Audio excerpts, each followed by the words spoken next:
All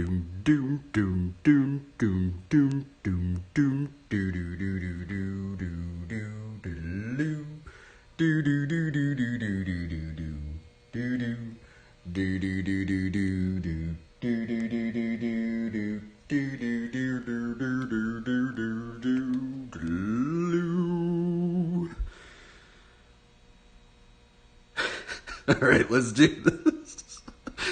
Man,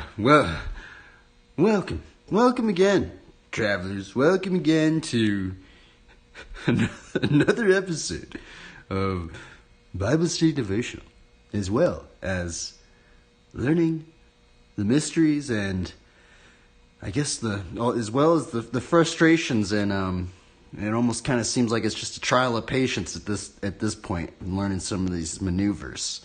Like I mentioned in many streams before this, for some odd reason, there's a lot of flatland tricks, and I see a lot of people doing them. Sometimes way back in these 90s videos or 80s videos and something. But then I try and look up how-tos on some of these tricks, and I just cannot find any how-tos on them.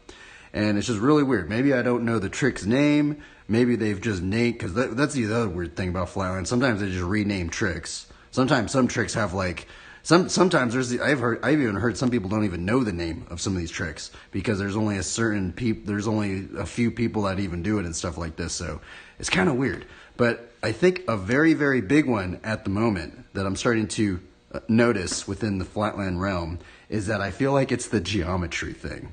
I feel like there's really not much information at all, honestly, really. I mean, unless you go on Global Flat, but even if you go on Global Flat, you just literally have to be there just like combing through all these posts and stuff like this and reading all these comments and stuff like this.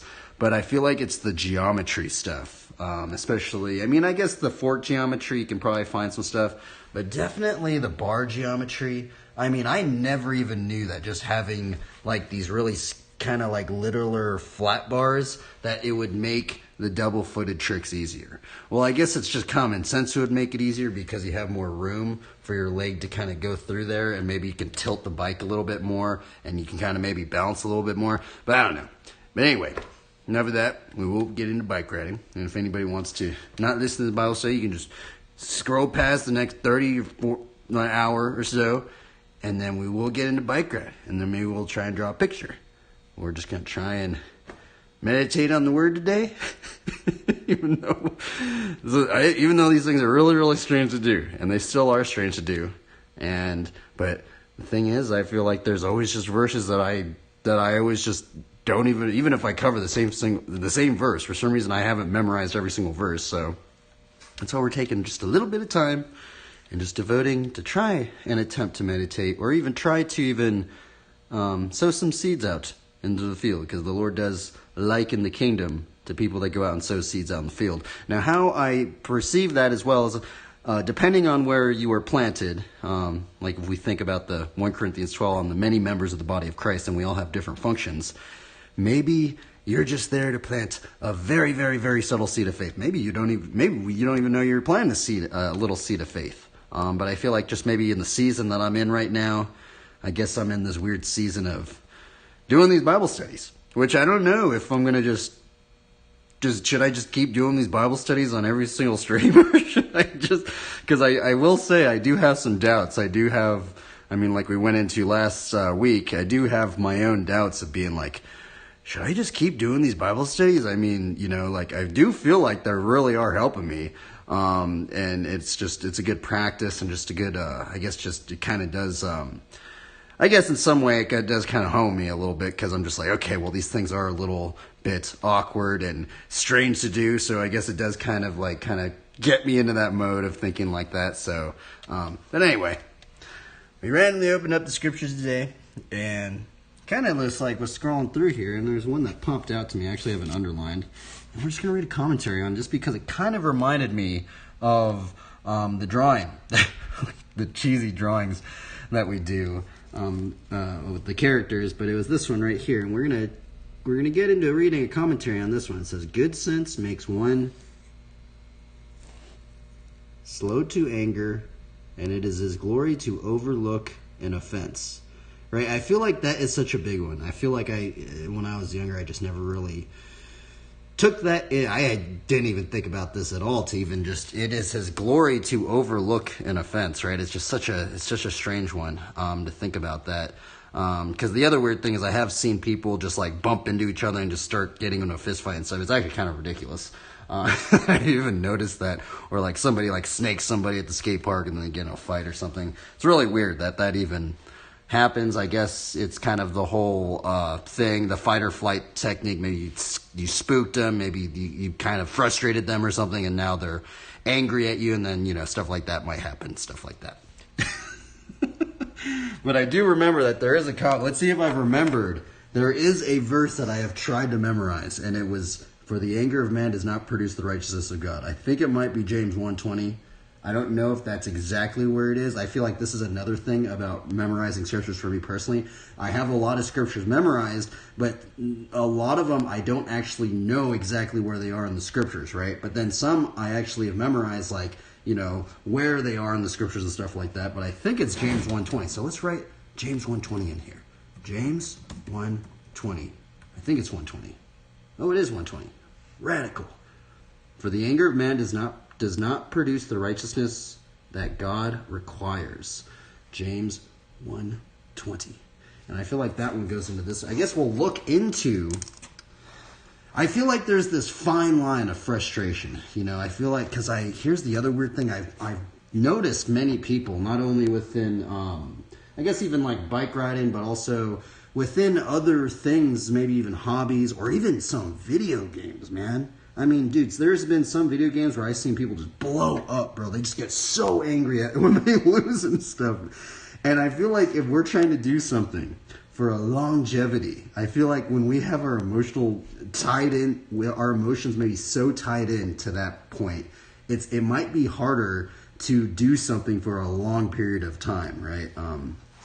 And that's the other thing, is even me riding my bike, I used to be actually one of these people. I used to get really just frustrated, so frustrated that I would throw my bike sometimes when I was like younger, right? And there was actually this one pinnacle moment when I stopped throwing my bike, and it was because there was this time I was trying to get this clip or something, and I just got totally frustrated. I couldn't get it, and I threw my bike, and I hit this light pole, right? And actually bent the down tube of my Aiken Series 3.5 at the time. And I just totally remember it because it started out as this major dent in the frame, and then I rode it for like a month straight like that, and then it just cracked. And it just totally cracked the frame in half. And I was like, oh my goodness. And it was so sad because I freaking broke that frame, because it wasn't even just because I like fell, or it was like, I broke that frame because I guess I got frustrated and threw the bike, right? And so ever since then, I stopped throwing my bike, because that was a terrible feeling, breaking a frame. It was just ridiculous, actually. And so ever since then, I have stopped throwing my bike like that, and started to really analyze kind of the tipping point of when people get frustrated and stuff like this. And now we're going to look at some other verses on anger, because I guess we have the technology right now to. I also think I don't really use the combos that are in this little Bible, but in the beginning of this Bible, I think there is this little combo sector. Okay, yeah, there is a little combo sector. See, and I don't really use these ones, but it is kind of an interesting one that they kind of wrote these combos in here. I mean, I feel like I think this is actually a very good topic thing to even look into. Maybe if you don't know what to do a Bible study on, you can kind of look up some verses. Well, let's just cover some of these. What is this going into? Abuse, addicted, afraid, anxiety, away from God, bitter. Huh, interesting. It's kind of weird that they bring up bitter.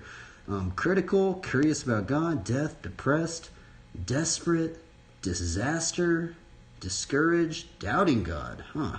Failing, forgiveness, friends. What is that? Friends fail. What in the world? Why did they put that one in there? I have no idea why they put that one in there. Future, question mark, gambling. What in the world? Guidance, guilty, leaving home, lonely, peace, relationship. Man, there's a lot of verses on peace. And we got a whole bunch of other ones up in here, right?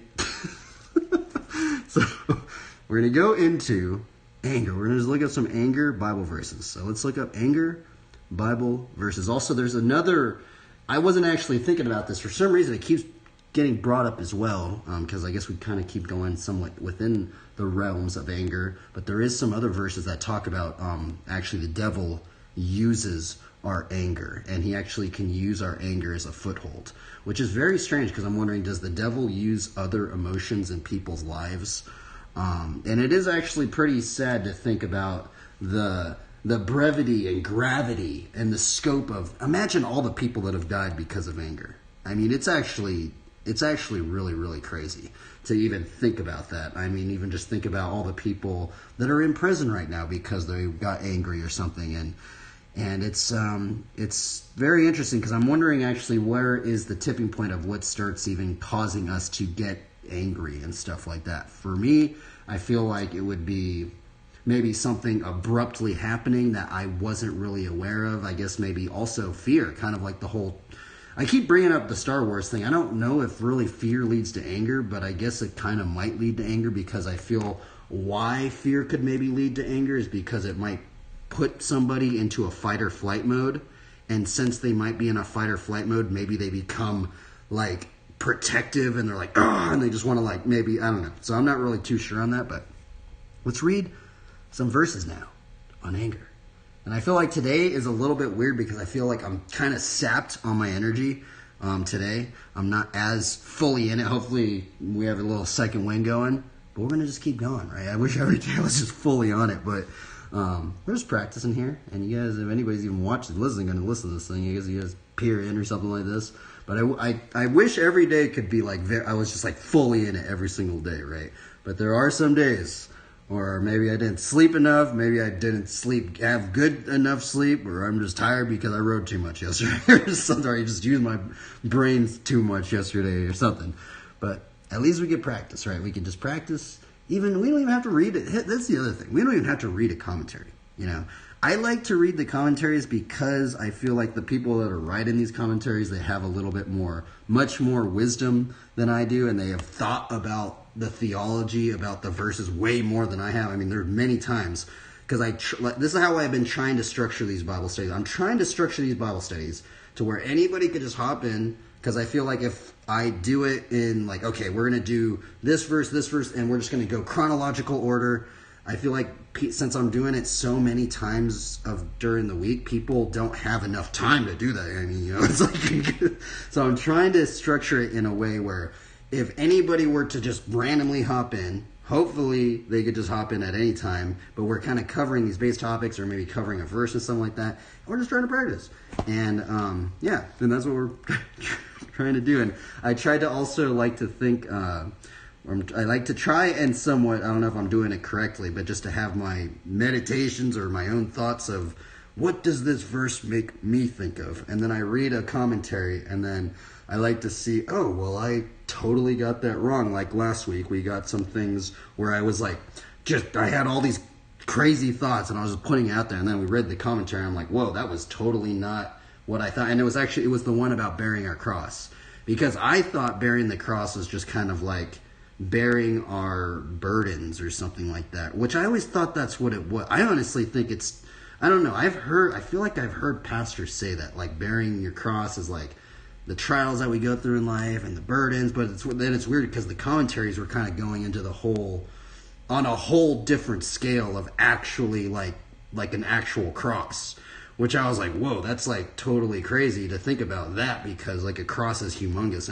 and it was actually just crazy just drawing that thing, because I'm like, what in the world? These things are huge. And I think I watched like some YouTube videos after that, and they said something like it was like 350 pounds or something like that. I'm like, what in the world? That thing is huge. Imagine just dragging that thing around. I mean, I wonder like what would happen if you couldn't drag that thing around? Would they just pick up the cross for you and they're just going to send it to you? Or do you literally have to drag that thing? It's just, I don't know. Anyway, enough of that. Let's read some verses on anger. We got Proverbs 14:29. Whoever is slow to anger has great understanding, but he who has a hasty temper exalts folly. Slow to anger again. Psalms 37:8. Refrain from anger and forsake wrath. Fret not yourself. It tends only to evil. Refrain from anger. Proverbs 15:1. A soft answer turns away wrath, but a harsh word stirs up anger.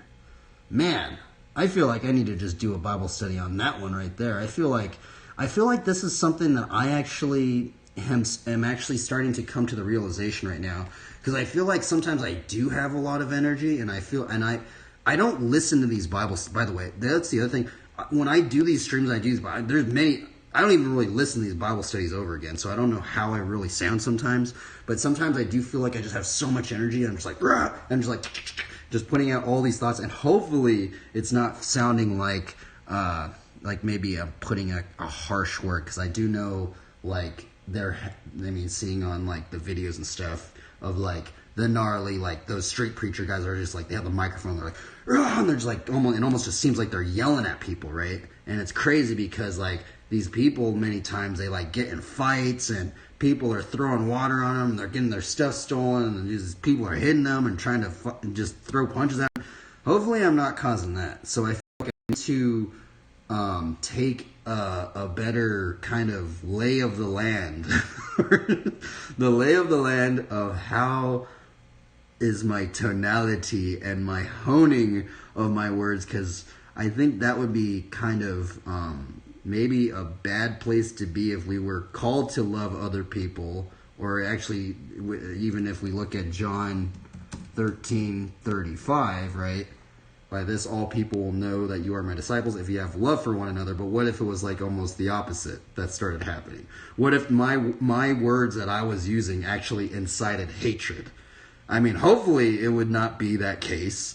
And I feel like I need to have an introspection, and almost kind of like I need to almost even be having a better observational awareness of my surroundings, of reading the room. Because I feel like that's the other thing, is because we're on the internet right now. So I feel like, and I'm just in this garage by myself right now. So it's like, I feel like there is really no situational surround. I mean, I guess we could even think about it on Twitch, in some weird way, right?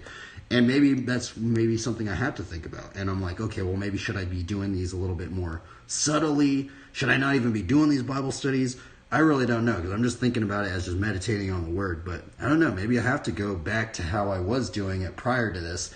Because how I was doing this prior to this is that I would just share one verse and then I'd just ride my bike, right? And I feel like there's a part of me that kind of wants to get back into doing that. But I also just feel like we're just learning so much on these Bible studies, and we're just memorizing so much, and we're just reading aloud, bro. Because I feel like if any of you guys, I feel like I don't. It's kind of weird, because when I'm like, this is the other weird thing. When I'm not streaming, right? It's not like I'm just out here just like reading the Bible just aloud, just reading these verses aloud just by myself, right? But what's weird about doing these streams is now it has kind of, I mean, I guess we could just read it like this. Imagine if I just held up the page like this and we're like, okay, everybody, we're going to do a Bible study. And I just held up the page just like this, and you had to read it yourself. I feel like that would be kind of weird, right? And so I feel like these streams have kind of forced me into reading aloud. But because we started reading aloud, it opened up a whole new portal into just so many other aspects of the scriptures that I didn't even think about. Even just the emphasis of words, and just how we can make things sound just like what this thing is talking about right here. We can make something sound harsh and just brutal, man. We can just get it. We can just sound gnarly, bro. We can make that. We could just, we could probably incite just the way of how I even put, maybe even not me, but just anybody, just how you even speak your words. You could probably incite anger into people. It's actually crazy to think about that. But then it's like, so we're actually called to be healing with our word. Let's actually find that verse right now.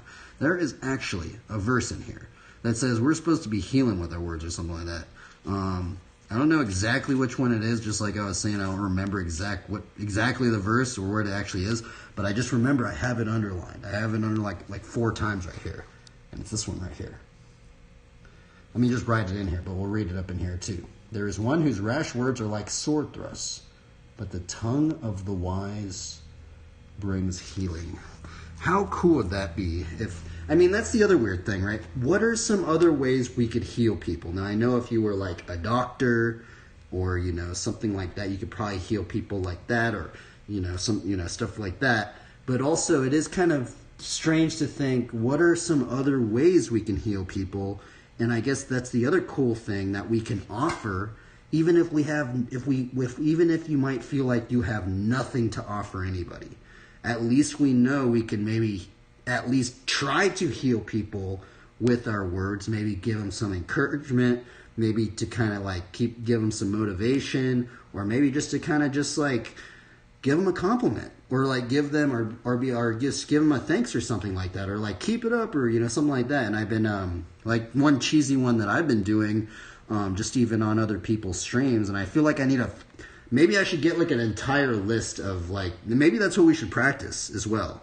We should have like a practice session, because generally what I do when I go into other people's streams, I just go, oh, thank you for planting and watering seeds of faith. And I put like little plants and a little squirrel emojis in the thing. And I just find it kind of funny, because it's just, when I see a little squirrel and I see it planting something, it's just hilarious, because squirrels are actually known to plant a lot of plants. Now, here's the thing. Scientists or whoever these people, biologists, I don't know who studies squirrel, whoever studies the squirrel people, not squirrel people, just the squirrels. They're not people. Just the squirrels themselves. There have been people that say that the squirrels actually plant a lot of plants everywhere. It's actually kind of funny. Now, a lot of people say the reason they don't necessarily just plant things, you know, like we're going to plant this tree right here. What generally happens is they store the seeds and stuff that they gather, right? And then they forget where they stored the seeds. And I guess because of that, a lot of plants get planted. Now, how funny would that be if we did the exact same thing? What if we were just what if we were just burying seeds everywhere, right? And then just these seeds that we were just burying everywhere, they were just starting to grow or something like that. It kind of makes me think about, I have planted Apollos watered, well, I don't know what verse that is. I have planted, Apollos watered, but God, what? God gave the increase. Okay, 1 Corinthians 3:6.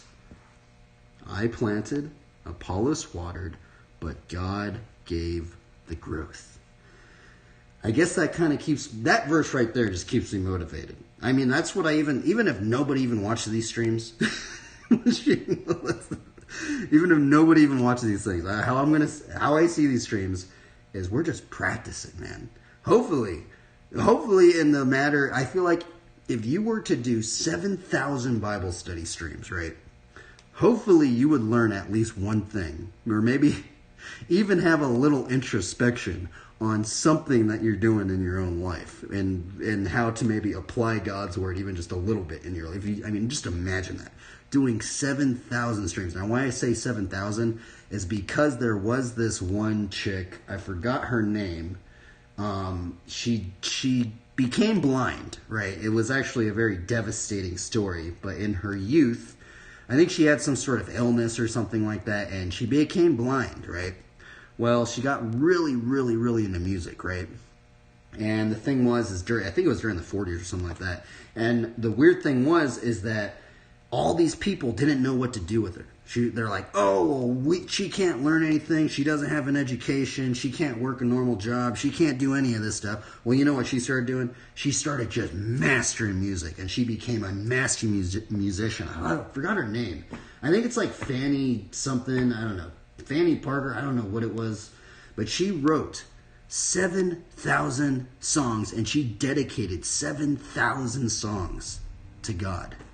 And it's just crazy to me, because I'm like, holy tote, what in the world? Like, I don't know the whole scope of how many songs people actually, like, in terms of a musician, like how many albums or songs or whatever people write. But I just feel like if you do anything for 7,000 times, I feel like you're at least going to learn something from that. Even if, like, you mess up 6,000 times out of those. Hopefully, you'd at least get a couple good, experiments or something that you've tried to attempt to do. And that's how I kind of see this. We're just going to keep going, and we're just going to keep climbing up the mountain, even if certain days are harder than others, or even if we totally just flop and fail, and maybe people might even make fun of us or something. We're just going to keep climbing up the mountain, and hopefully we can keep climbing our failures. And man, these Bible studies are so weird because I feel like today was also a day I just did not know. Here's the other weird. I almost feel like these Bible studies, it's almost kind of like we're building and building and building up, because now we've entered into this, and I'm wondering, because I've never really heard many pastors bring this up, or just other believers, but I just feel like once we start studying the Word of God more and more and more, and we just start reading more commentaries, we get influenced by other believers about how they go about doing things, or what things that they have said or brought up, or some of their thoughts on scriptures. I just feel like it's just almost like this treasure trove of it's just this infinity combo, where it's almost like you bring up something and now it's just like boom, boom, boom, boom, boom. Oh, I remember this. Oh, there was this one point in the present what I went through, or something that happened in my past, or maybe there's an anxiety in the future or something like that. And all of these things start just kind of like amalgameshing within the kind of the infinity combo generator. And the other weird thing about the infinity combo generator, that's what I'm calling it now, is that other believers are doing the exact same thing.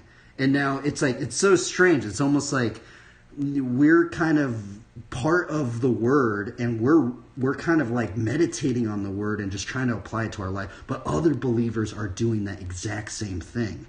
Maybe they might not be vocalizing it. Maybe they might not even be doing a Bible study. But maybe there's like even one verse that there are just a couple verses that they're just that's kind of running in their mind. And it's kind of just making them think and stuff like that. And maybe they thought about a verse kind of a bit differently through kind of maybe what they're going through in life, right? Because I feel like all of us don't live similar lives and stuff like that. But okay, let's go back to anger Bible verse. We literally went through like what, 3? We went through like 3. Let's keep going. Oh yeah, this is the one that brings up the devil. This next verse, Ephesians 4:26 through 27. Be angry and do not sin. Do not let the sun go down on your anger. Let's actually click on this verse, and I think the next verse over. Oh, it's not going to show that next verse, but I guess I could just go read full chapter. We're going to 26. It says something about the devil at the end of this, right? Right at 27. I guess I'll underline it right here. And it says, give no opportunity to the devil, right? So I'm just wondering, like, how does the devil use our anger, right? That's a very strange one to think about, right? That the devil could use people's anger. Sometimes I wonder if, because how peace is mentioned so many times, especially in the New Testament, right? There are so many scriptures on peace. Even part of the armor of God, which it's always kind of confused me, right? Because we're trying to play the Paladin or something, and, because of many critiques that I've gotten from some of the Knight characters, right? They're like, oh, you shouldn't be promoting violence or something like that. And then I'm like, okay, well, because I started drawing the armor of God, because then people would be like, oh, well, what about the boots of the gospel of peace? And I'm like, oh, well, yeah, we should be. The gospel should be of peace, right? And it is strange to think about. So I'm wondering if maybe the devil sometimes, I don't know if this is actually the case, but I'm wondering if the devil even causes conflicts to arise. Like, what if the devil actually wants people to fight each other, just to get into conflicts and just not to have peace, just to always just be fighting each other, right? And I feel like even in order to fight somebody, to get in an argument, you have to maybe stir up some anger in somebody, right? Which, man, that's just so weird to think about. But anyway, let's go back into the verse that we were getting into. What was that verse? It said it was Proverbs 19:11, right? I think that was the verse that we were getting into. Proverbs 19:11. We're going to look up a commentary. Yeah. Look up a commentary on this verse. Good sense makes one slow to anger. It's actually weird that it says this. I'm going to actually underline this word right now. It says good sense makes one slow to anger.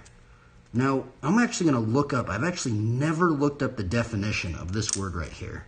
Sense. Good sense makes one slow to... Dude, that's so weird. It's so weird when you reread something. I just always kind of like thought about this word. Slow to anger, slow to anger, slow to anger, right? But now I haven't really put much forethought into good sense makes one slow to anger. Now, before I even look up the definition of sense, it makes me wonder, like, observational, sensory, even though when people say we have sensory overload, there's just too many things going on. That's kind of crazy. If we had sensory overload, what would happen? Maybe we wouldn't have good sense, right? Maybe we are just overloaded and now we're just not even thinking normally, right? Now I'm wondering, like, what is good sense? Because I kind of feel like, for me personally, I feel like that would almost have, do you have the observational awareness of maybe what's kind of going around? Maybe kind of, do you have empathy? Can you pick up on like subtle clues when maybe somebody is like, maybe very, very angry at you, or they're depressed, or maybe somebody's like gonna start a conflict with you or something like that? Can we have maybe even a little bit more of a situational awareness, so when maybe if those things were to arise against us or something like that, we would maybe have the kind of maybe even a foresight of being like, okay, well, this is what might happen. We're gonna try and alleviate this. We're gonna try and heal this situation. But I don't know, right? So let's look up sense Bible definition. What is it going to bring up? I'm actually I've never actually read what this actually means in here. So I'm actually curious what it's going to say. So now I don't know what other people, I'm going to look at the KJV version of this definition, and I'm wondering what it's going to say. So let's see what it says. Sense. The faculty of the soul by which it perceives external objects by means of impressions made on certain organs of the body. Did they have a typo right there? I'm pretty sure that's a typo. Baki, what is that? Sense is a branch of perception. The 5 senses of animals are sight, hearing, touch, smell, and taste. Sensation, perception by the senses. Perception by the intellect. Apprehension, discernment.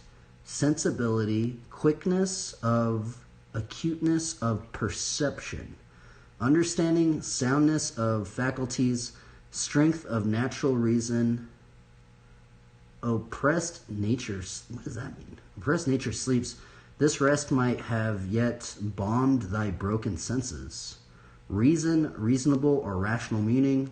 He raves, his words are loose as heaps of sand and scattered wide from the sense. Opinion, notion, judgment. Okay, consciousness, conviction. A due sense of weakness or sinfulness, moral perception. That's really weird. It's kind of strange because now they're bringing up the senses. 5 senses: sight, hearing, touch, smell, and taste. Now it's weird. I'm wondering like what other... I've never thought of... It's so weird. I've read this verse a lot of times, right? But I've never thought about it that way. Can we have the senses to kind of even just, see if something's going to... I mean, even like this, right? Imagine if we... Some of these like gnarly, like fire, brimstone, like full-on... fire and hellstone, like street preacher guys, right?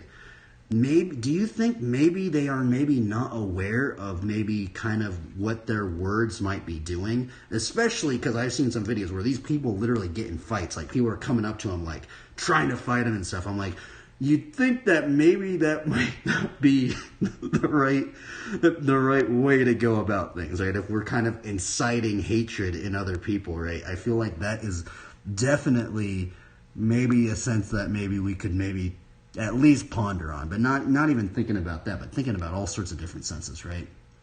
But let's actually, I'm going to read a commentary on this now.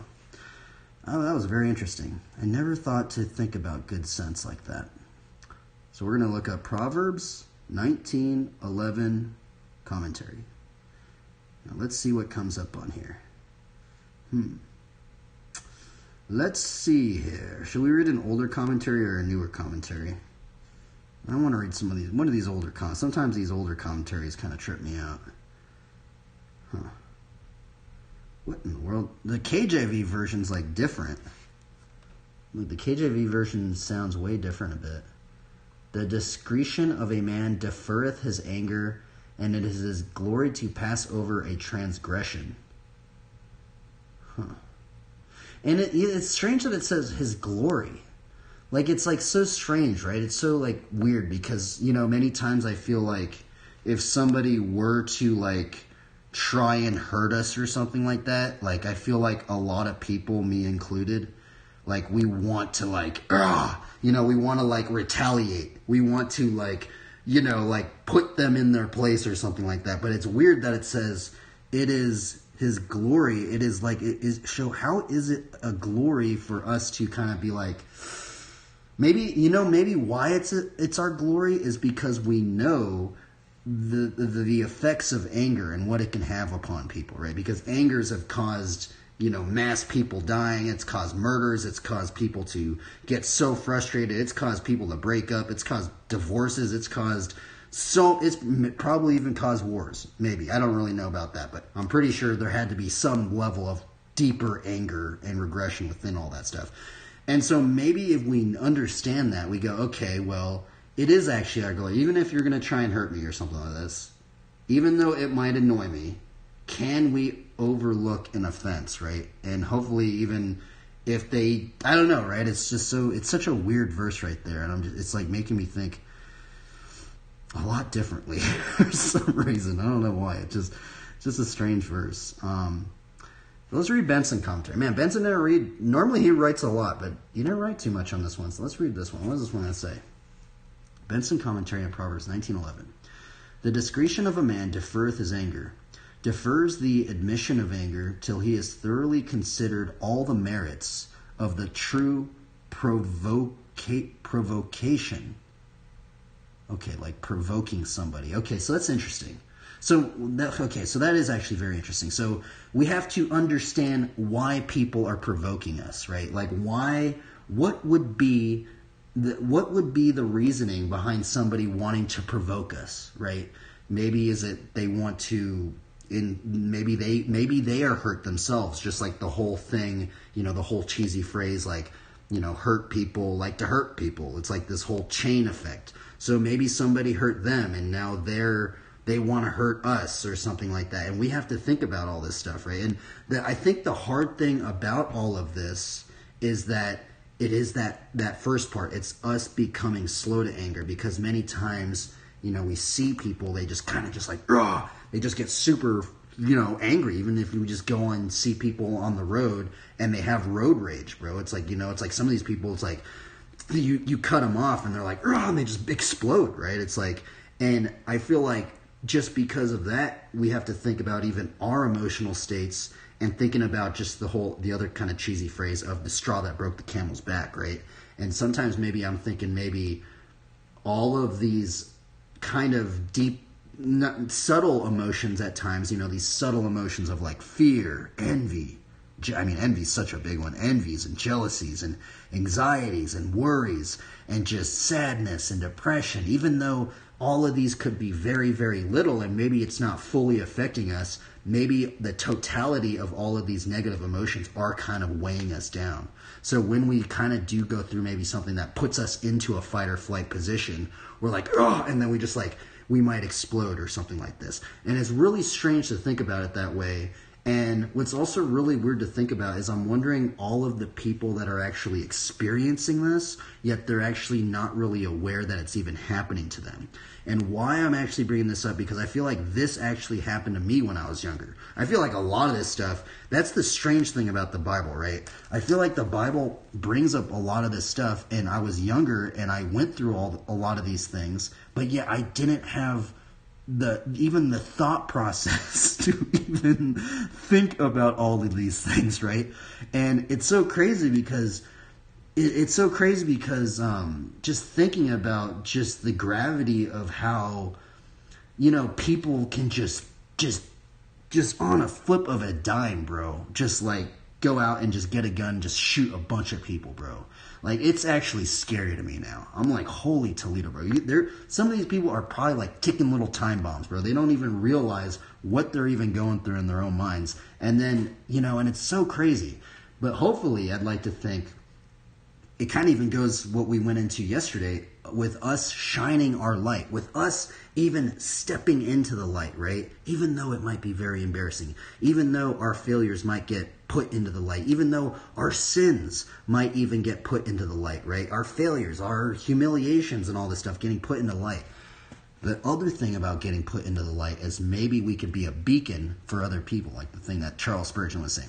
We if we're a beacon, I don't know, something about Charles Spurgeon, he said something about being a beacon of light for other believers or something like that. Not only just other believers, but other people, right? And it's so crazy. So hopefully just us even just thinking about these things, even though maybe nobody even might even be listening to this thing, we could be thinking about it a little bit, right? Man, dude, this verse, man, I did not think it was going to get this crazy. Like, there are so many things that I'm like, dude, this verse is just tripping me out, dude. This one little verse has just made me think about so many things. Let's keep going. That's so funny. He just said the light. I have not read this. I don't think I've ever read this commentary, but it's so strange. Provocation. And then look, right after that, he says, seen them in a true light, and weighed them in a just balance, and then defers the prosecution of it, till there be no danger of going into indecencies of speech or behavior. Plato said to his servant, I would beat thee if I were not angry. What in the world? Why would Plato say that? I have no idea why I would play this. I don't know why he even put that in there. I don't know why Benson put that in there. Plato said to his servant, I would beat thee if I were not angry. What? Why would he say that? That's just such a random thing to put in this commentary. I don't know, Benson. I don't know about that. that one's kind of weird. I don't know.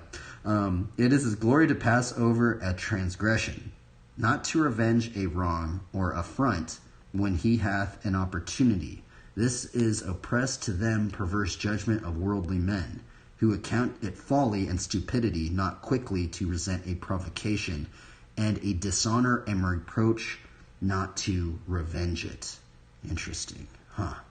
Man, that is interesting. I mean, sometimes I even wonder if the devil even's doing... You think even the devil even does that? Does the devil provoke people? Because I feel like he does provoke people because he is known as the accuser, right? And it's strange, man. It's so weird to think about it that way. And it's almost like... It's also, another thing it's making me think of, it's making me think of meekness and having, like, controlled strength, right? Like, even if people were just trying to kill us and all this stuff, could we have the controlled strength to still love them? I feel like that is one of the biggest, maybe not some of the biggest tests, but for me personally, I feel like that would be a very, very big test. Like, if someone were to straight up come and try and kill me, they're already just hating on me, spitting on me, I feel like it would take every ounce of me not to just freaking, I don't know, just overreact, right? Hopefully, so with these Bible studies, we would go, okay, well, even if these people try and not like us, even if we're going to try and still love on them. It's going to be it sounds crazy, right? But it's I feel like that is one of the very hardest things to try and do. And I feel like that's why just the whole loving our enemies is such a profound verse, even thousands of years after it has been said. Okay, let's see. Wow, a lot of people didn't really read. I guess we'll just read multiple commentaries today. We'll read Matthew Henry's concise commentary. What is this going to say? Or this one doesn't really go into it too much. Let's see. What is this one going to say? Let's read Barnes' notes on this verse. Delight high, unrestrained enjoyment is to the fool who lacks wisdom, but a temptation and a snare. The second clause carries the thought onto what the despotism of monarchies often presented, the ejectable rule of some some favored, it might be, of alien birth, over the princes and nobles of the land. That made no sense whatsoever. Let's see. Let's read Gill's exposition. What does this one going to say? What's Gill's exposition going to say? The discretion of a man deferreth his anger, that he does not show it immediately, but takes time to consider the offense given him, and makes use of a proper time to resent what is fit should be resented. He is a wise and discreet man that is slow to anger. Proverbs 14:29. He is most like to God, who is long-suffering, abundant in goodness and truth. Exodus 34:6. And it is to the honor of his name that he defers his anger, and refrains from cutting off those that offend him. Okay, interesting. Isaiah, interesting. Wow, I never thought about it that way. So it's so interesting. We just read multiple commentaries on this, right? So it's weird that Gill, you know what Gill brings up, is that it's another, I guess this kind of goes into us having that glory, right? Because even if someone tries to provoke us, imagine if we just went, and we just kind of like tried to like push back a bit, and then they get even angrier, and then it just severs the ties. It just severs the ties to you even healing them. They're just, and I feel like that's just such a big one, because if we're called to become fishers of men and to even go to the lost sheep, that would be a big one, to cut ties with other people, right? Man, this verse is such a trip, bro. I never even thought about that this verse was so deep like this. Holy Toledo. And it is his glory to pass over a transgression, to forgive an offense committed. It is the duty and interest of a man to do so. And it is his honor, as the contrary greatly reflects dishonor on him and tends to his disgrace and reproach, even if not to his ruin. Matthew 18:32. Let's read a modern day commentary. Now so we just read a bunch of older commentaries. I actually really like when we get into a verse and not many people like write pages and pages and pages, because now we kind of have the time to go, okay, well, we can read a bunch of different commentaries, right? Because it's not even an hour yet. We've already read like 3 commentaries. Sometimes it's already like an hour and it's like we've only read like half of a commentary, yeah, right? So let's read like a modern day commentary, and let's see. We're going to read let's read a Got Questions commentary. How and when should we overlook an offense in Proverbs 19:11? Proverbs 19:11 teaches a person's wisdom yields patience. It is to one's glory to overlook an offense.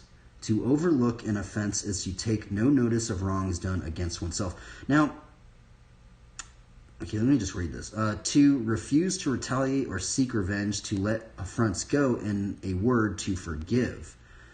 I feel like I'm wondering if they're going to bring it up, because now I'm wondering, okay, well, what happens if people just start taking advantage of you, right? Like, what happens if people just start, what do we do in that sort of situation when it's almost kind of like, I'm wondering if they are going to go. I feel like none of the commentaries did go into that. And I'm wondering, that might go into a whole nother Bible study of just kind of like, okay, well, what happens if we just totally just don't, we look over offenses and stuff, but what happens if then people just start stepping on all over the system? Yeah.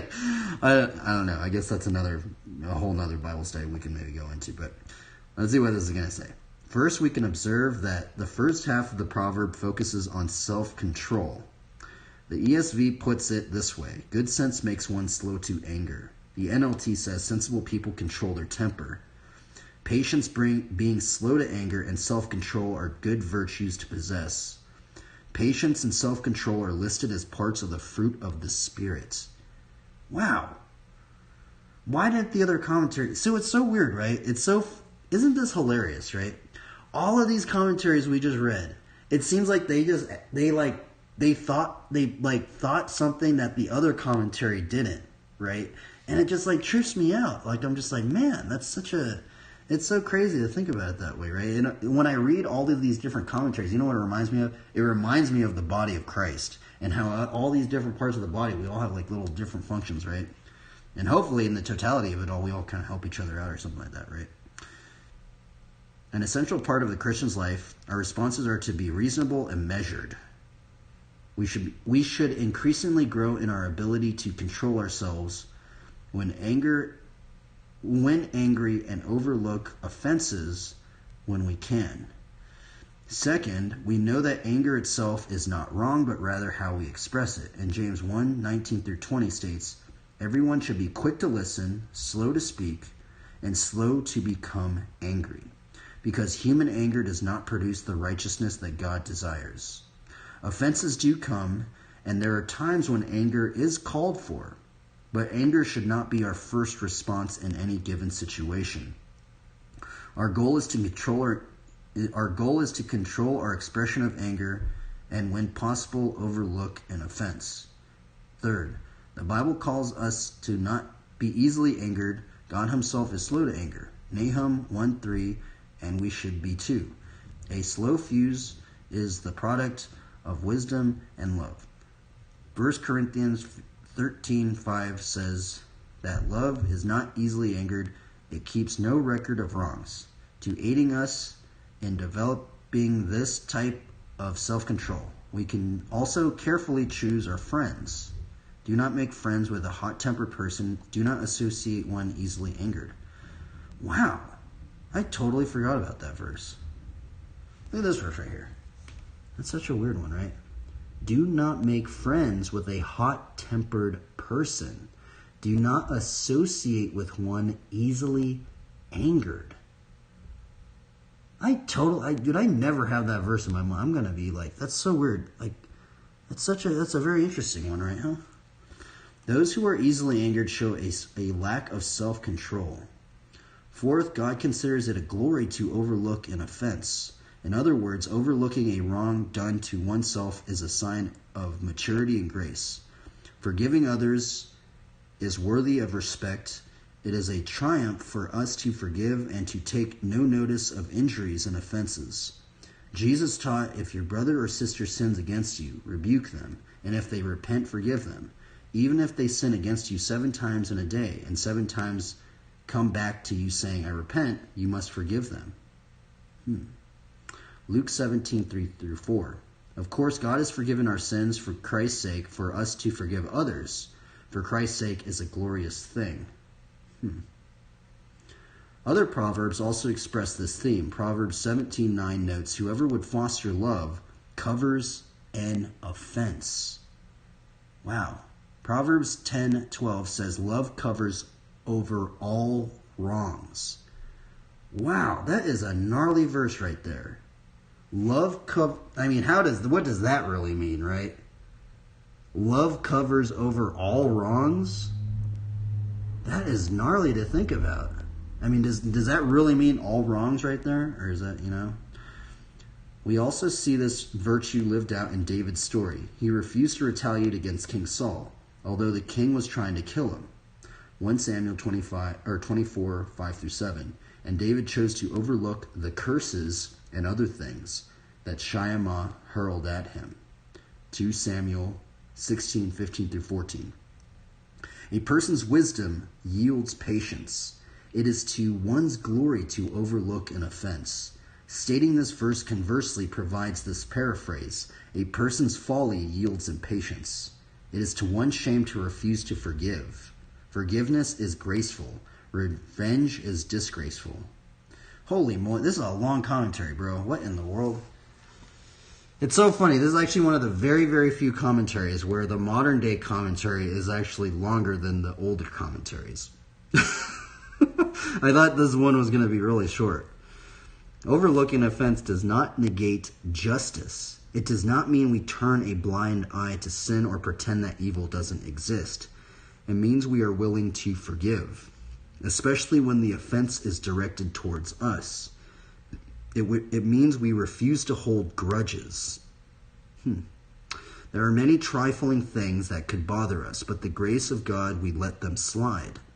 There are other not so trifling things that could harm us, but by the grace of God, we determine to forgive. And there are situations that require a quick, decisive response.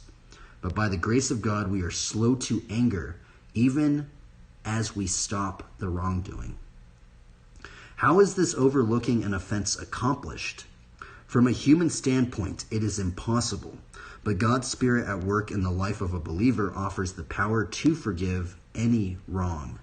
Jesus taught us to pray like this: "Forgive us our debts as we also have forgiven our debtors." Matthew 6:12.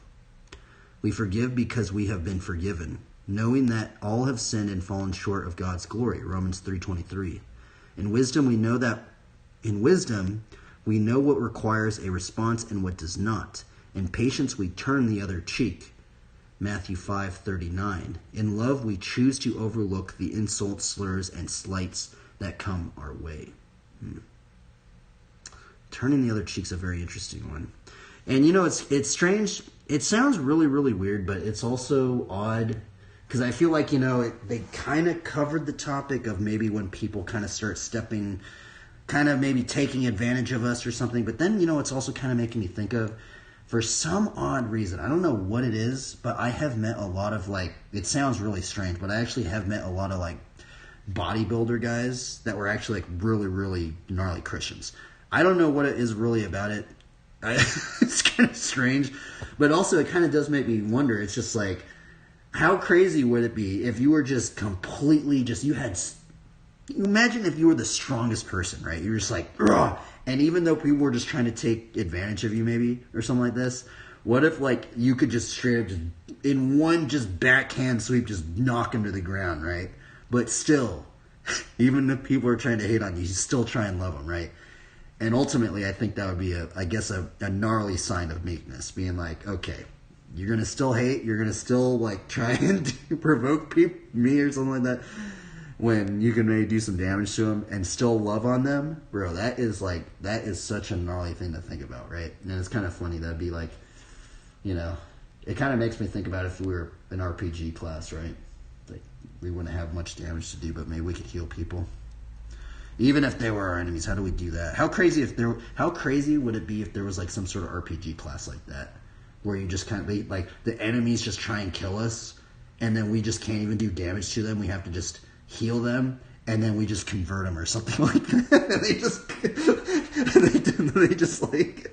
And that'd be hilarious, man. Oh my goodness.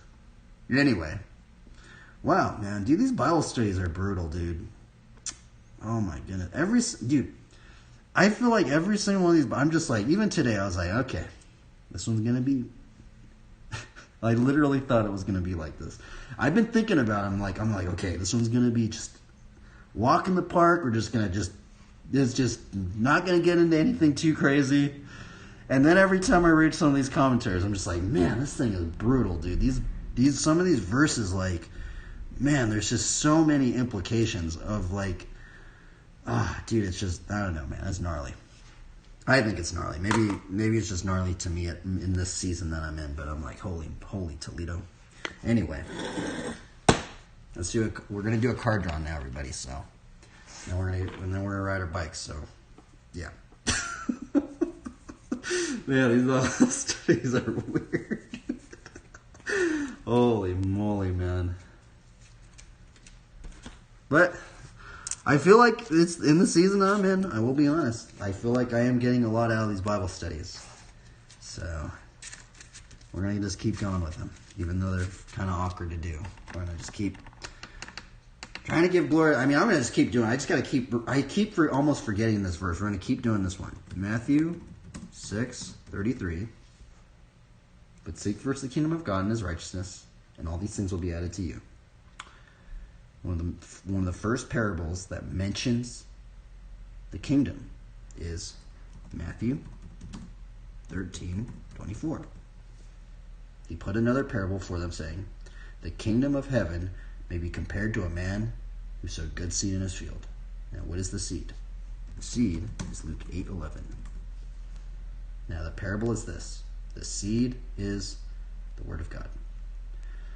So ultimately, could we be seeking first the kingdom and just trying to share the word of God? Which ultimately I think goes into the Great Commission. It's it goes into this giant, it's this, oh man. Hopefully, I don't know. I apologize, Lord, if I'm not doing it correct. I don't even know if I'm doing this correct. I don't even know if I'm seeking first the kingdom correctly, but I guess we can attempt to seek first the kingdom, right? We can attempt to. Now let's do a card draw. So let's see. And see, it's so crazy to me. Just even thinking about these verses right here, right? He's likening the kingdom. He put another parable before them, saying the kingdom of heaven may be compared to a man who sowed good seed in his field. Now the parable is this: the seed is the word of God, right?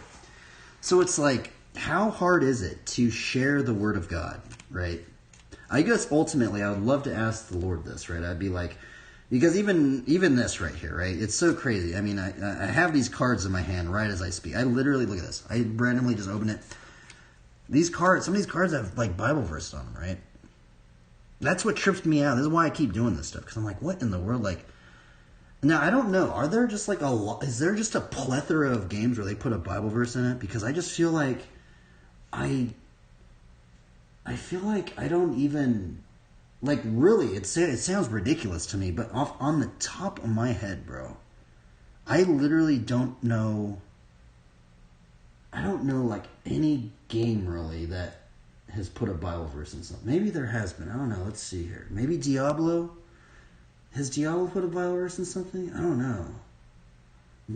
What games have given at least even the tiniest little speck of reverence to the Word of God? That's what I'm curious of now. I would love to ask the Lord. I'd be like, Lord, do you really want us to just plant the seeds first thing, right? It's like, I don't know, right? And it's just weird that, it's just so strange to me that out of all games, this is the game that kind of like, let's actually just bring out all the Bible verse cards. We're going to just bring them all out of here. Let's see. We got that one. And we got this one. That's actually an apocryphal text.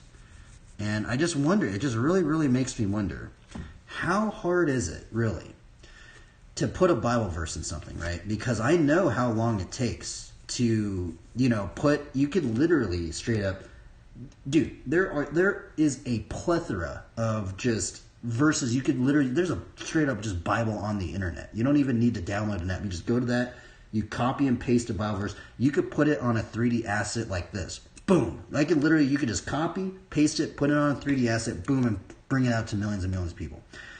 Now it's like, why? It's like, is it just too controversial? Is it just, I don't know, right? It's like, I just feel like it's not that hard to do that. I would love to ask the Lord. I'd be like, Lord, like, I don't know, like, I don't know. It trips me out, man. I'm just like, because then it makes me think about like biblical stewardship, and I'm just like all these pastors say we're supposed to steward everything, and I'm just like, I don't know, man. Like, should I be doing? Because it almost just seems like modern society, we don't want to do that way. I guess In and Out kind of does, but or like Ezekiel bread. But like, look at this. It's so strange, man.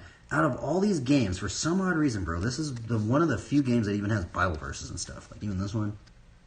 I know I've shared these cards so many times, right?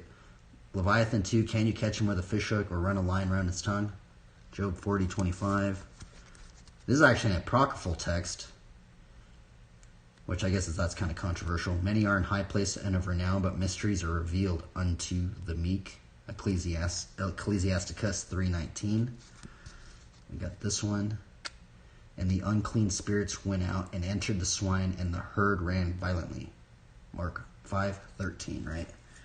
It's just crazy. And then we got the knight errant card. I think these are actually all I know it sounds crazy, but I actually think these are actually all of the Bible verse cards. There's not many at all. But the thing is they did it just even a little bit. They at least did it a little bit, right? It'd be cool. Like how crazy would it be if every game could just add in one little Bible verse?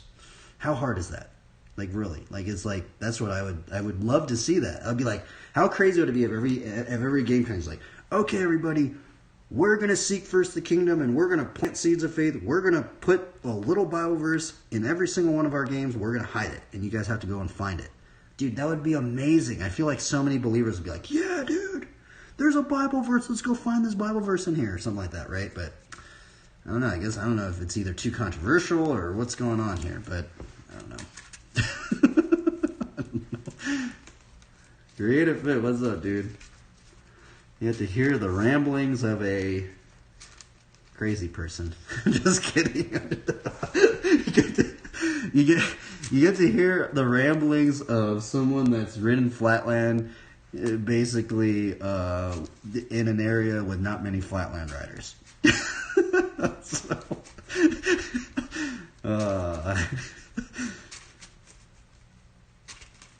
Diary of a Madman.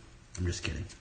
But Ozzy has given, there is a actual, it sounds weird, but there actually is a Black Sabbath song that Ozzy Osbourne did give glory to God. And if anybody's watching this, it's called After Forever. I can't play it. I would play it.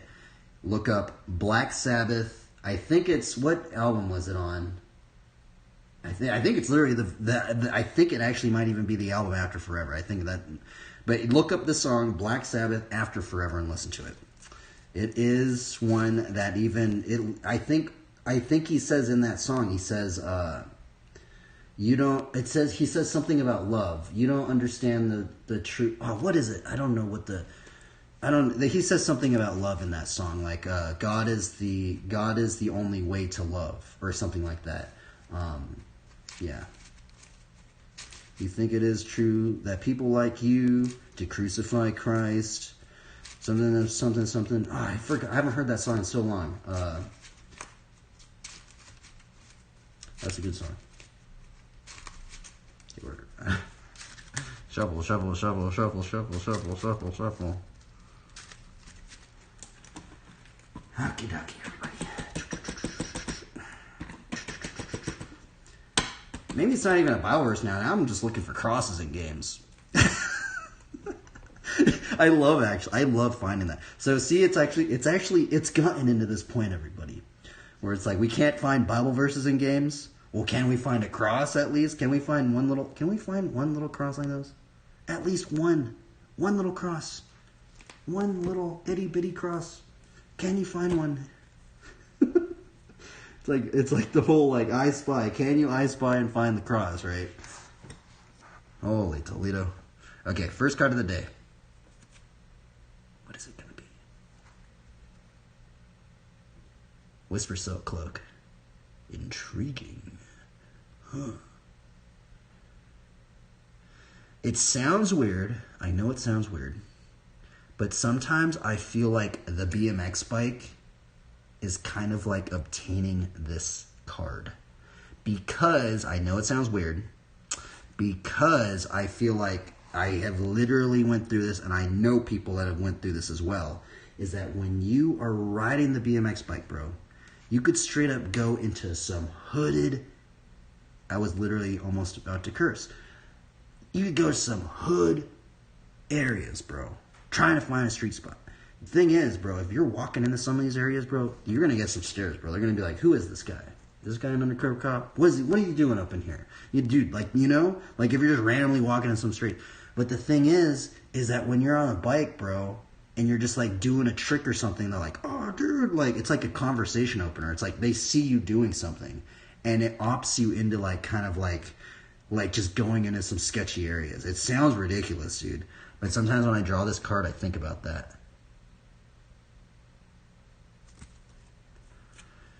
Ooh, interesting. Tireless missionaries. What is a missionary?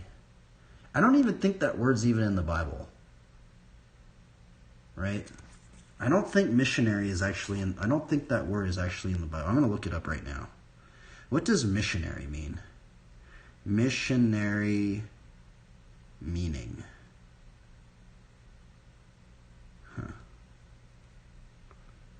This is what missionary means. A missionary, I guess that, what does this say? Okay, this is missionary. Missionary.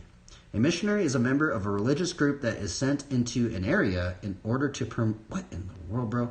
In order to promote its faith or provide service to people such as education, literacy, social justice, healthcare, and economic development. Holy moly, bro. Dude, I know sometimes I feel like I'm going crazy, bro. I'm like, dude, sometimes I literally feel like I'm like, dude, that combo is gnarly, bro. I mean, just think about, like, in a storyline setting. Imagine having a Whisper Silk Cloak. You're able to go anywhere. And you're a tireless missionary. Bro. And that's like a plethora of illustrations you could do right there. That's why I like doing these card draws, because I'm like, bro, how cool would it be to draw something like that? I mean, it's like just such a gnarly combo right there. All right, number 2. Wow. Very interesting. Peacekeeper. Look at that one. I guess I'm a missionary by definition. I guess we all kind of are as believers, huh? I'm tired though. Yeah, I was tired too today. And then I kind of had a second wind. I actually was like, I was kind of thinking, should I even stream today? And then I just pushed the go live button. And here we are. Look at that card. That card's cool, huh? Peacekeeper. I actually feel like this might be the first time I've actually even drawn this card on stream. Isn't that crazy? Bro, I think this actually might be the first time I've drawn this card on stream. Maybe the second time. I haven't drawn this card very much. Peacekeeper. Oh, Donato Gincola did this. This is actually an oil painting. Donato, I actually have one of his videos on how he paints. Donato works with models, by the way.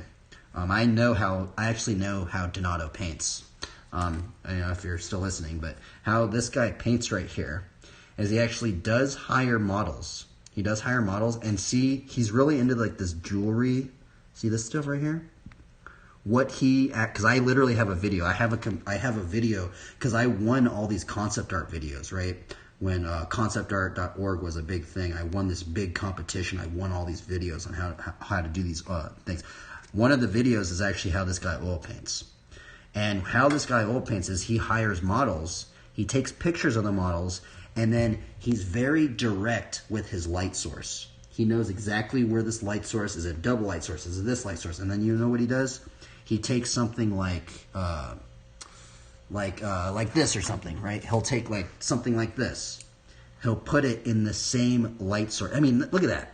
See that thing right there? Like that little thing? He takes something, he puts it in the exact same light source, and then when he paints it, it's like, okay, well, the model's in the same light source. Okay, well, we have some reference of metal in the light source or something like that. And then you can kind of like morph it into the painting and stuff like that. And he works with like really thin layers of oil paint. Okay, number 2. Orum's Chant. This one's like another peace one. This one is done by Kev Walker. Now, Kev Walker is an interesting artist. He's a very prolific MTG artist.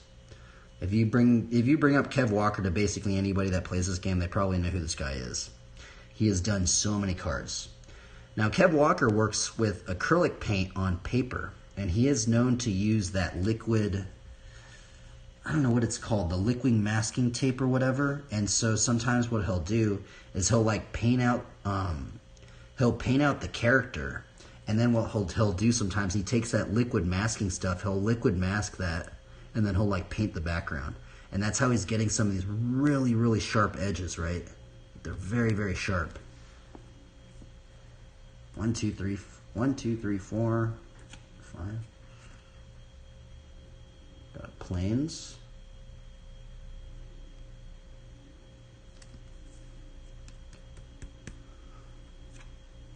Ooh, another 2 holographic lands, everybody. Look at this one. Dude, that's a cool land right there.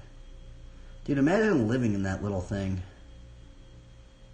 Dude, it'd be so cool if we could just like travel. How cool would that be, man? If we could just, instead of just being in this garage, how cool would it be if we could just flatland in a foresty area?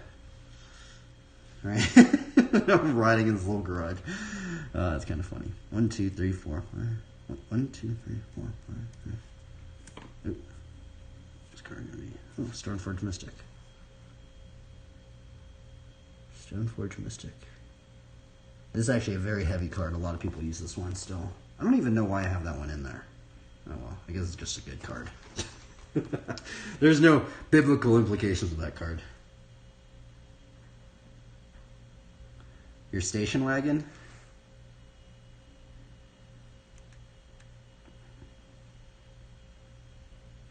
Man, you live in Cali, bro. Holy moly, dude.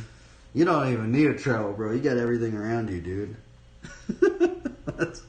I wish I lived over there, bro. It's like, dude, like literally, you could go to the mountains, you could go to the beach, you could go to the downtown, you could go to the desert, bro.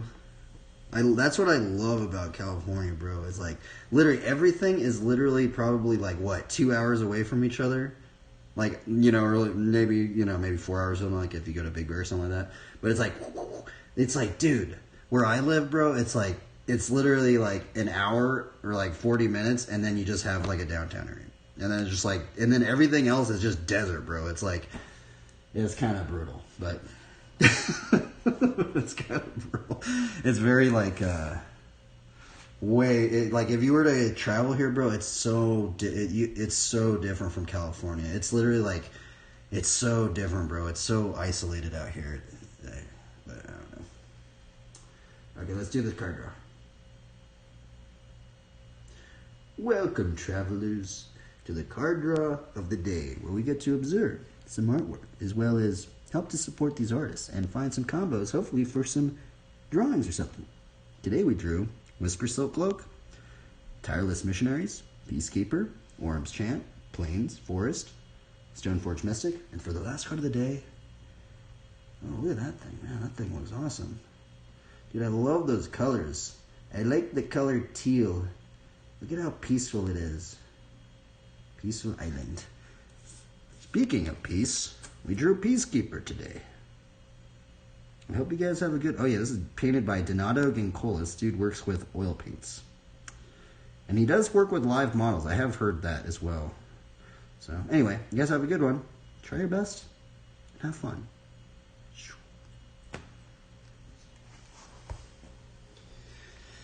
Okay, there we go. You got this one done? Bada beep, bada boop, bada beep, bada boop, bada beep.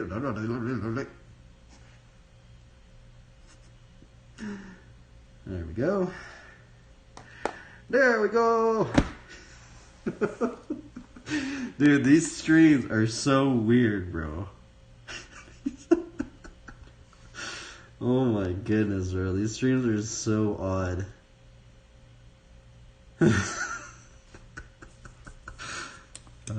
Oh well. They keep me, I guess, motivated to keep going in some weird way. I don't know if people just think I'm crazy or... I don't know. It's just... I'm just gonna keep doing them, I guess. Like, you know, that's the other thing. I don't know the people's opinions. It's not like they leave comments on like, hey, you're crazy, man. You need to stop doing these things. Like, right. The last card. Man, look at that one, dude. That one is a beautiful land. They did an amazing... Dude, that part right back here. Man, imagine painting that thing. That has to be digital paint. Yeah, that looks like it's digital. Oh, it's John Avon. Bro, this dude has done so many lands. Of course it's John Avon. This dude has made so much money from this company, bro. Dude, this dude has done at least... I don't know how many lands this dude has done.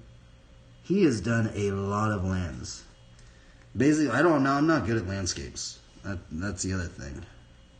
I am not a landscape painter. I guess I have done it when I was younger, but... Look at all this art.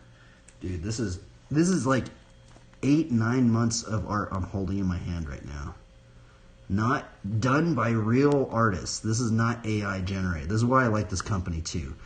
I like this company because they have said, I don't know if they're going to keep doing it, they have said that they're going to try and stay away from the AI stuff.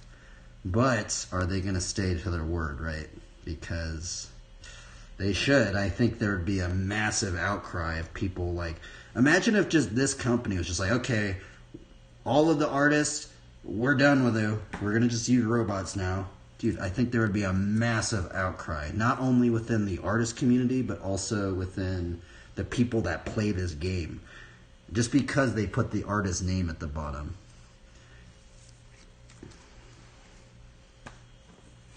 Which I think Justin Sweet's done some card. I'm actually going to look that up right now. Let's see if Justin Sweet's done. I'm pretty sure I have I used to have a Justin Sweet.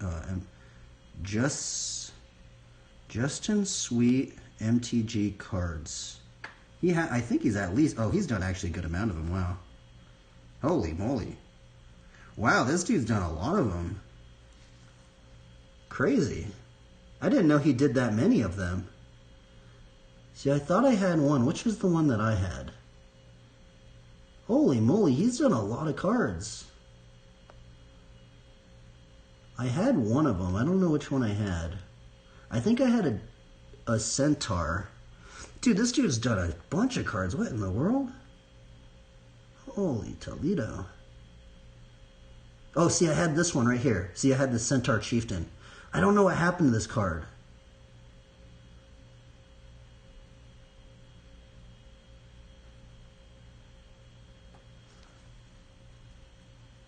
Wow, he's been working for this company a long time. Interesting. Holy moly.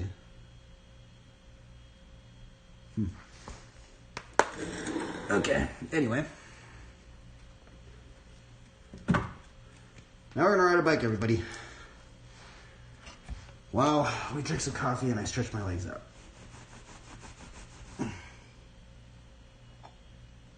Cheers, everybody.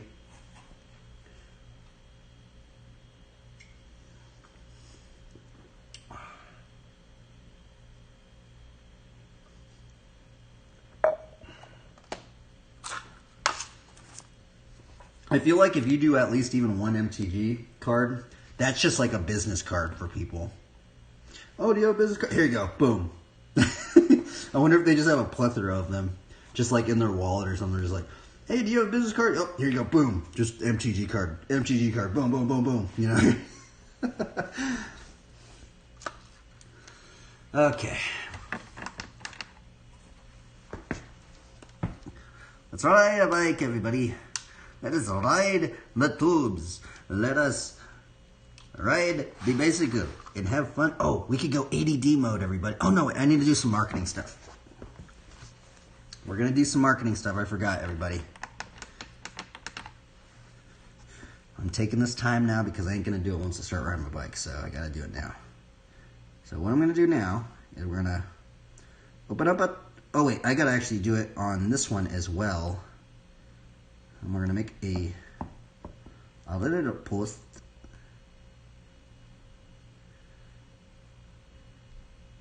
Look at that little monkey. What the? What the?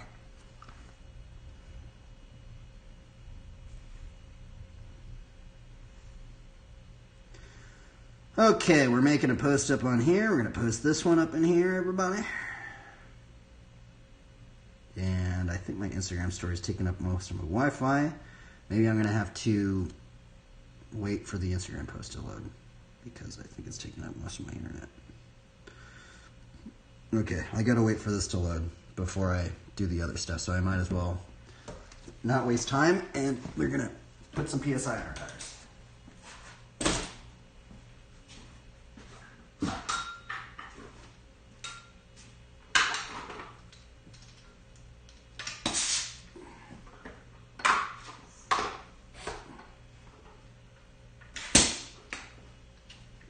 There we go. Oh, it's still uploading.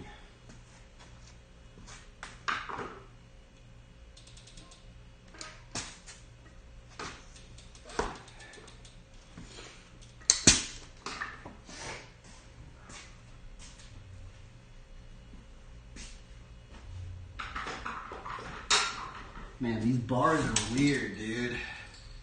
Look at these bars, man. They're so, I don't know if I'm going to keep running them, but I think I am going to. I don't know if I should. They just look so weird. But they make the trick easier, so... Should I sacrifice the weirdness for being able to do the trick? That's the question now. I feel like I am going to run them because Dave Smith ran... Dude, on Dave Smith's testimony part, he went through so many different bike parts. He, like, tested out a whole bunch of different bike parts. So I think that's what I'm going to do. I'm just going to test this one. Test this stuff out.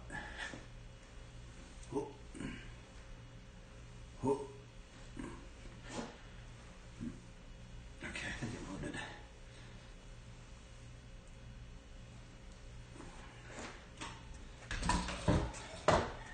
Okay, it loaded.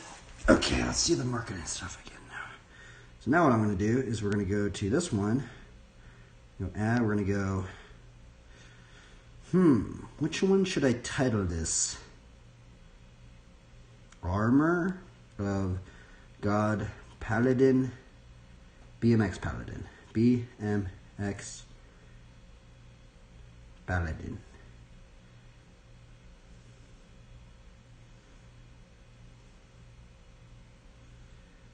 We're going to go drawing from yesterday.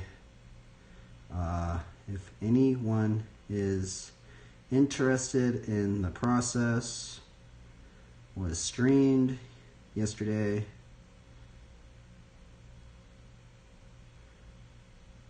Okay, now we're going to go to this thing right here. I'm going to open up this. We're going to take this link. We're going to inject it in the other one. We're going to open up this one. So we're going to open this. We're going to open this link here. We're going to copy this exact link, just like this. Boom, copy. We're going to open up this one. We're making 2 posts today. So this is the one I have. We did the drawing yesterday. I'm going to title it Armor of. I'm actually going to capitalize the of.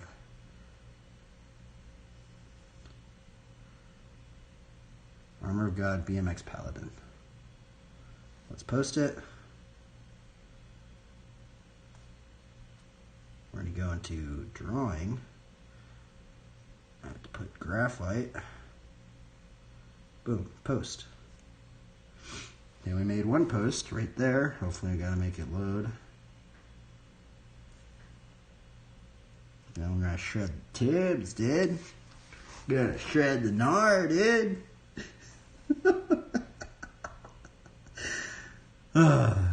Okay. So now what we're going to do is we're going to go to the X thing. Going X, everybody. X, X, X, X, X. And we're going to do the exact same thing over on this one. Yeah. Okay, so now we're going to go just like this. Boom. Photo library. Do this. We're going to do drawing from yesterday. Inspired by the armor of God.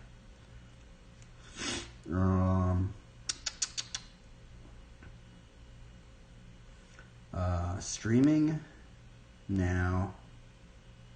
If anyone wants to stop by and ask questions or share verses. Now inject the link. Bada beep, bada boop. Put another period. Boop. Now we're going to go into our saved hashtags because the other site doesn't use hashtags, but this one does use hashtags. Whoa, this is weird. Okay, here we go. So now we go to our hashtags that we have saved. I know it sounds kind of ridiculous, right, that we're doing all this stuff, but I do have this note thing with all these, look at all these things I have saved, all these different hashtags. Makes it much more easier to, I got this one for Bibleverse, I got this one for BMX Stream. Today, what we're going to do is we're going to go into this one, Christian art. We're going to use these hashtags. We're going to copy and paste all these ones. Boop. And we're going to go to this one, and we're just going to inject it up in here. Boom. Just like that. Saved a lot of time. I have to get rid of 36 of these hashtags because I just went over the limit. So we're going to take away a lot of these hashtags. Okay, come on. Boom.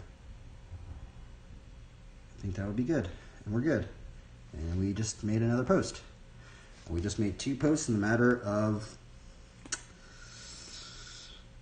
5 minutes. Alright, now we get to ride a bike. And if any of you guys want to do that, you guys could just copy the exact same thing I did. Because you know where I learned this from? I learned this from other believers. So I'm just, hopefully, now you guys will take that and you guys will inspire other believers to do it. We'll just keep motivating each other, I guess. Encouraging each other or something like that.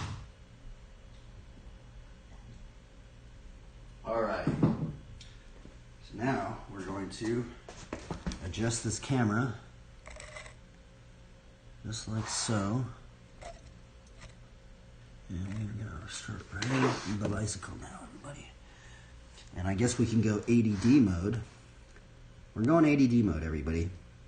And you know what ADD mode is? It's this text, this top text, this floating emotes, the display capture, the image slideshow that I actually just put a whole bunch of new ones in there. We got this one over here. This is ADD mode, everybody. This is what we're going to start calling it. Where's my bottom text? Did I delete it? Oh yeah, scrolling text. Boom. What's this one? Oh, that's the full text. This is ADD mode. And actually, I want to make this a little bit smaller. So we're going to do display capture. We're going to push this to a little bit of a thing. Because that's actually one thing I've been noticing. Most people that watch this stream, strange enough as it is that most of the people that are watching the stream, they're actually watching it on their phone. But what's weird about the Twitch app, what some people like about the Twitch app, is that you can minimize it, right? So you can make it like that little small little thing. So then now I'm starting to think, okay, well, if most of the people that are watching this stream are watching it just on their phone, well, what other things could I provide for people watching it on their phone? Well, that's why I did this little image thing right here, because if you have it minimized like that, there's some other stuff you could be seeing, right? It's not just me it's probably just really boring watching me just ride my bike like that. So now I put this little image thing in here. And you guys want to know how to do it, I'll show you anybody. It's really not that hard. You just got to go into OBS and just make a little setting thing. It'll work. We'll do it right down. I guess we'll just do it right there. Oh, darn. Let's see here.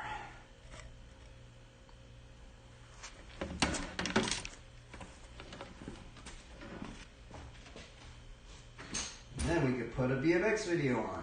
Holy Toledo. We are in ADD mode, everybody. You can watch a BMX video, you get to look at some artwork. We get to promote the BMX industry as well as we get to give glory to God. We can give God the glory in anything. That's funny. That's just funny, man. For some reason it's not even working. Let's see. I guess I gotta make it load or something.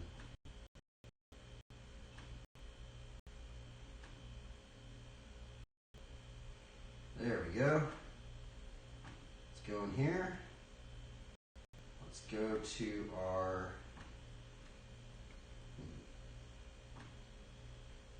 where's our BMX stream one? Go to our playlists. We'll go to let's watch some people that are really good at the stuff that I'm bad at.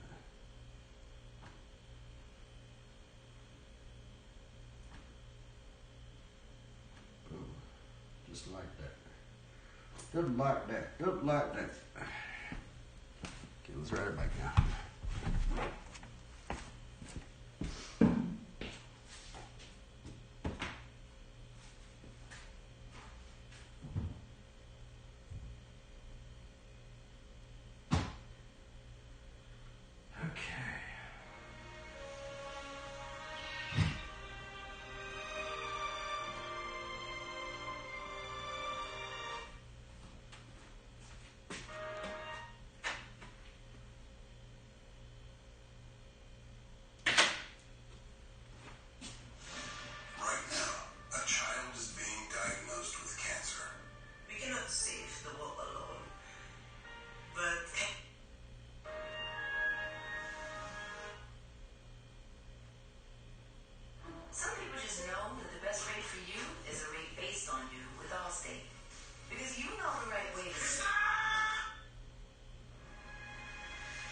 Okay, we're gonna practice double-footed tricks. I know it's boring to watch, I think, but just keep practicing it.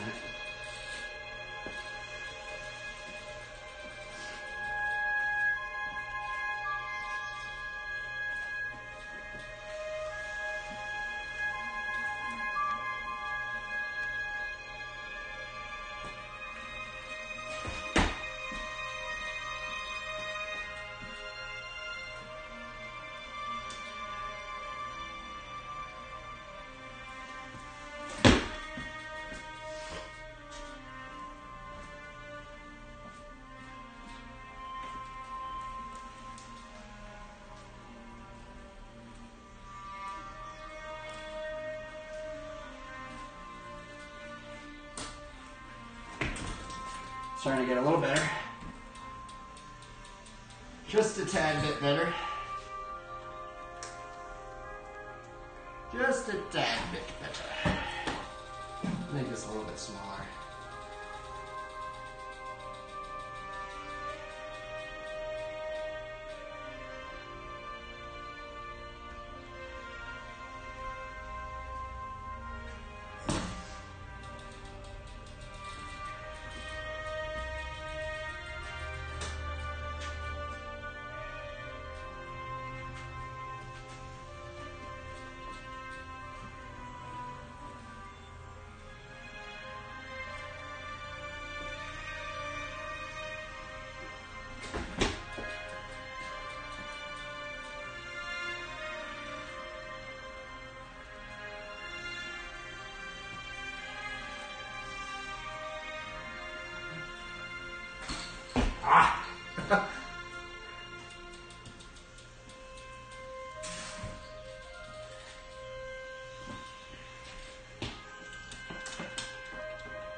What other double-footed tricks are there? I mean, I guess there's this one. I heard this one kind of helps.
Oh yeah, there's also this one on the corner.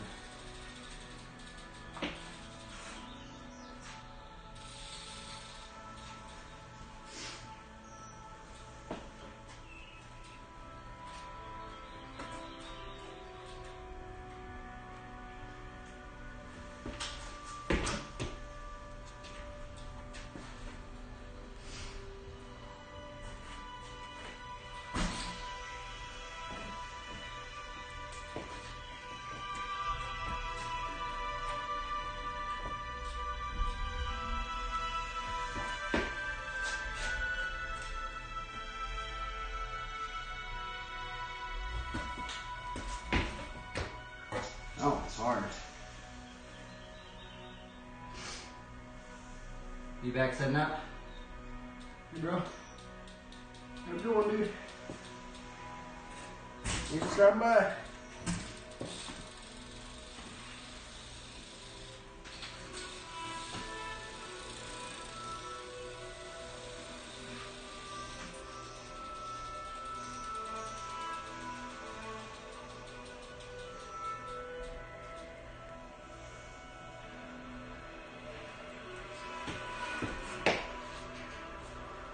What about hang 5 to elbow glide? That's kind of cool.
We did a double.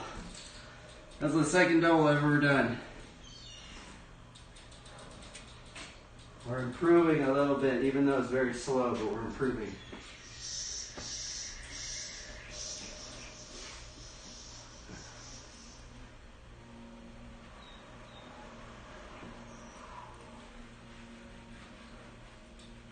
Oh. We're happy. As long as I do that, man, I know I've improved a little bit, so I'm stoked. It's like the other week, I literally could only get a quarter of a circle.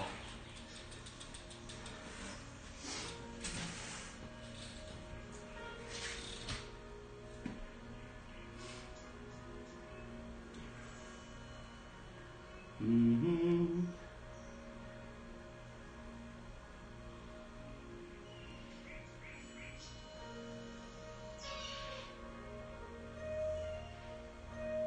Huh. Intriguing. This is on BMX Streets. I guess I should change it to BMX Streets.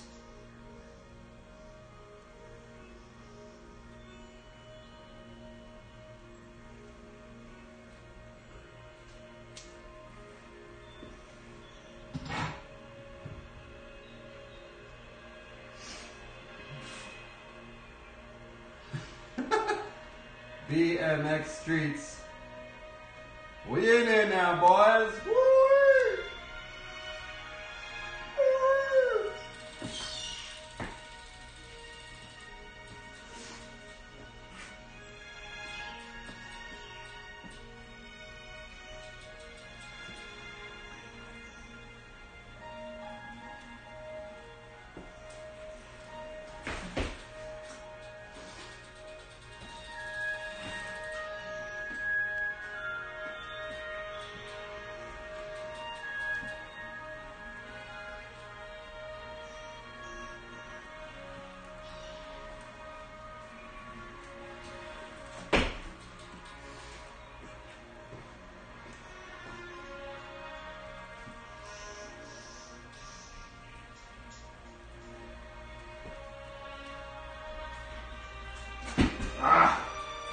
You gotta get that right angle.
Dude, it was at 3.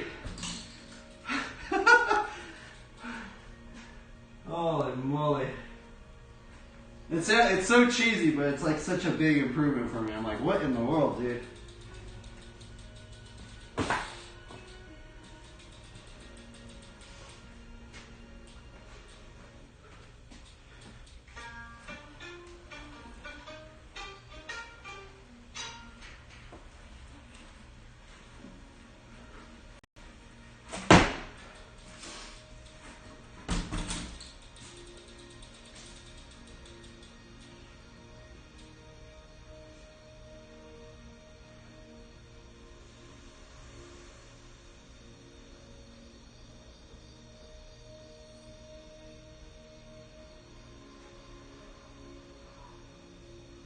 What should we listen to? Let's listen to this. No more soundtrack stuff.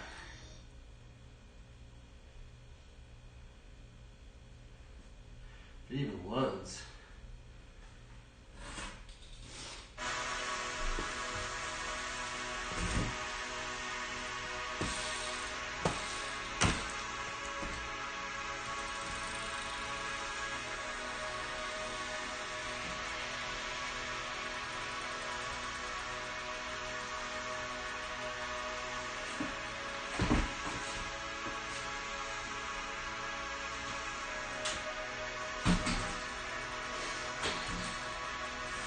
What we're trying out today, yeah.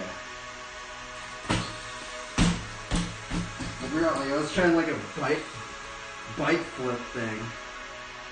How did they do it?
Back to back. I feel like today's just super chill. I'm kind of like a bit more tired today, so I'm not like really like, I'm gonna land all these blanks. I'm just kind of just like, I'm just gonna practice. Kind of a slower day. Practice enough. You can still practice, right? Even if you're tired. This is the cool thing about Flatland, is you can still practice even if you're tired. Because like other riding, it can be a little bit more dangerous. Like say like I was gonna hook myself down like a 15 stair, right? You probably shouldn't be tired if you're doing that, right? Because you might get hurt. Or like a quarter pipe or something, you know? Depending on it. Some riders can just ride whatever though, so that's the other thing.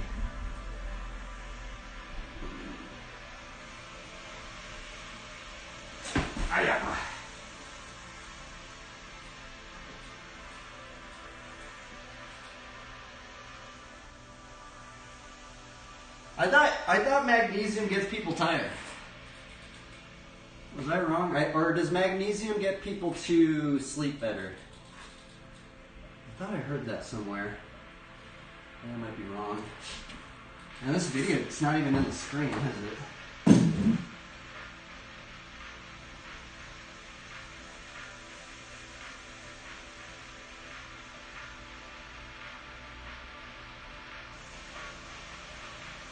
Oops.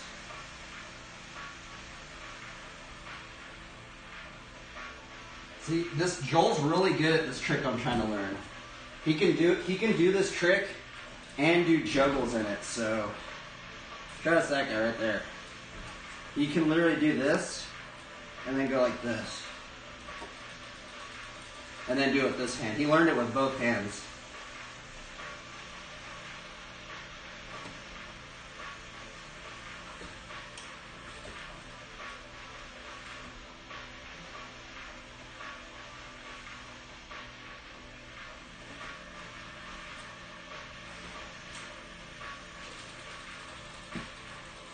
All from this trick.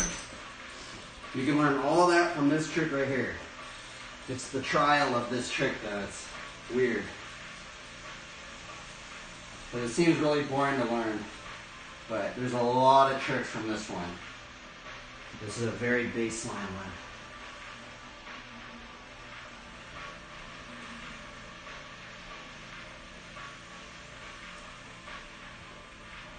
Ah! Dude, I'm starting to learn it.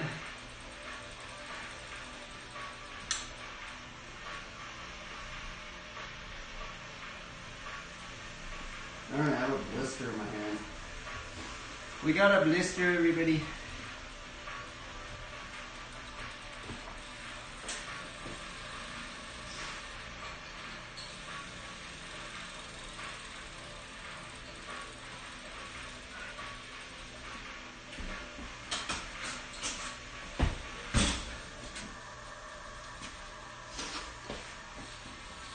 Oh, good for energy production. Huh.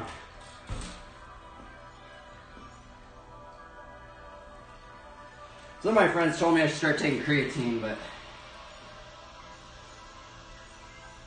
I'm not really good about that stuff.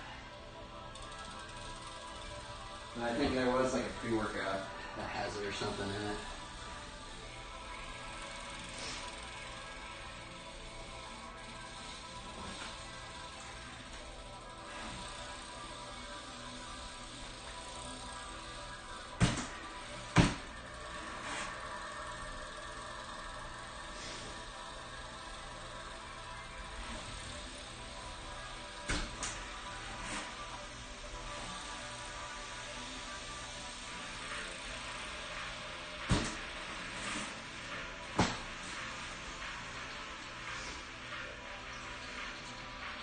You just chill.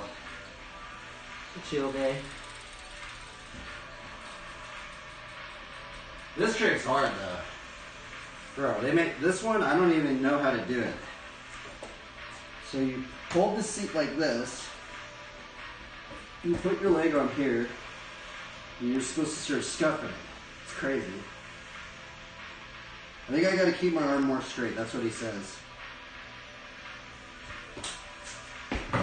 But it doesn't work. Look at what happens.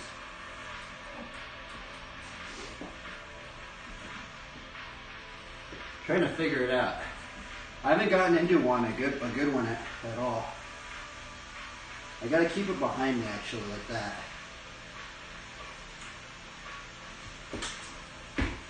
It doesn't work.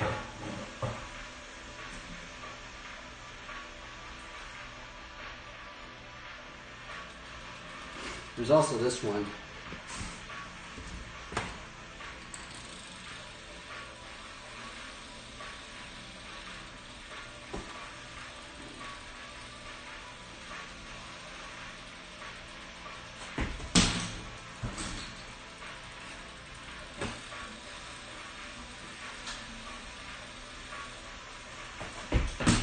Oh, it's hard.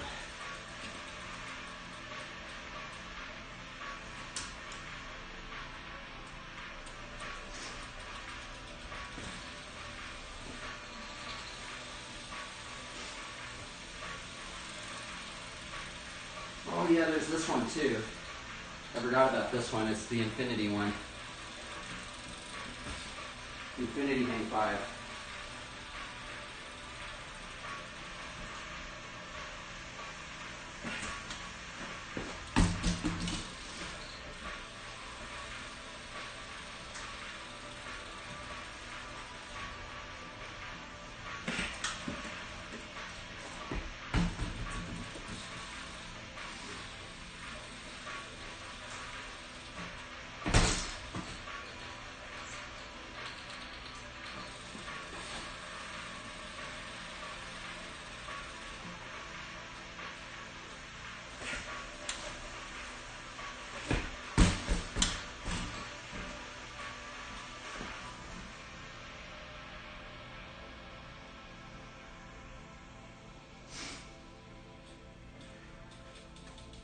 It was hot. I'm gonna try and get like an AC thing in here. I do have that AC thing, but it's like really weak. I'm gonna try and get a split vent thing. I forgot what it's called. I think it's called a mini duct or something like that.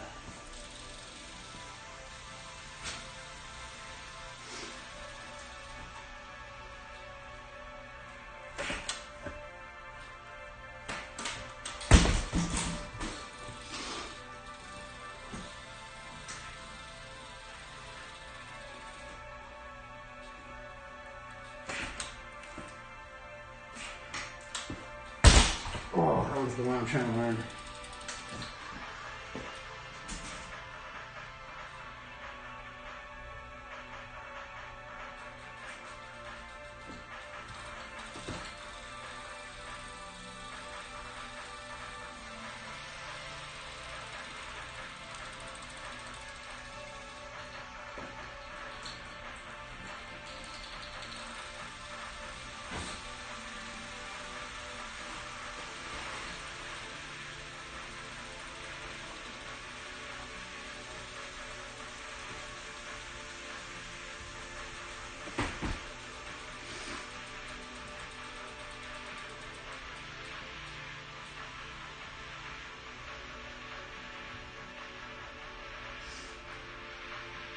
This is super chill music.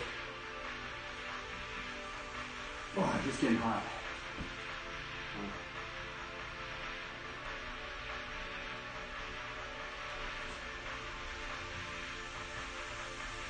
I think these grips should give me blisters.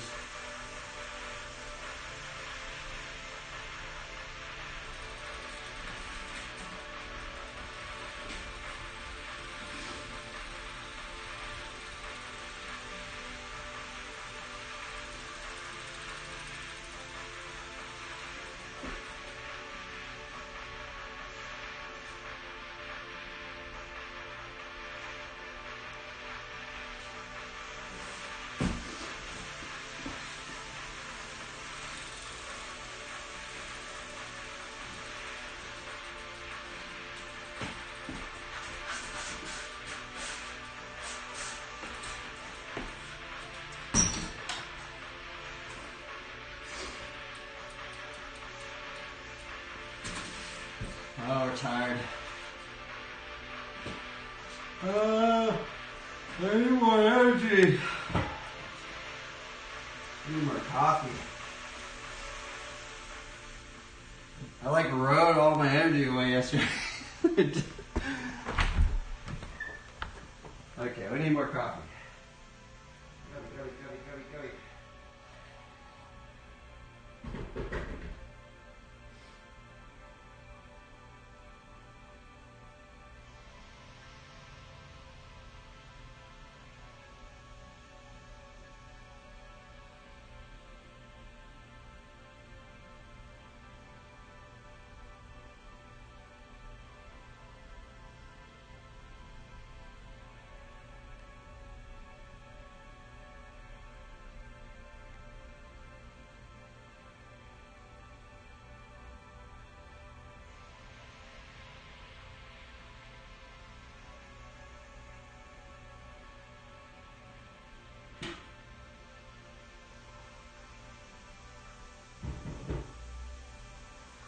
Okay, let's drink coffee.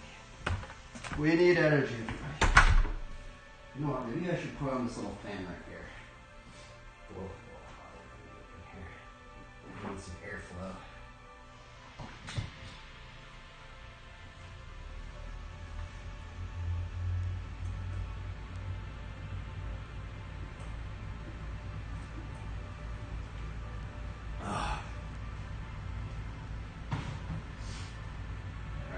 New song.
Is sick? Thanks, dude. Got me on a day when I'm not as energetic, but normally I'm like way more, I'm like, I'm gonna lead stuff, but today I'm just kind of just chilling out. We can still ride. Anyway, stuff, but I guess I tried this trick. This trick's always cool. I haven't even practiced it today.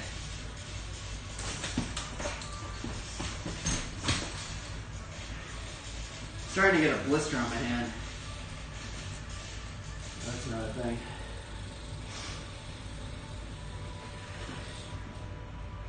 All good, vibe is there. Yeah. Trying to get the vibes going, you know.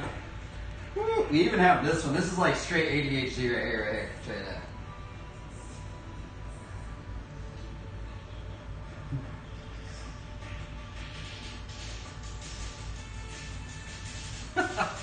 Look at this. Look at this craziness, bro. We have so many. There's so many things going on. We're running flat everybody.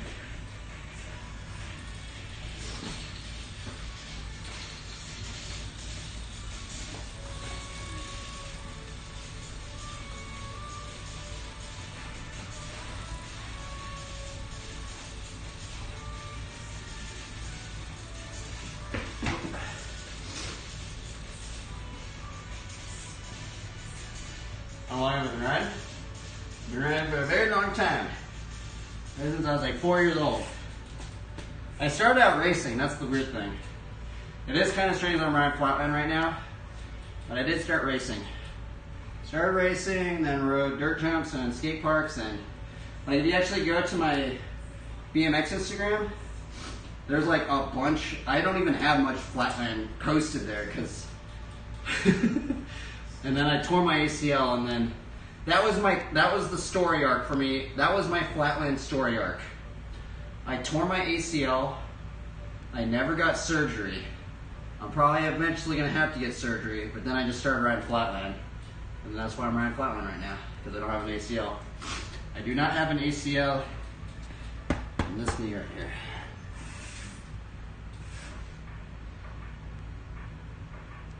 Yeah, a lot of people.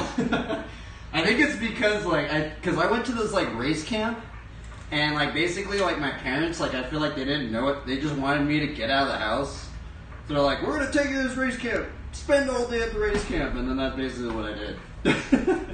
And then they just dropped me off at the skate park. They'd be like, we don't know what to do with you. We're just gonna drop you off at the skate. Like basically, the skate park was like my daycare.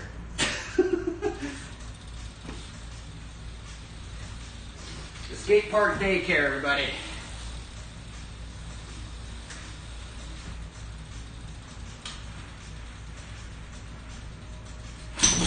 Ooh.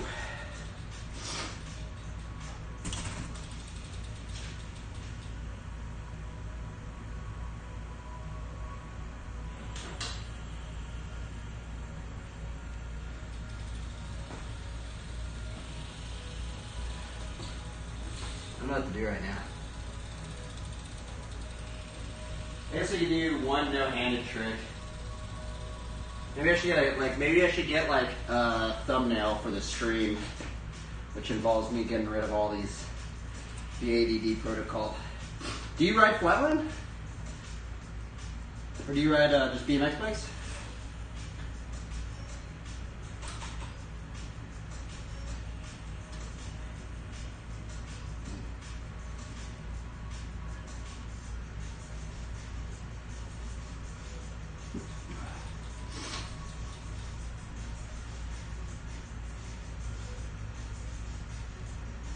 Okay. You ride street? Yeah, street's where it's at. Street's honestly like where real it's at, man. There's a lot of people that ride street, huh? Flatland's just super niche. There's like only 2 other flatland riders in the entire state that I live in. Kind of crazy. It's craziness, man.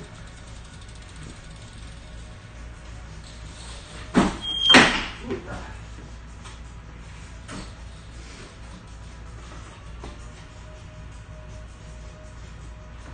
My brakes feel like they're slipping.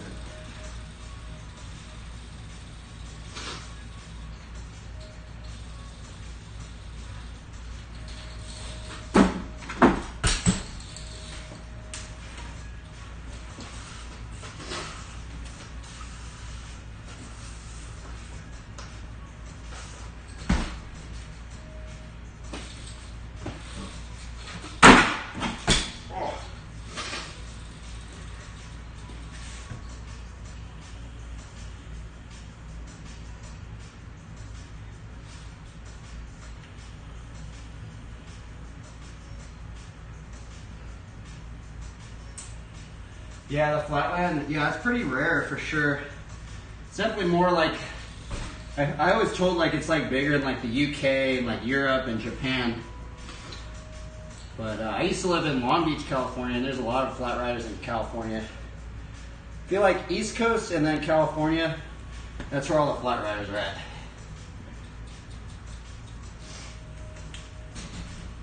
Alright, I'm gonna see if I get some clips though. I'm gonna take out the ADD protocol, everybody.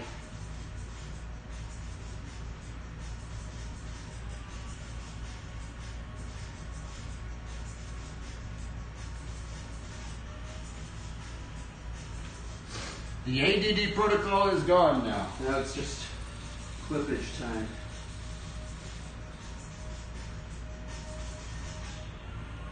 Oh, you're in SoCal. Yeah, did you live in Long Beach? I used to live in Long Beach. Kind of grew up in that like scene.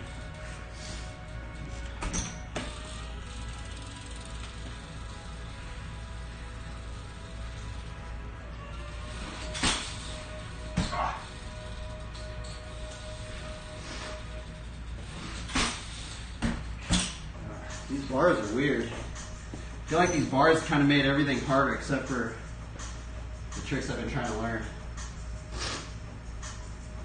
Okay, you're in Bakersfield. You got that really gnarly park, huh? You got that, like, I've ridden that park in Bakersfield. I used to work at Woodward. Yeah, Bakersfield. I think that's where that big park is at, right? It has that half, it has like the quarters to walls and stuff like that, that big cement park. I forgot what it's called. It's in there.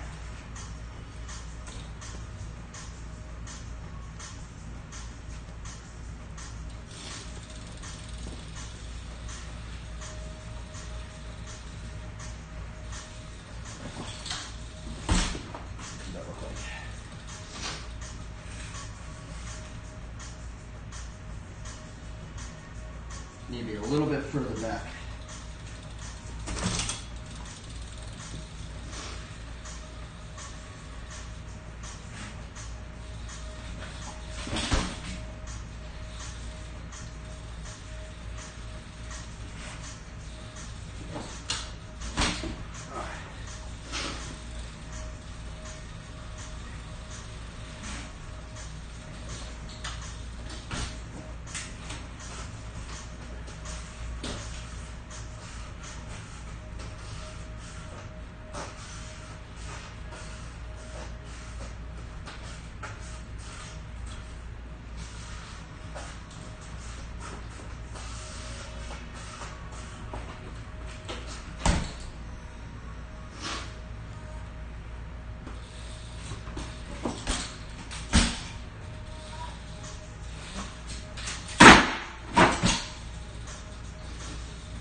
That's a cool one.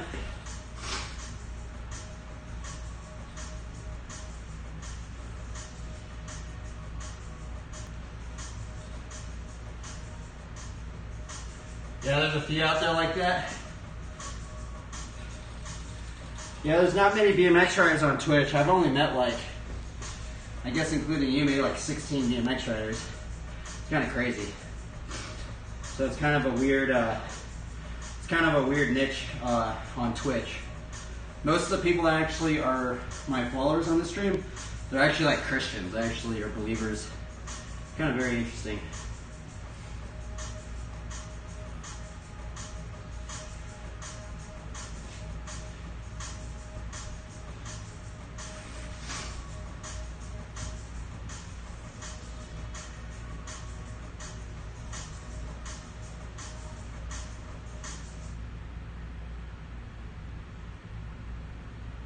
We got one clip so far.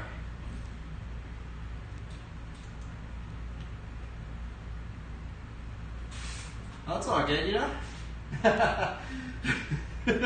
Do you follow Spencer Forsman? There's only like 4 straight BMX streamers. It's crazy, bro. Literally, like, it's actually really, really gnarly. Like, in the matter of like 3 years that I've been streaming on Twitch, I've only met like 4 actual like BMX streamers. But Spencer Forsman, he streams. Yeah, he streams the game. Yeah, Spencer's rad. Spencer's helped me out on that, so shout out to Spencer.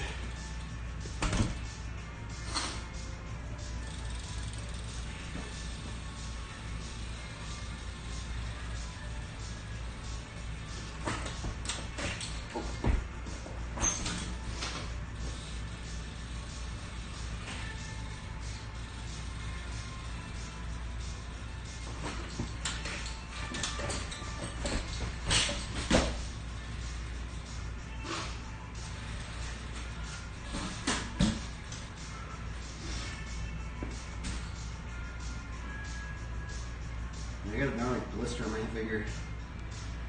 I got a blister on my finger. It's affecting me.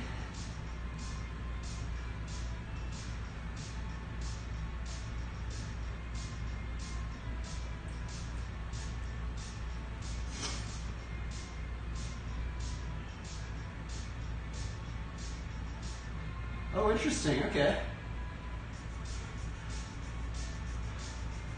There's actually one dude. His name's like AG Racing. I don't know his exact username at the moment, but he does the simulation racing stuff. Like he has a pretty gnarly setup with like the wheel and stuff like that. I also know, I think Mike Stahl. I used to ride with Mike Stahl in Long Beach. I think he does the simulation racing as well.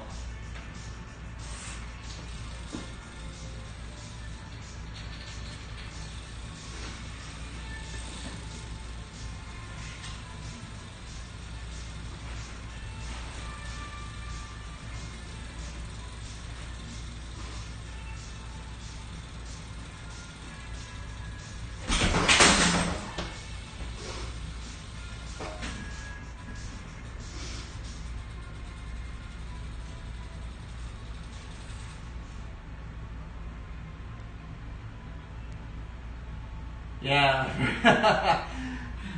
That stuff's crazy, bro. That's just like, it seems pretty pricey. Let's see if I can do a cliffhanger. Might be cliffhanger time, everybody.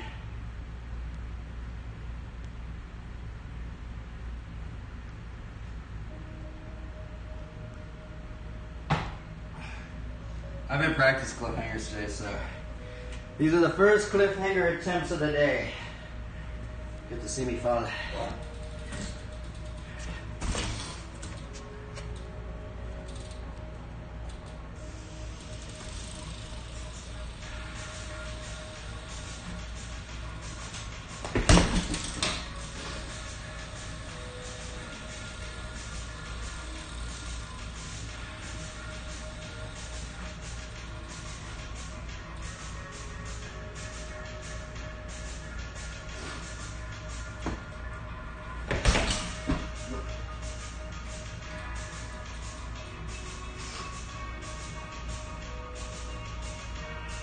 Oh, dude.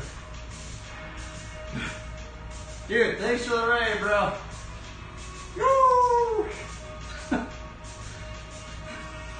You guys catch me on the day where I'm kind of tired, so yesterday I feel like I used up a lot of my energy yesterday, so today I'm kind of just like not pulling it. I'm also running these really weird bars. I changed these bars out. Normally I'm running these ones. I changed these bars out for a specific trick to learn.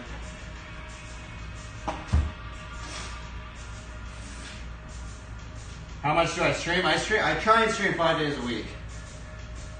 5 days a week. I used to stream 6 days a week. It was crazy.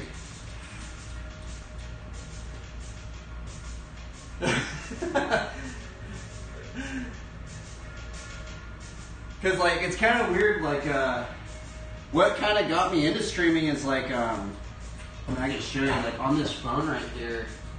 I don't have much memory on this phone. You know, like because I don't have much memory on it, right? And if you guys can't tell, like getting a flatline clip generally takes me like a really, really long time to even land anything. And so what would happen is I'd be like filming a clip, right? And like I would land it, dude, and I'd go behind my phone. And I was like, your storage is full, you gotta delete stuff. I'm like, what in the world? So that's kind of what started getting me into streaming as well. Is I kind of use streaming like an unlimited external hard drive.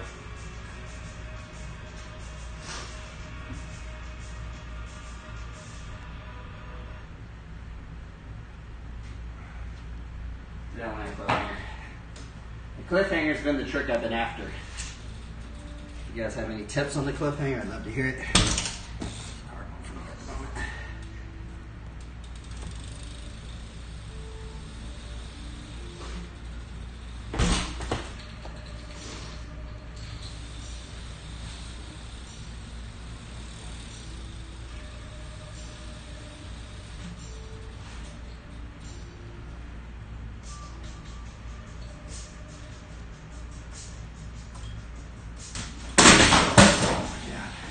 We almost kind of landed that one a little bit.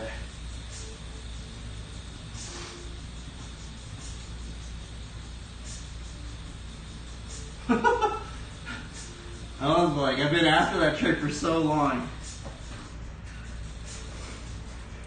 It's basically like, you know, it's like the nose manual, and that it's like a hang 5, hang 10, and it's like the no-handed hang 10. For some reason, I can't land a good one.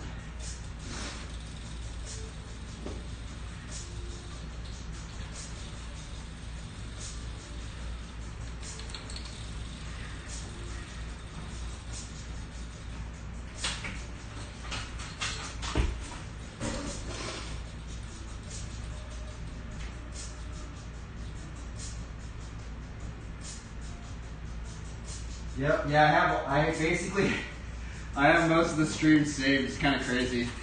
I just upload them to YouTube.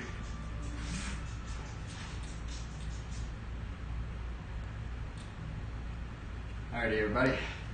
We can put it to ADD mode. I do have an ADD mode. You guys want to see the ADD mode? We'll put it on ADD mode. This is...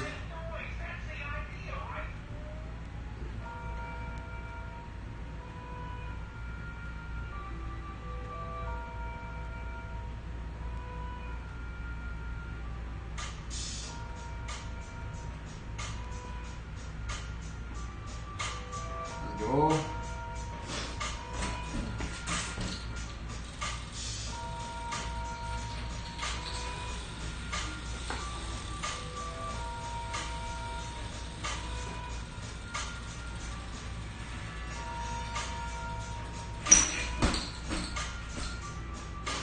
Oh, sketchy.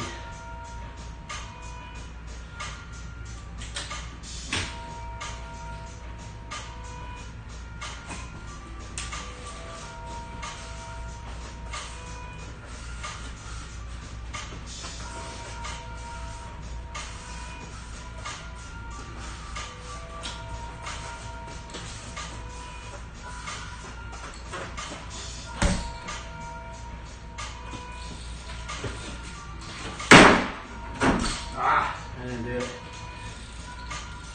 Almost. That's the new cigar.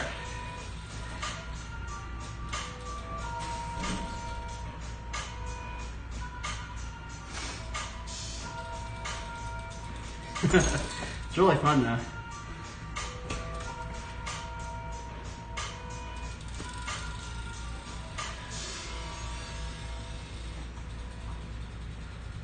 Peace. Oh my god. This thing's in the way. Curb is getting me.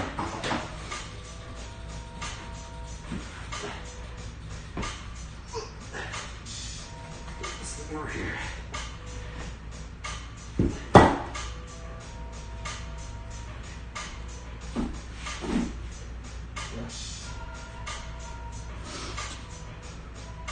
Do you guys ride? You guys, people that just came in the stream? Who here likes to ride bicycles? Bikes are very, very fun. Yeah, read it up here.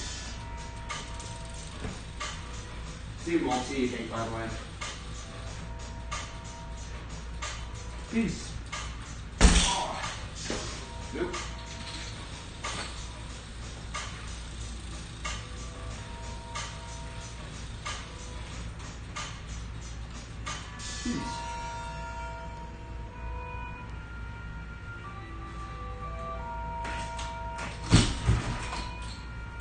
Nope. I changed my geometry pretty drastically with these bars. These bars are weird.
Yeah, the OG setup. Yeah, this is definitely so these are actually K2. It's the K2 DMC Pro bars. They're actually vert bars. You know, those guys that are riding like 20-foot ramps. But the thing about DMC, Dennis McCoy, is he rode vert and he rode flatland. So it's kind of weird. These bars are like hybrid of like the two polar opposites. Vert riding and flatland. It's kind of funny.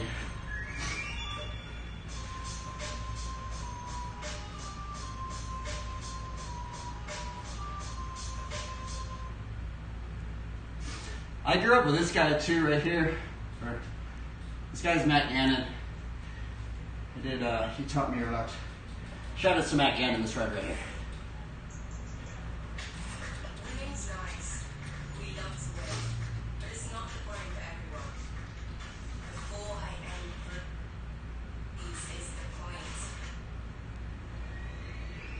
I know, honestly, same here.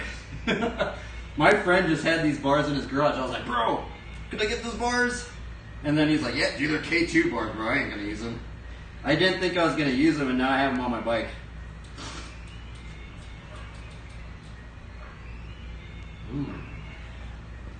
Ooh, you calling out the decade? All right, I got you, bro.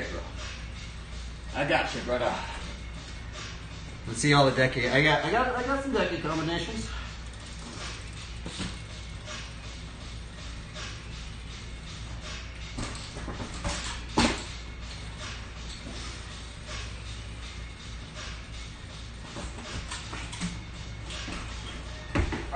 Not that. I'm bad at that one. I can do the whip, that one, but it just takes me a bit. We got this one too. This is like decade and a half to track stand.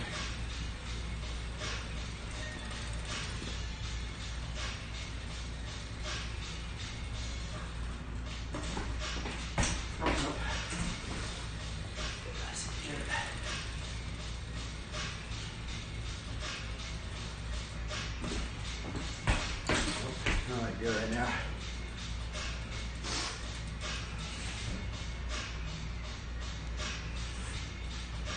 Thanks, dude.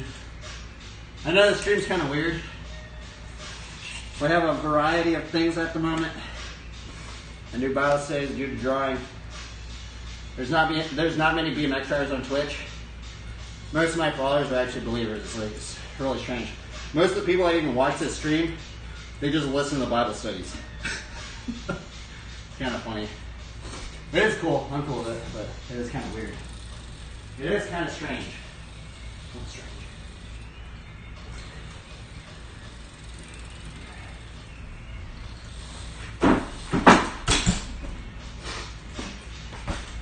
Almost. I'm doing the break decade though, so it's easier.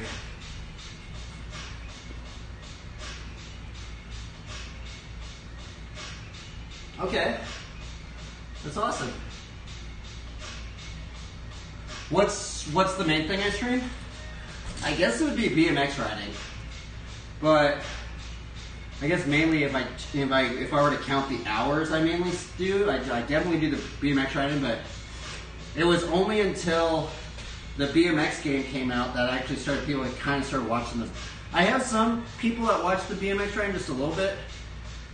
Definitely more because of that game that came out, the BMX Streets game. But mainly it was the Bible studies. And then that was kind of the big one. Can I do whiplash? Yeah, I got you. I got you, bro. I'm bad at this trick, but I can do it.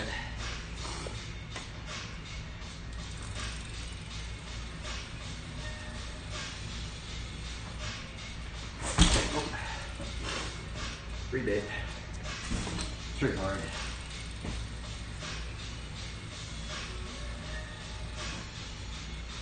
Oh, come on. As you can tell, I don't do this one very often.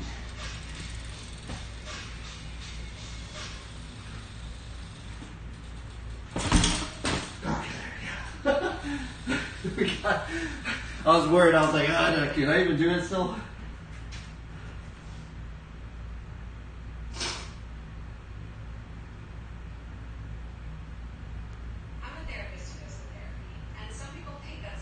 Yeah, that's what somebody said too. Just going and just chatting. So I guess it kind of goes pretty far back. I mean, I guess depending on the writers that I got influenced by. One of the writers that really influenced me was Dave Smith. So, because I got into Flatland from Long Beach, California, and like Dave Smith had a really, really big impact on the Long Beach scene. And that's where I met my first Flatlanders, is in Long Beach, California. Oh, dang, Chad DeGroot, holy moly. That dude's a legend. That dude, it's crazy because that dude's still riding. I think he has like a bike shop, right, in Florida? I think it's called like Beard and Boards or something. Yeah, BMX Streets. It's kind of funny because I actually get a good amount of viewers from BMX Streets. Because just chatting, it kind of feels like it's really saturated. It's kind of hard to find people.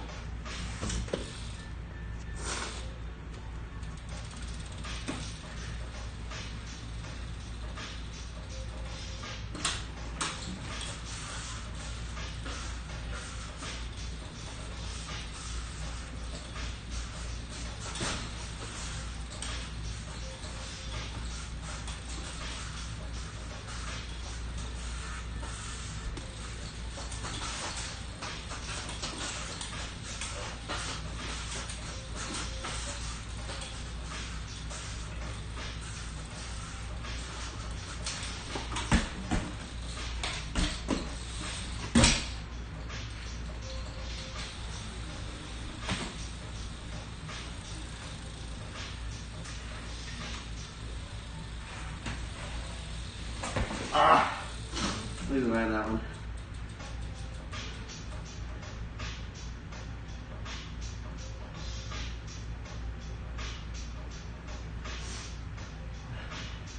The hot tub category? That'd be funny, huh? But the thing is like, I kind of like, ride a bit differently. I kind of like it when I'm riding when there's not many people watching. Because like right now, I'm kind of doing tricks that I've already landed a lot of times. Like that, I've already landed a lot of times doing that. Because like if you see me, like if you guys would have came by like an hour ago, I'm just kind of like failing over and over and over. I'm just doing the same trick over again. But like then when people are actually watching, it's kind of weird because I feel like, should I be landing stuff or should I just be doing the same stuff? Because there's like kind of different modes. There's like show mode. There's like jibbing around, having fun, and then there's like training, learning mode, right? I have like 3 modes of riding.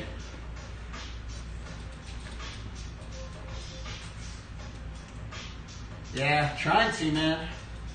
So it's kind of weird because I met a lot of riders that were believers, especially when I was working at Woodward. Sounds weird. There's a lot of gnarly a lot of gnarly writers that are believers.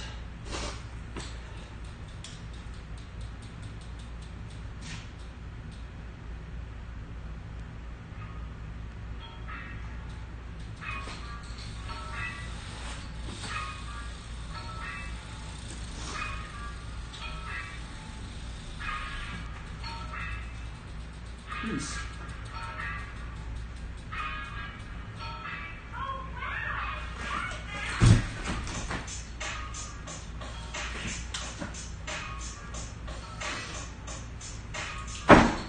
Almost.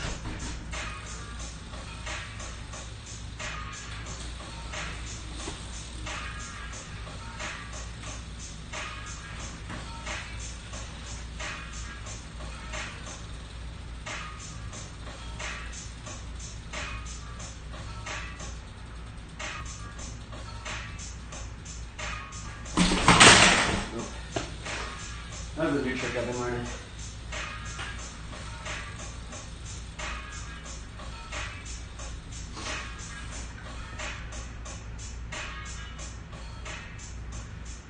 Yeah, the learning mode is kind of just me just doing it over and over again. We do have some learning things as well. So I do this as, you have this, the hang five machine. So we do this on stream. I've been trying to learn cliffhangers on this. This is a good one just to practice. Like hang fives and double. I feel like this has kind of helped me with the double foot tricks. Like that trick I actually just did.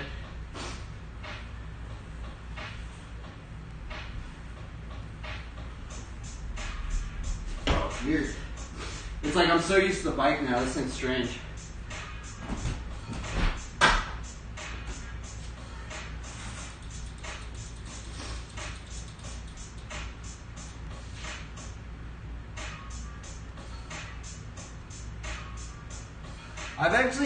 I've never ridden a unicycle. I was about to buy one though. There was one on offer for like 20 bucks. I should have bought it.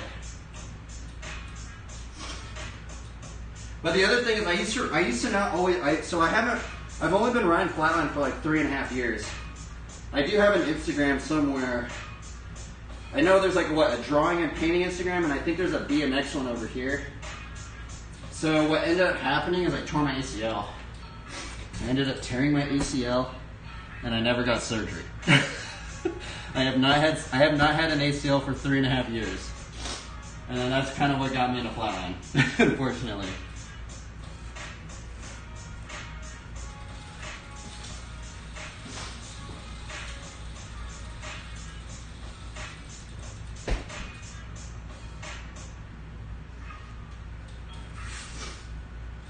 Let's drink some water.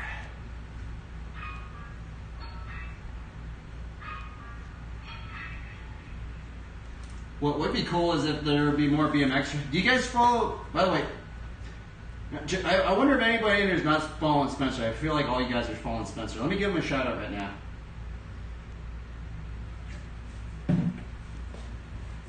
Anybody in here? I feel like you guys all probably follow Spencer, but I'm going to shout him out anyway. This is a cool dude. So I think it's, let's see if I can spell his name. It's /shout out APOOKLYPSE.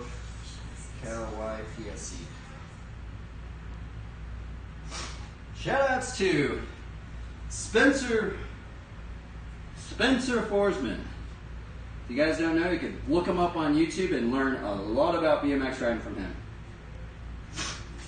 Well, you guys, everybody probably follows him already, but he's like one of the few BMX riders that streams on here.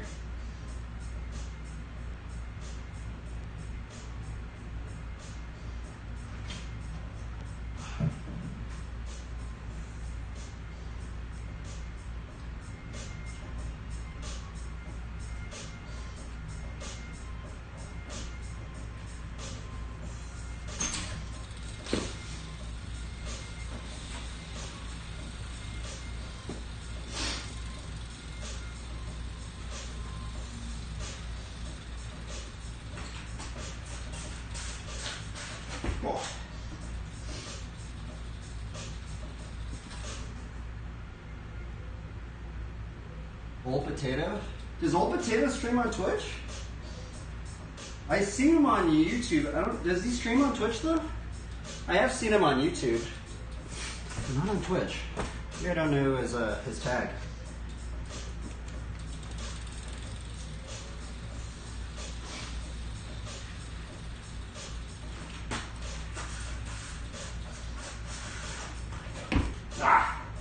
Let me give another shout out. So there's another BMX rider. There is another flatland rider, which he's helped me out immensely. I'm gonna give him a shout out right now. I think eventually he's gonna do IRL BMX streams, but I don't know if you guys play MTG. I don't know if you guys like play the Magic the Gathering, but this guy, I'm gonna shout him out right now. He does ride flatland, and he rides with Terry Adams and Mickey G, which are like some of the top like American flatlanders in America. Shout out empathy for insects. Yeah, that guy. That guy is another BMX rider. So if you have like BMX questions, you can ask him. Or like flatland questions. He has helped me out a lot. He's given me a lot of tips for tricks and yeah. Shout out to him. He's red.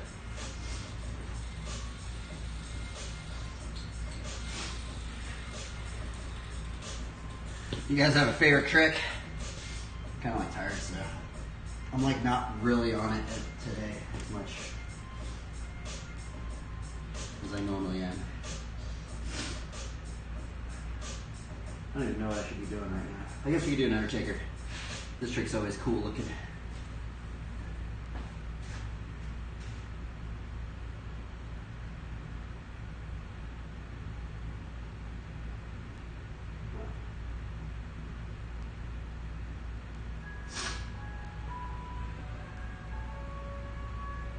What size frame? We are actually running a 19.9 Colt Tech frame. Shoutouts to Colt Crew and shoutouts to Robbie Morales. Basically the only company that has hooked it up. Not only has Robbie hooked it up with this frame and these parts, a lot of these parts, but I have a couple other frames he's given me, and shoutouts to Robbie Morales. We're in a 19.9, and then what's up? Oh yeah, head tube angle. I think this is just a 75. I think it's just, it might be 75.25. I can't remember. I think it's just 75 though. We're running 15-degree offset forks. I think that is a pretty big one. I used to run 0. I used to run 25. But we are running the 15-degree offset forks. And then we're running an 18-2 sprocket. Crank flips. Ooh, I love crank flips. Crank flips are one of my favorite tricks. Let's see all some combinations we got.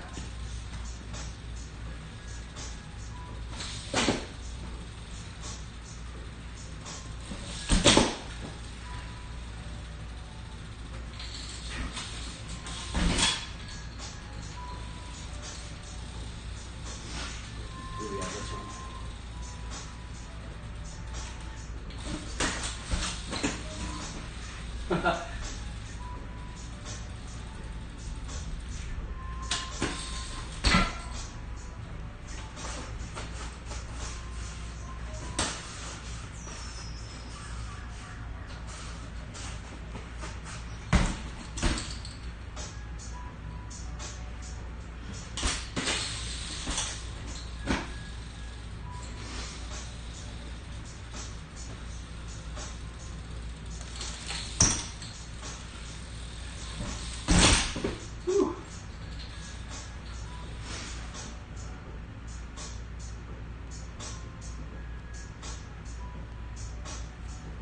Got a bump up in there. Oh, my chain's catching on me.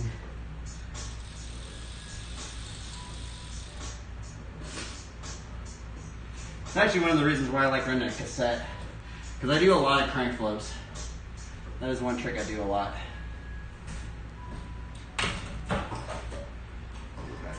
Blow my nose.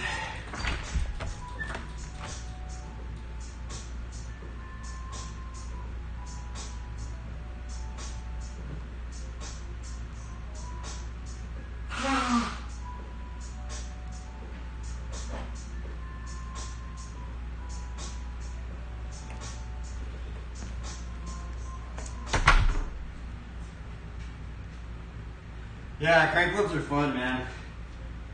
I was definitely a crank flip person than a bar. I can't even hot bar, so that's the other thing.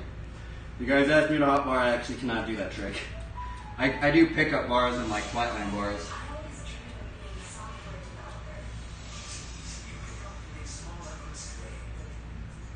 And shout outs to this guy right here, Danny Hickerson.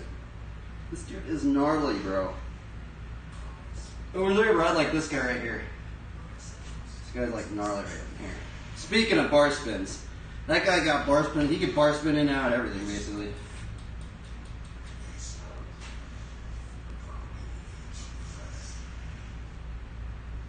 You lost it?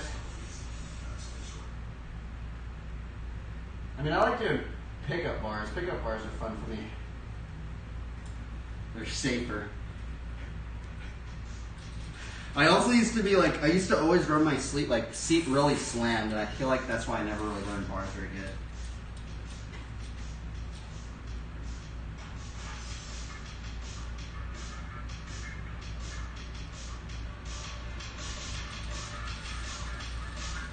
Right now, this is probably, like, I really like this trick right here. So this trick right here is called the fire whip. It's a, some people call it a pinky squeak, some people call it a multi-fire hydrant, some people call it the fire whip.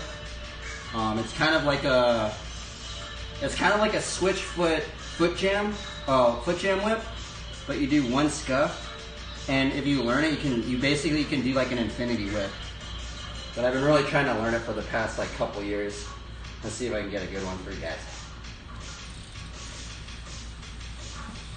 I think I did one earlier. So you saw it earlier, but I think I only did a triple. See, like that was a triple, but I have done the sevener.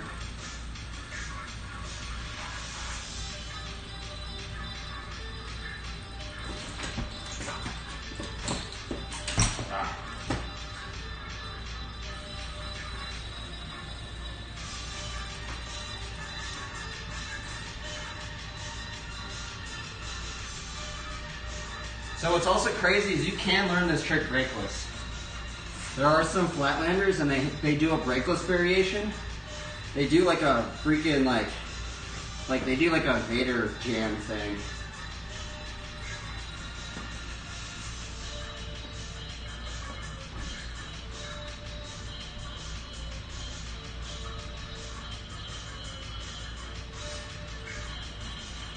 I don't know what to do anymore, buddy.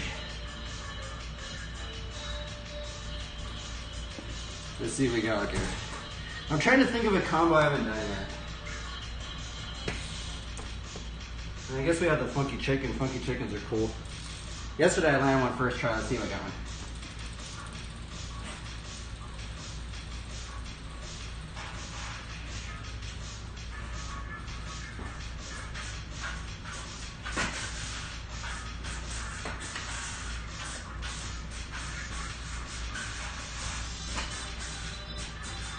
Peace. Whoa! I didn't even land it. It was crazy.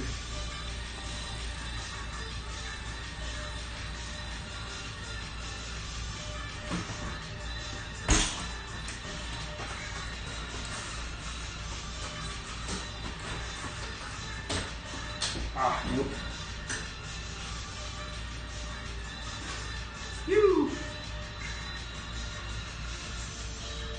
Yeah, flatland's like super fun. The other cool thing is you can learn this stuff in really small area. I mean, I'll show you guys the area. If you guys have any questions on my bike or anything, this is the spot. We are riding in a 15 by 15 square foot area. Now get this, this is the gnarly thing, right?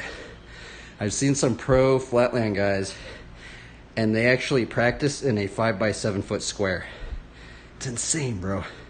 Some of those like gnarly like X game guys, they ride in these really, really tight little areas, dude. So if you guys can find a 5 by 7 foot square foot area, you can learn flatland. Then we got a bench or a ledge made out of a church pew. Shout outs to my neighbor. He gave me this old church pew thing. and I basically convert it into a ledge. We got kind of like this bank thing, or kind of like Jersey barrier-ish bank thing. And we got that thing, but that thing's hard to ride in here because basically this is your run-up. I don't really ride that thing much. I barely can even do anything on that thing. I'm pretty sure someone could probably backflip that thing. Boom, backflip fakie or something. Some crazy individual will probably do that. Like Dylan Stark or something.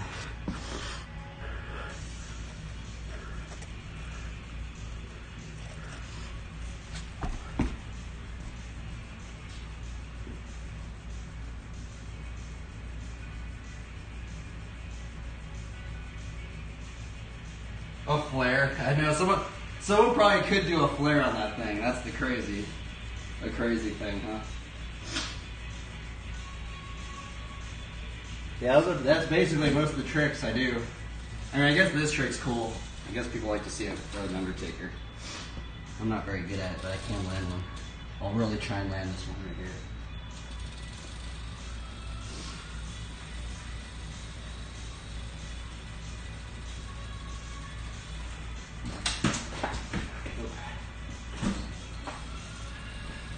If any of you guys are really lanky, you guys probably learned that trick. If you're like super like really, if you're like 6'5" or something, dude, this trick would be like nothing for you. I feel like, I don't know, maybe. I think that's not what it'd be like anyway.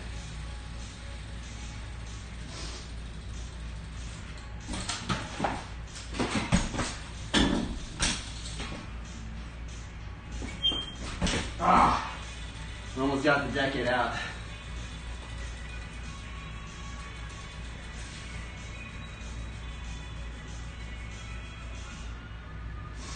You.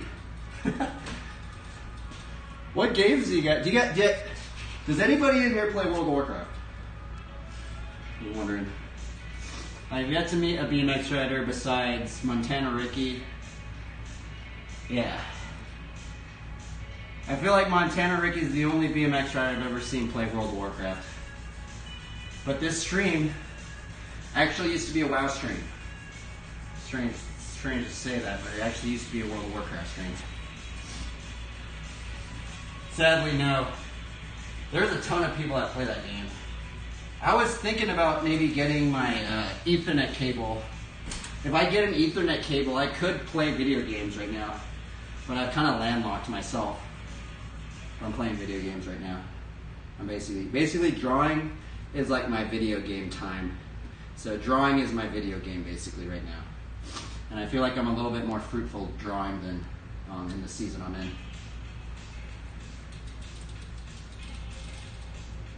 Oh, awesome.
That was a rad line.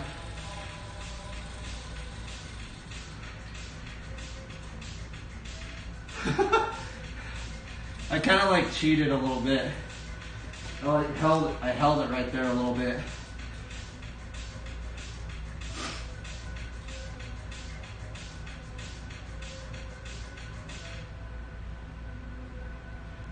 You might save that. That was the first time I landed that one.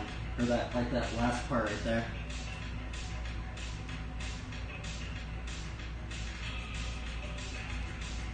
If you guys have a favorite BMX video, we could put it on too. Right now I'm just in this playlist just watching these videos. These guys are crazy though. You guys are like gnarly. Man, this song is awesome. I'm gonna save it. We are saving that song.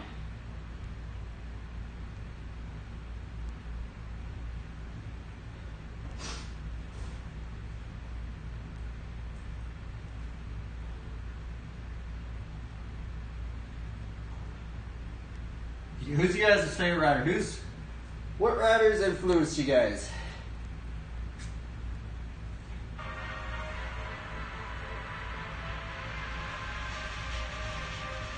There's a commercial, isn't there?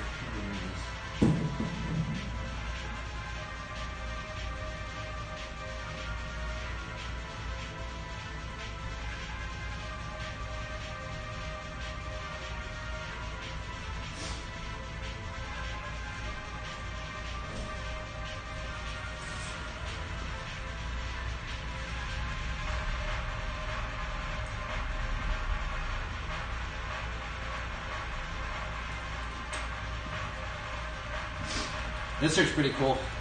It's like a backyard ride. Or a backyard ride.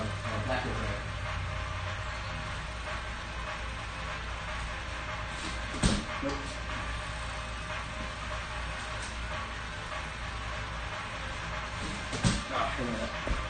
I'm going to take off all of this stuff. I might try and get an actual clip here.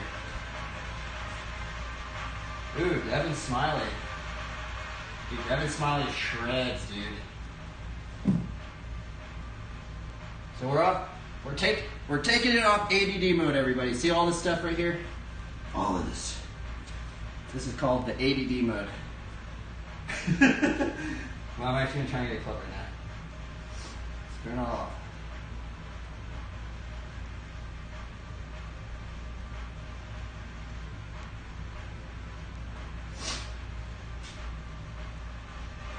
Oh, crazy.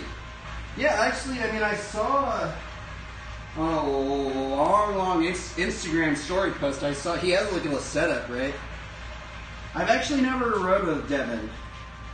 He's actually one of the few Colt guys I haven't. Well, he just got on Colt, so that's why I haven't really ridden with that guy.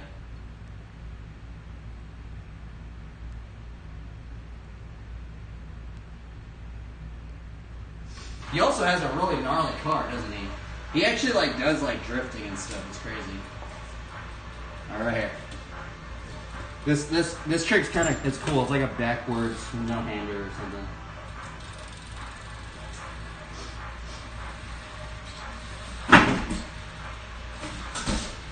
Ah, that's sketchy. I'm gonna do it.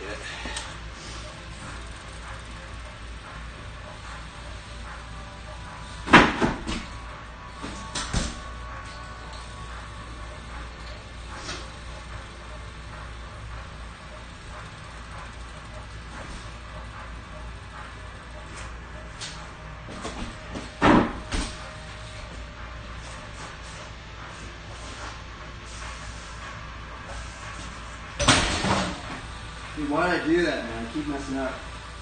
We landed it, but I should have just landed it and just kept it, but I tried to do another combo.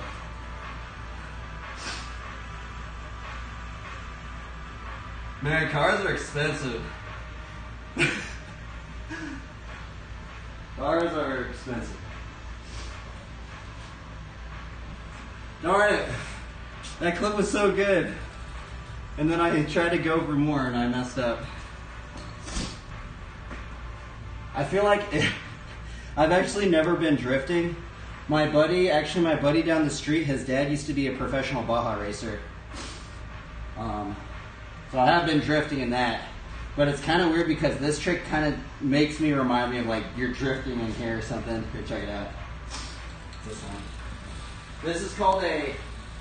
This one's called a switchfoot. Some people call it a donut. Some people call it a switchfoot donut. Some people call it a switchfoot Circle K. So, yeah, you see that one. Yeah, good.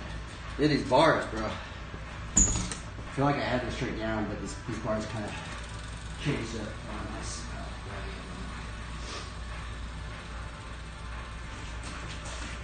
freaking.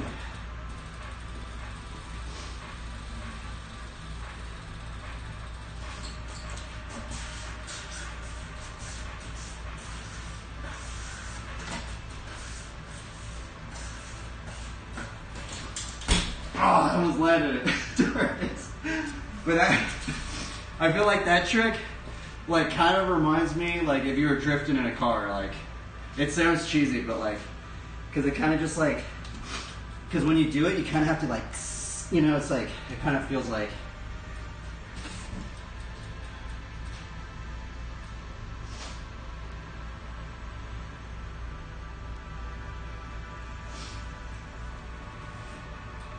I kind of recently learned that one in the past couple months. So that one is kind of like a newer one. I still can't really land it very good.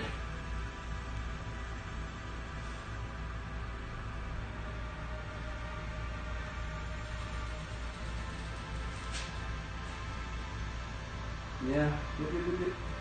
Bike's really fun. Anybody watching, go and pick up a bike today. Go to coltcrew.com and pick up a complete bike. Or go to your local bike store near you.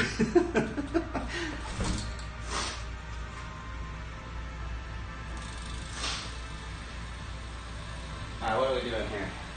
I had a trick in mind and I kind of lost. Oh yeah, we got this one. This one's halfable.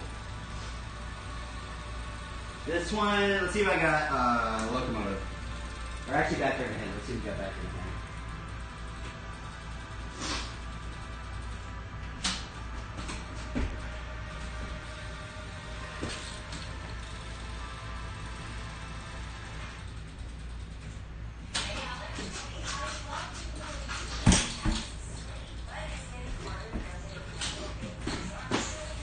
Oh, we landed it! Dude, that one's super rare for me to land. I did a double hop though. Watch. We landed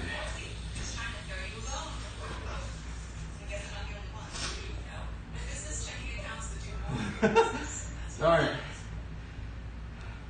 Some of these flatland tricks, like, they're like super hard to land. Like, and it's like the only way I can land is though I land it sketchy. That one was really, really rare for me to land though. If you guys saw that one. Let's see if I can clean it up. That one actually might be one of the hardest tricks I can do right now in flatland.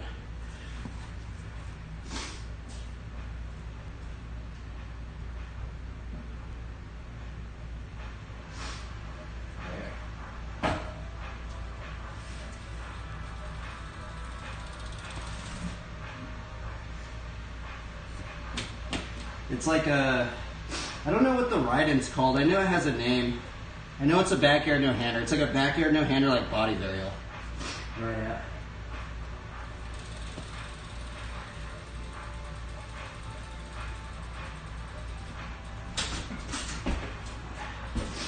You gotta be like quick on that first part.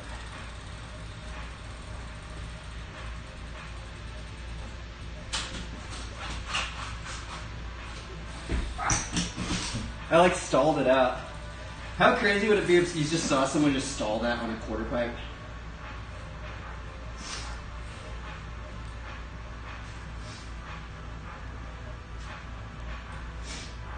Yeah, it's fun. There's also like a different combination. The reason why I learned that one is because there's this other trick called the locomotive, and it's kind of like you go straight into the cross, kind of. I don't know how to trick. This one's harder than the backer, so this one's actually the harder one, harder variation than the backer. It's like a candy bar cross looking trick.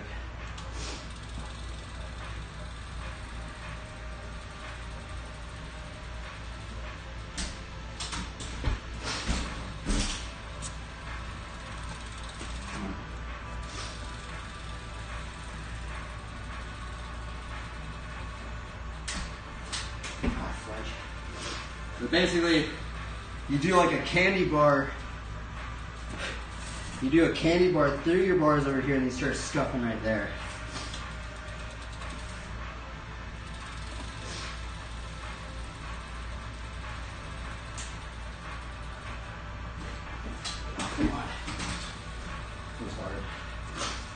Gotta get into at least one today.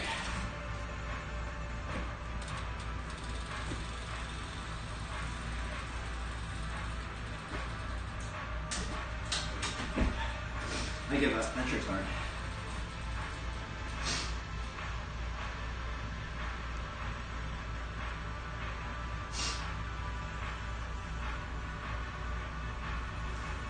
We need some different music over here.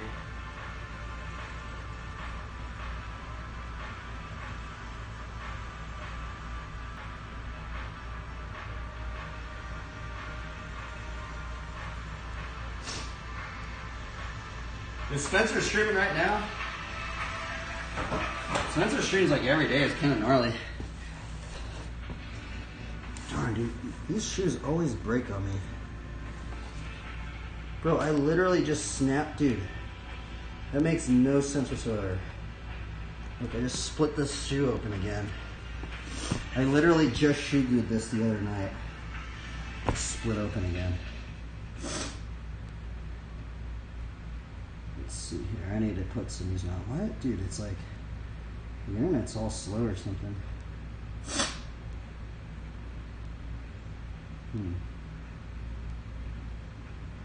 Let's see here.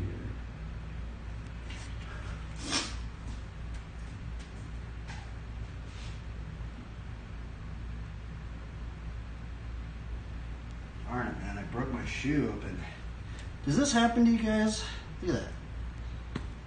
I literally just got these shoes like a couple of weeks ago.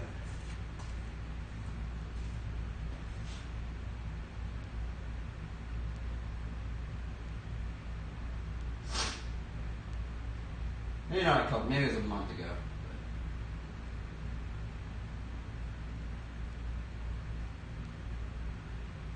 Okay, let's see. I'm putting on some more music, everybody, and then we're trying to run again.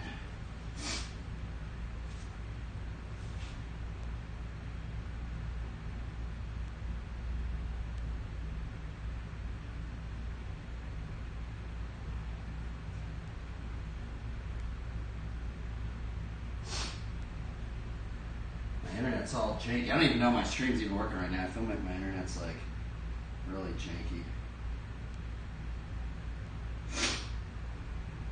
Yeah, it's worse than this.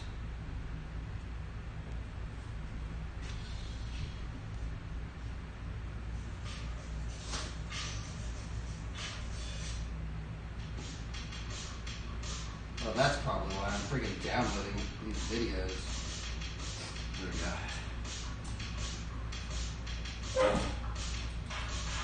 Let's see, we got like the back here no-hander. Backwards right no-hander. Ready? Oh, there's this one. This one's kind of like a cheesy trick. It's like a Joel no-hander. I don't even know what it's called. I think it's Joel no-hander.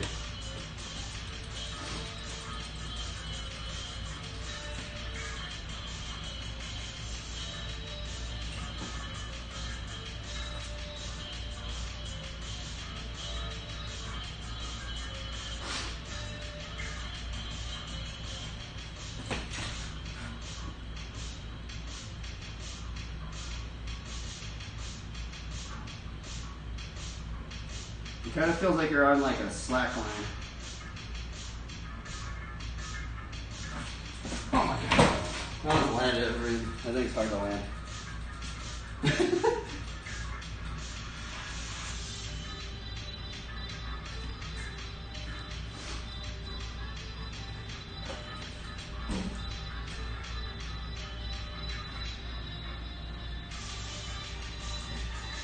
Hands are all sweaty.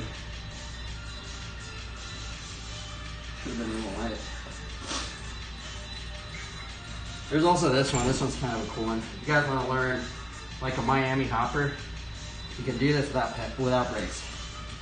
You go up. Yeah, you want your pedal down like that. So you can go up like this.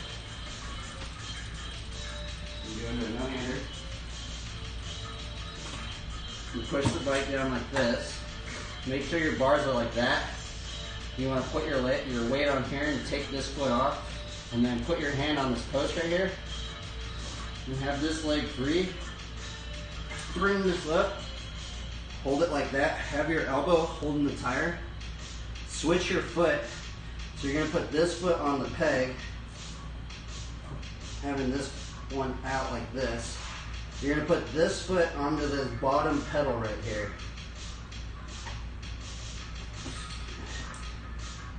And then you just lift yourself up and you get on top of the tire. Oh, you get on top of the tire on this one.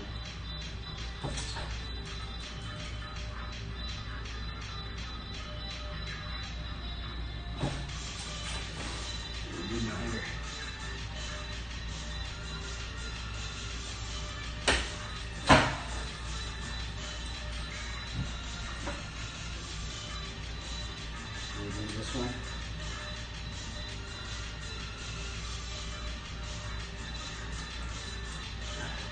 And then this is the Dave Norrie track stand or Dave Norrie stand. So you put this leg right here behind on this tire. You push it over here, and then you grab this hand. You put it right on this tire right here, and you get the balance point.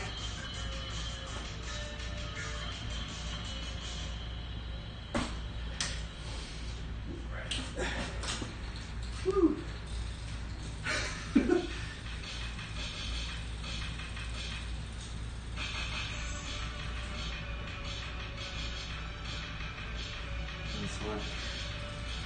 I feel like it's weird. You think like more people would do those tricks because like you can learn that in a matter of like, you literally do it in like, you don't even have to be rolling.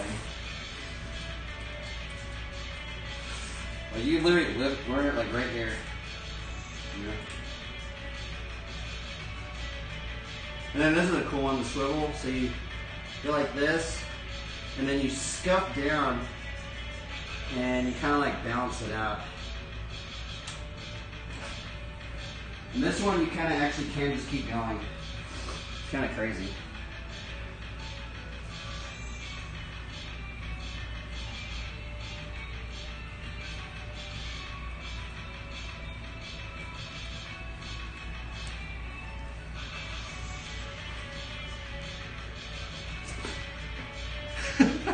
I got dizzy doing that one. Oh my goodness, I got dizzy. That was a fun one. No. This is kind of like the beginning, the basic flatline tricks. I learned a lot of the old school flatline tricks first. This one's cool too. This one's really fun. So you go up, you go rocket stall, like this. And then you go endo, and then you do slider bar.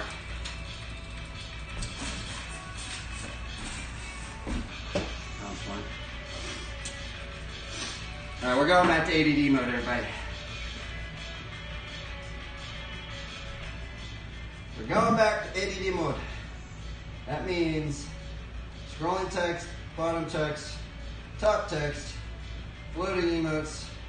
We're watching a BMX video, and we got the image slideshow.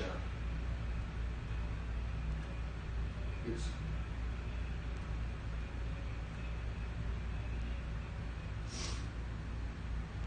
I guess if we want, we could actually even get this one on here too.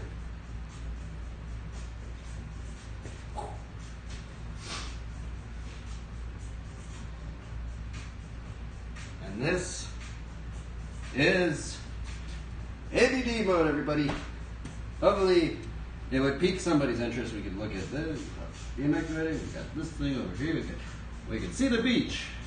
We got a Bible verse. We got this verse. We got some motivational, encouraging words right up here.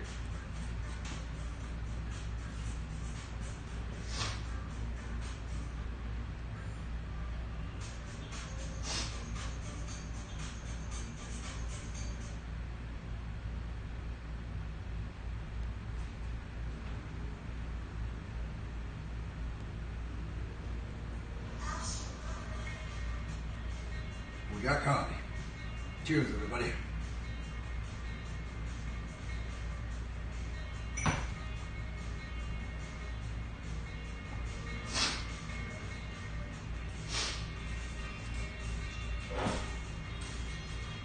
Now I'm going back to like learning mode. So this is kind of how I should have been doing most of the stream, but I guess there's more people watching. So, but if you guys want to know like how most of the stream normally is, it's just basically me doing this in this week segment, and then just basically just standing here, starting like this, lifting it up like this, and we're practicing a double-footed, one-handed steamroller in a circle.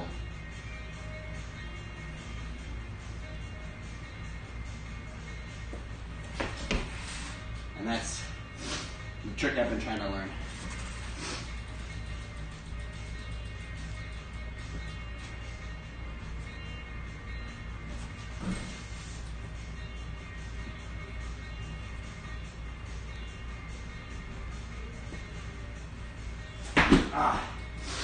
Freaking hard. It looks easy, but it's a hard one.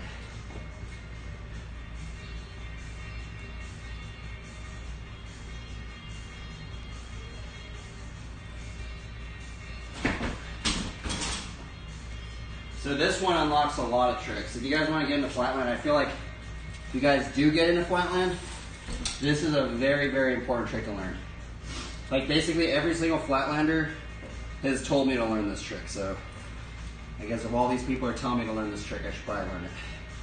Because this is like the first base like double-footed trick to kind of like get you into doing hitchhikers, right?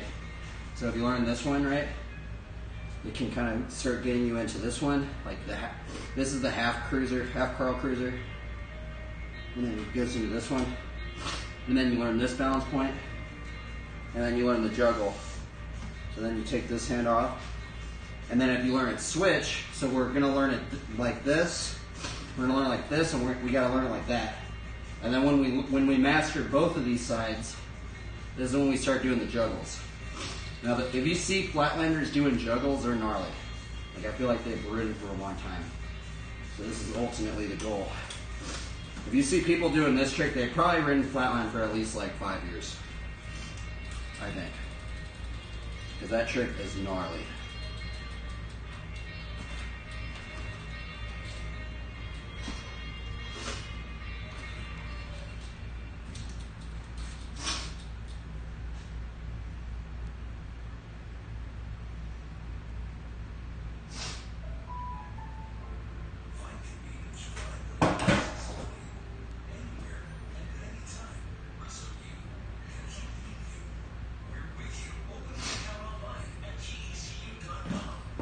Back to learning the basics.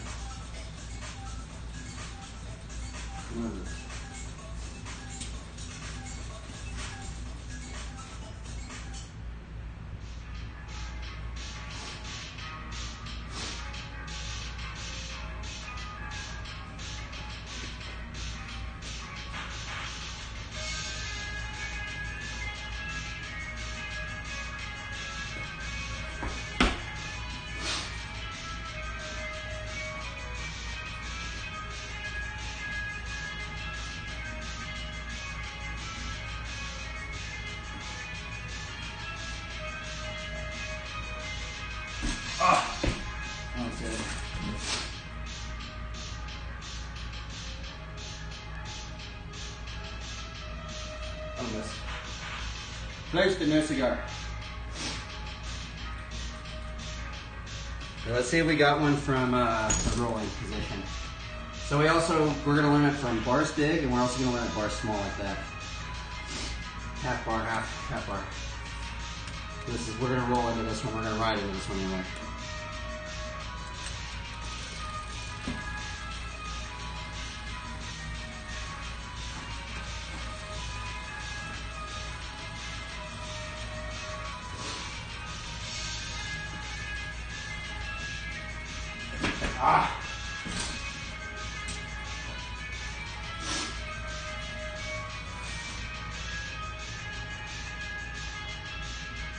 You guys know how to do this trick? I feel like I'm almost there. I'm like about to learn it, but yeah, it's so vlogging. Thank you for everyone who followed me. Appreciate it. You did not need to do that. Oh yeah, what is it? rolling into it. So if you guys know Matthias Dandois, if you guys watch Matthias Dandois, if you guys for Haro, he does this writing right here a lot. A lot of his combos, this is actually why I learned this trick. In some way. I see Matthias doing it a lot, so I was like, huh. Matthias is doing it a lot. I don't know why.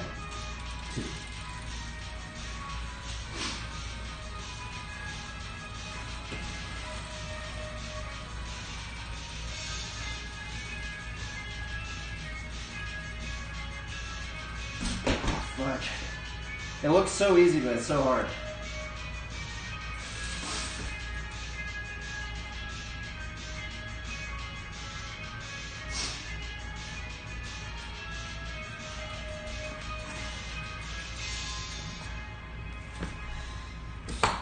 So the goal today is I want to get a double spin, like a double rotation. There's nothing easy about Batman. Yeah, some tricks are easy. This is the very first trick I learned. This one. I don't think you can learn this one in a day, you know?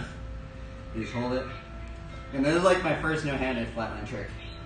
I still do this trick to this day. It's kind of funny. But now, we're trying to learn the double-footed, one-handed steamroller. I've been after it for like 2 months now, and I finally started making some progress. After 2 months, I finally started feeling some progress.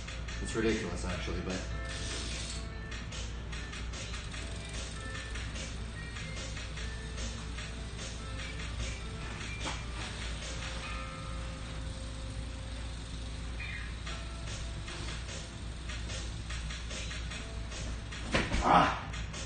Darn it.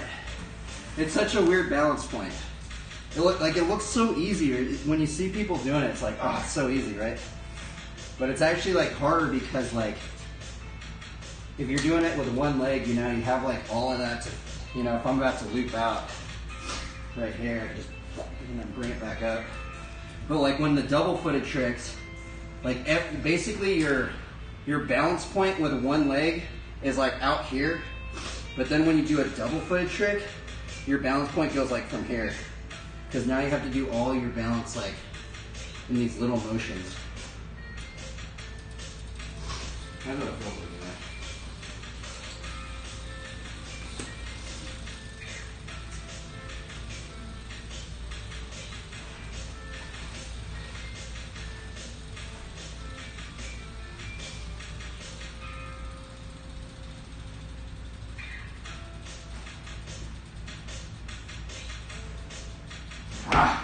Almost did it right there.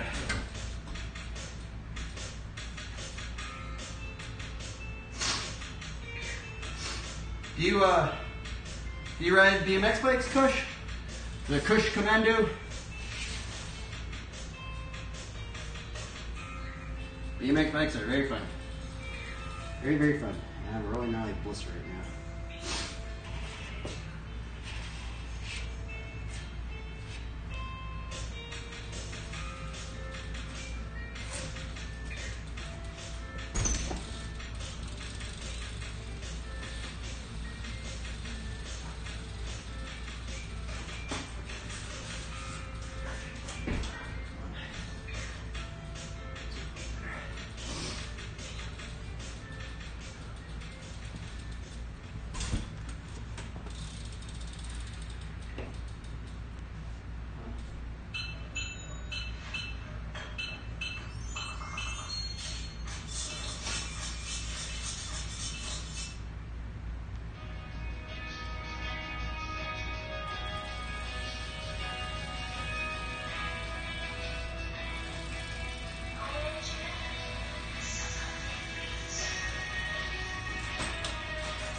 At least we landed it. That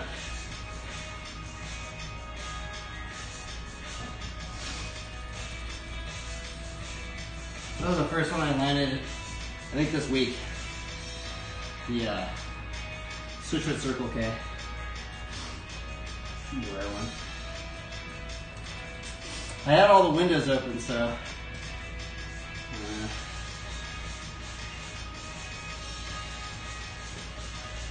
Well, I guess I might just save that quote. Let's make that a quote.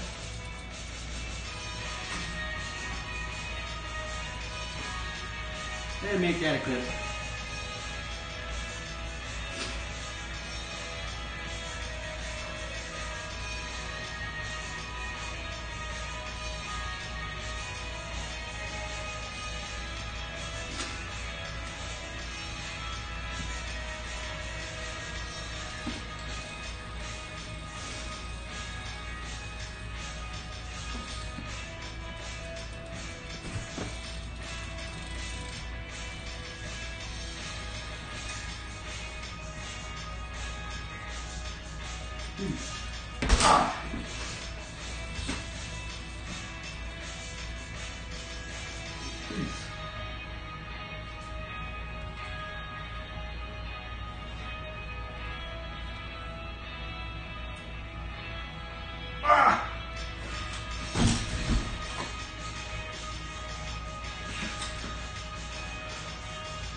That was fun.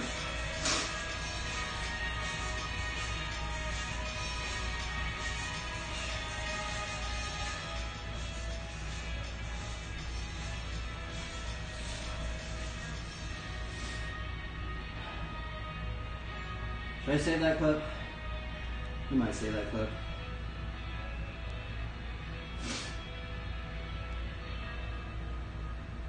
I have this gnarly blister. About time to go draw, everybody. So.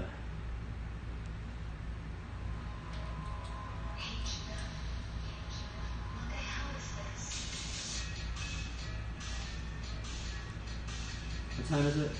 Yeah, I should probably go draw. Well, everybody, this concludes today's episode of Learning Flatland BMX, episode 812.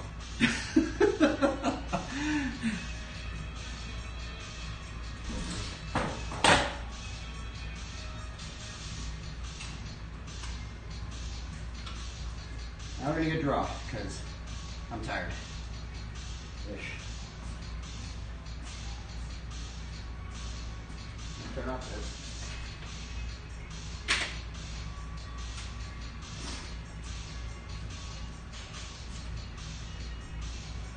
Dude, that picture of that chick right there was awesome. That chick with the pink sweater. She has like wings on her back if you noticed it. That's cool.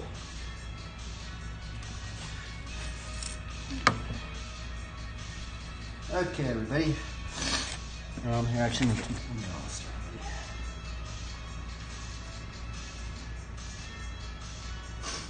Well, I'm gonna just draw. Yeah, I'm just editing the BMX stream, but we're gonna keep streaming. I'm gonna just draw.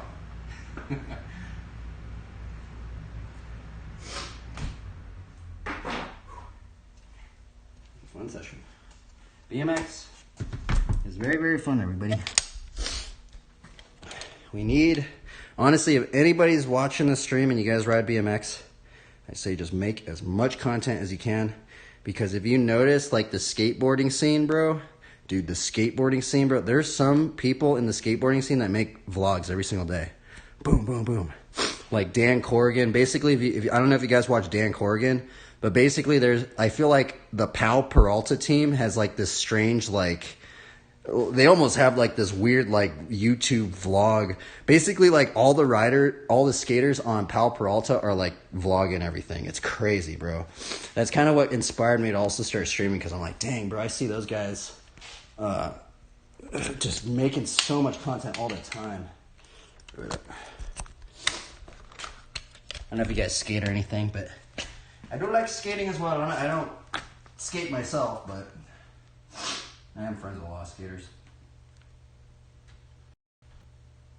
Yeah, dude, there's so many, dude. Just like so many skateboarders, bro. And that's the thing is like, the more content we make for BMX, it actually just helps the BMX industry.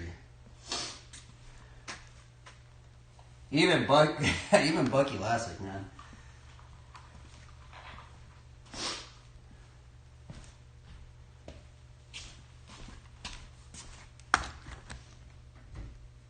We need more bike riders. No matter what you do. Someone actually told me, they were like, bro, you just like try and make content and whatever else, what other interests you are, you know, because I feel someone was saying, I've actually been hearing this from multitudes of BMX riders. They're saying kind of like BMX gets kind of inclusive, but you know, we're also like to get people that don't ride BMX to, you know, get into BMX. So it's like, I feel like if you could do that, that's definitely a good thing to do. Which I think the video game industry is a good one too, because if you know, no matter what video game you're playing, you know, you can meet somebody that doesn't have a BMX bike. Yeah. I wish I was at the point where I could just hook people up. Like, you want a bike? You get a bike. You get a bike. You get a bike.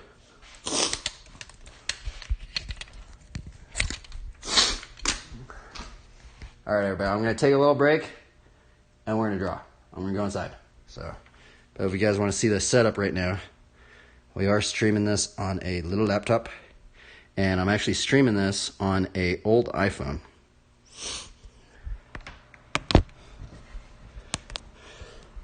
Okay, we're going inside, everybody. And I need some water. Where is my water? Oh, there it is.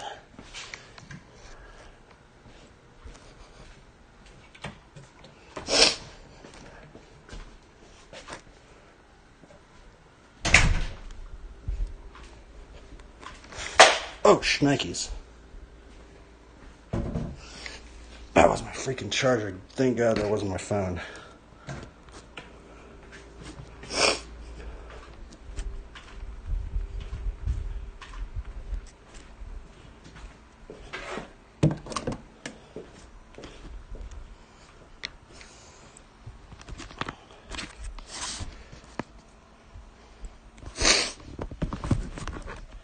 Okay, let's put this up on here. Where's that?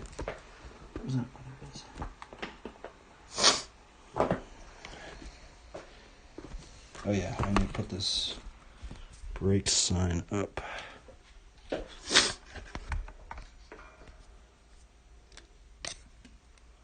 it's so hot right now. Here's the drawing we did yesterday. Like a Paladin. This is basically the video game I play. We play pen and paper. But I am going to take a break, so let me put this text on here.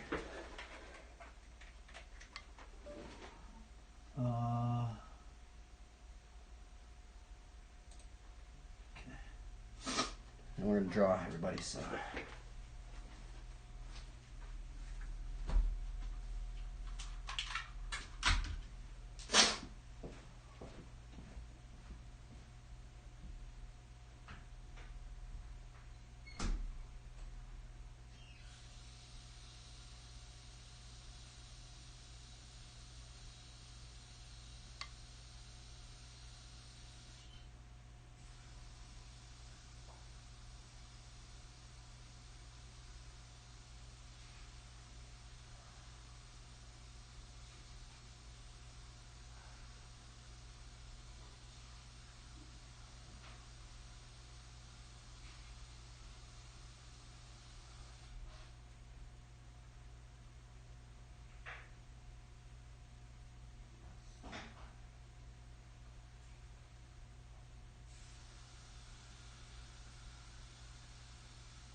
Holy Toledo. Oh man, I'm tired. I guess, should I draw? I guess I'm gonna try to draw. Man, these streams are brutal. Okay. Dude, look at this freaking blister I have, bro. I haven't had a blister in a while. It sucks. Right on my, it's like right on my brake hand too. On my front brake hand. I mean, that's probably why I got the blisters, because I was doing some brake maneuvers, dude.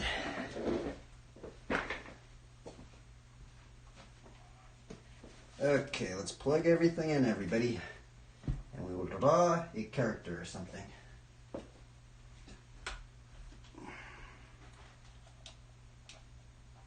a bike or something like that.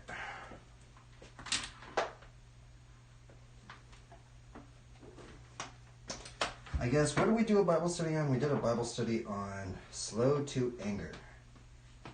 Slow to anger, everybody.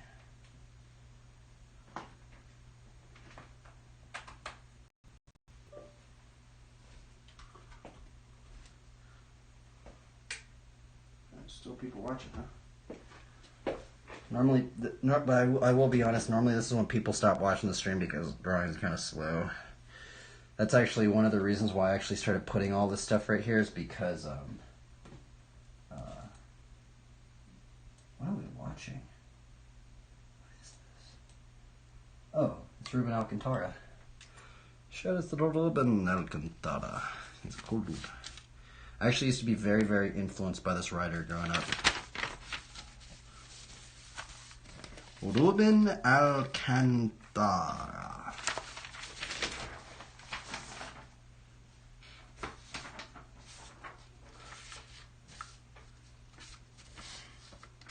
Do do do do do. Okay, is everything in here, everybody? We're gonna move this over here. I'm gonna move this over here. Move that over there. Do do do do do do do do do do do do do do do do. Oh man, I'm freaking tired. Alright, let's just freaking, I just gotta get started, because I know the more I wait, the more I'm gonna get tired. We just gotta send it, everybody, okay? I'm just gonna send the gnar, dude. Just send the gnar, dude. Just hook it, dude.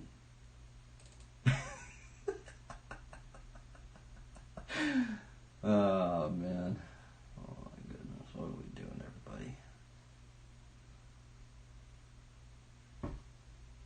Fudge. Let's put some music on. And I gotta plug this in. Plug this in. Put some music on.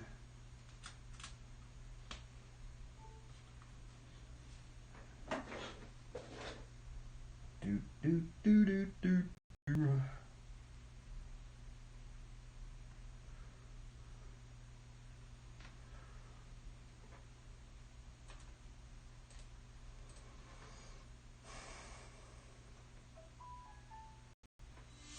I promised myself more time for my green thumb. GPCU can help you make small efforts.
Okay, so we did this for us today. Intriguing.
I guess we could just draw gnarly.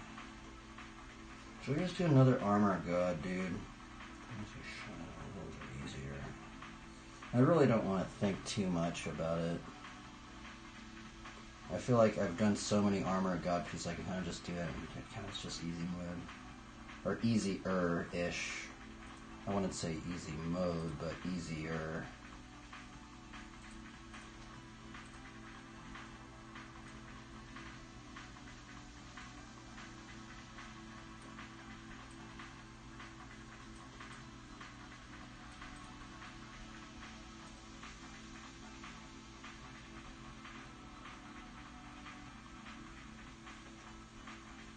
Okay, let me change it to artwork.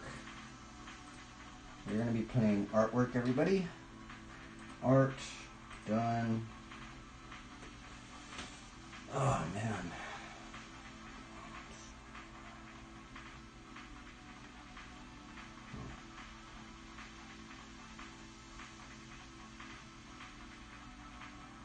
You guys have any BMX videos you want to watch?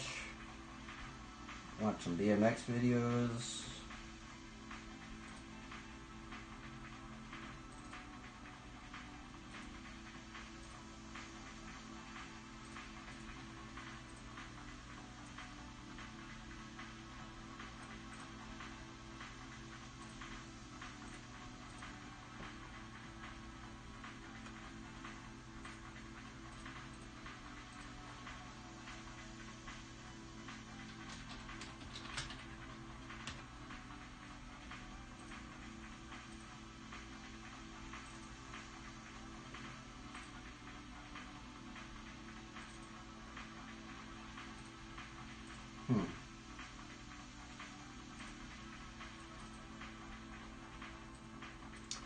Alright, let's send it, everybody. At the break time, I take this break time thing off. And get some paper out. Paper boy! Oh, actually, I think I gotta make a little bit more paper up in here. But, wait. Oh, yeah, I do. Darn. Wait up. I gotta make some paper. Welcome to the Biscuit Factory, everybody.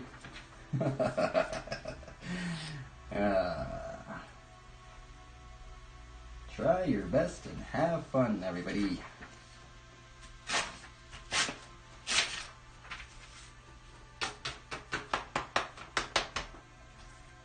I guess I'll put this on.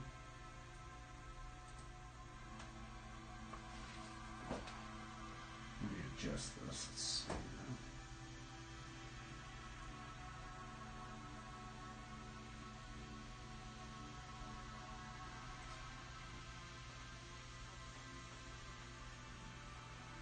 Should I have this thing on? I don't like that thing. It's so weird. It's just so weird people just watching me just draw a picture. I don't know. I feel like, I don't know. I need to just get used to it. That's just the thing. I'm not used to just like people staring at me. Unless I'm like on my bike or something.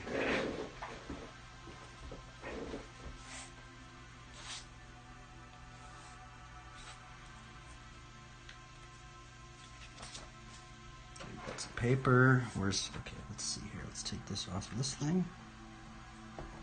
Zoom this out a little bit.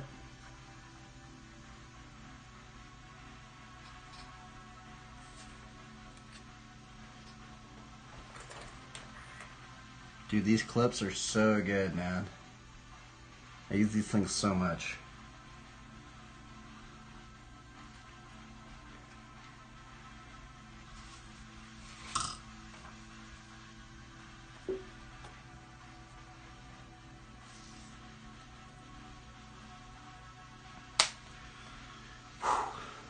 You ready to send it, boys? So funny. We're sending a drawing, but that's actually what it feels like. You just gotta like just full on, just full send it, bro, because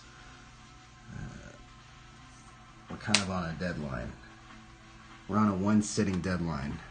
Now the thing is this deadline also is kind of going with also my energy levels of, you know, getting something done, because if I start procrastinating, I'm going to get tired. I ain't going to finish a drawing, so.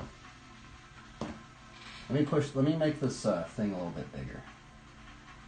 Let's push this down here. Got a little bit bigger, since we're in drawing mode. Where's that thing? There it is.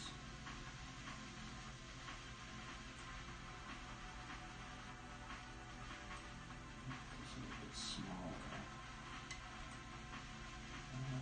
This a little bit bigger.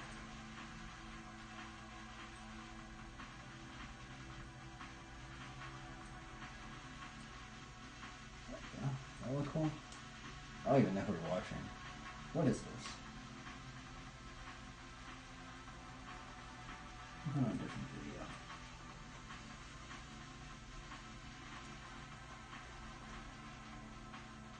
Why is it on this one?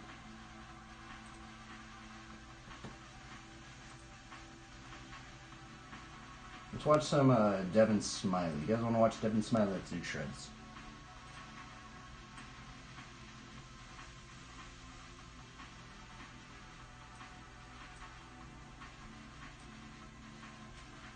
Shout out to Devin Smiley.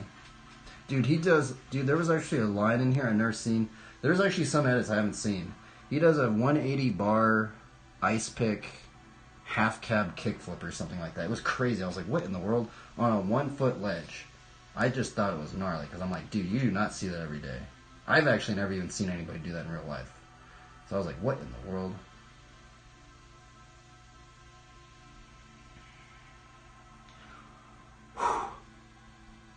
Alright, let's do this. We just gotta get going. Let me drink some water. And we're just gonna send it.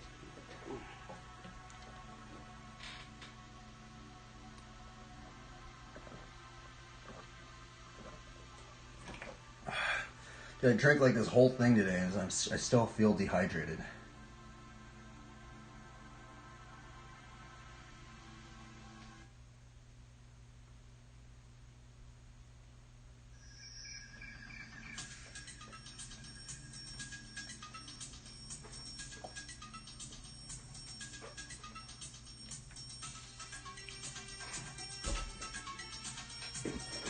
Let's go.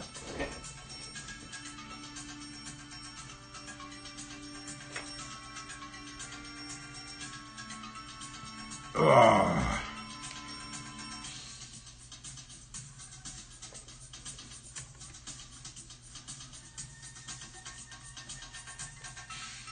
Greetings, travelers.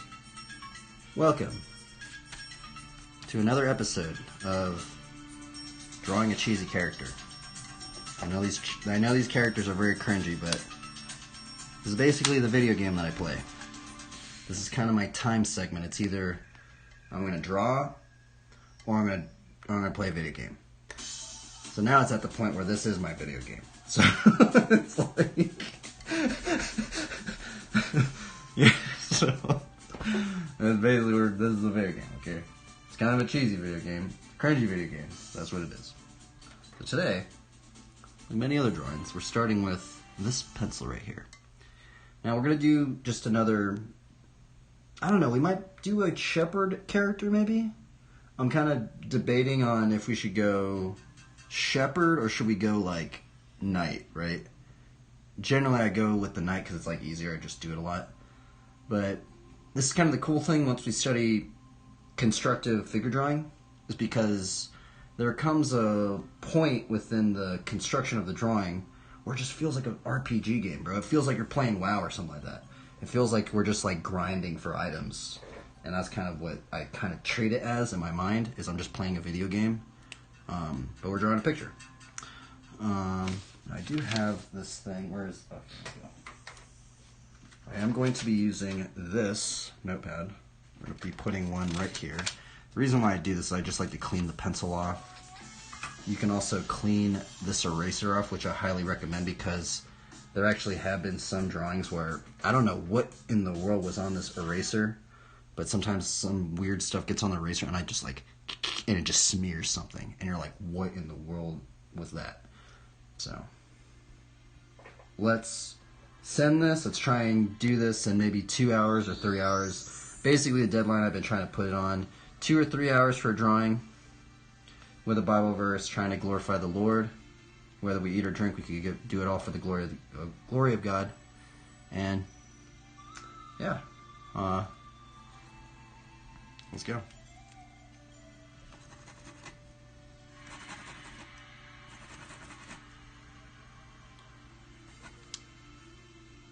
All right, let's send it. So we're going to start with our line of action.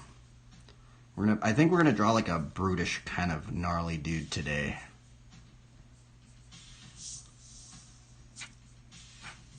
So we're starting with our line of action.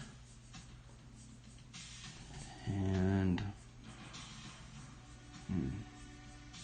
just trying to think about the proportions right now.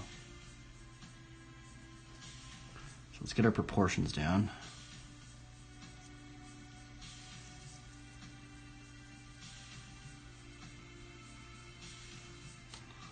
Maybe one of these ones would work. So now what I'm going to do is we're going to take this circle, which is part of the three immovable masses. It is the head. And we are going to take this proportion and we are going to go 1, 2, 3, 4, 5, 6, 7. 3, 4, 5, 6, 7. Darn. I'm going to have to make it a little bit smaller. I knew I was going to have to make it a little bit smaller. Oh well. We got to redo it. We don't get it right all the time, but redoing it.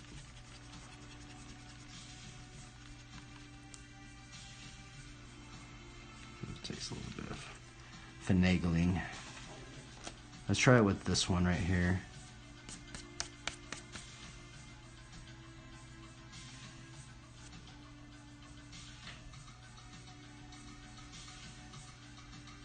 One,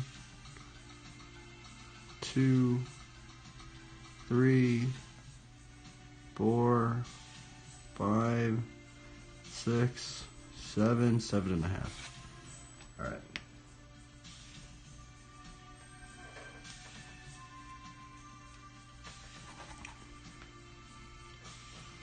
Let me change the music. Let's see different music in here. Let's see some like.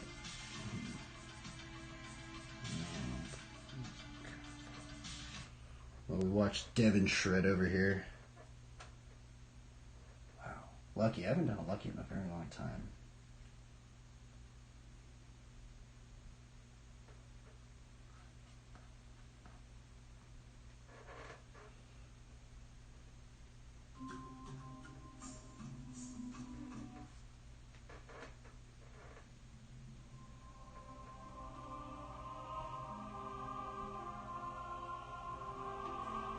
Alright. Man, I wish I could bar spin really good. Man, he just bars like it's nothing. All these people just bar like it's just nothing. I never really got good at that trick.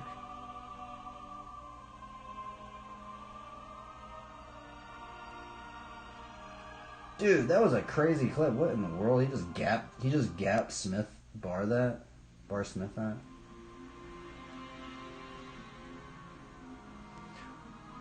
I feel like that clip was an older clip. I feel like some of that clip with that silver bike, I wonder if he was still riding on that fly one. It seems like that might have been his... I wonder if that's his fly frame.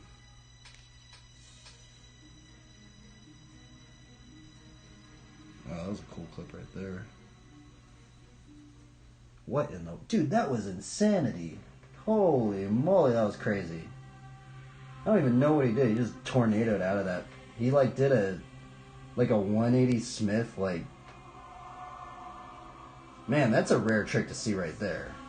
Was that a switch ice tail whip? Wow, dude, that clip, that was his ender clip. I know that because he was talking about it.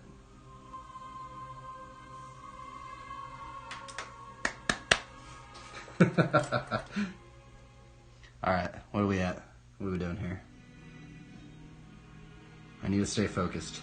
You guys can watch the video. Let's see here. Okay, yeah. We're establishing the three movable masses, which is the head, the torso, and the pelvis. So let's establish. We're gonna make this dude just super ripped.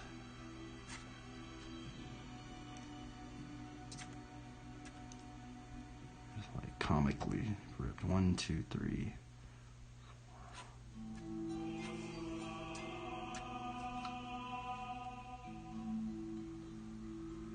Let me push this in one more notch. I don't know, should I keep it like that or should we go one more notch in? Okay, that I think looks pretty good, right? Yeah. That setup looks pretty keen, I think.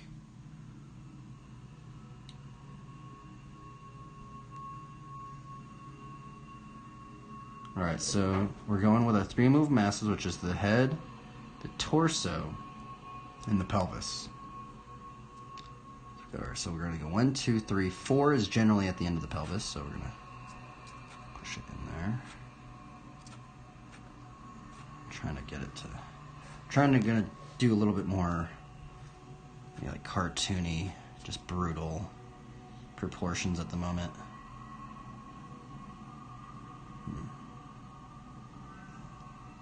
Okay, so 1, 2, 3, 4 is at the end of the pelvis. Or not, yeah, end of the pelvis.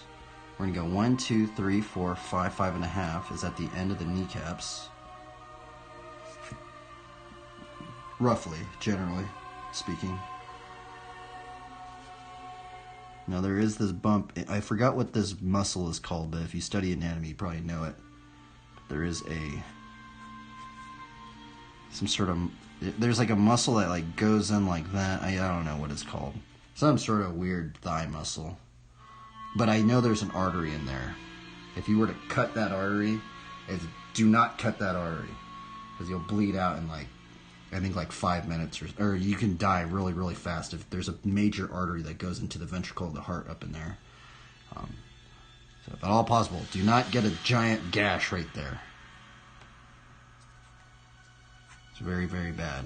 But many people have died because of it. Okay, so now we're gonna think about the figure as a building, right? Can all of this weight of the head, the torso, be put on like a building, right? Can it support this? Especially this dude. This dude's gonna be a gnarly brute of a... I don't know if we're gonna go with shepherd yet, or if we're gonna go like knight. I don't know which one we should do. You guys have any ideas? Maybe mess around with some, but... Okay, so now we're going to establish our shin bone. Now the shin bone is generally, if we think about the shin bone, it's generally curved.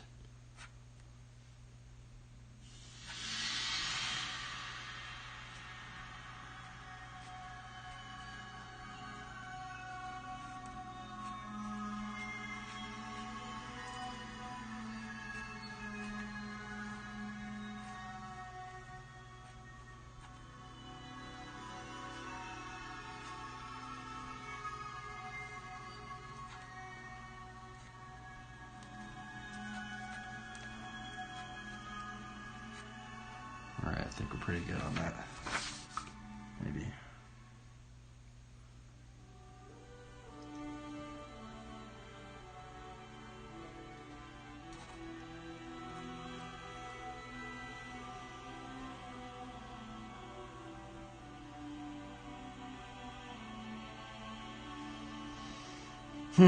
How should we draw this character? Should we just do a knight?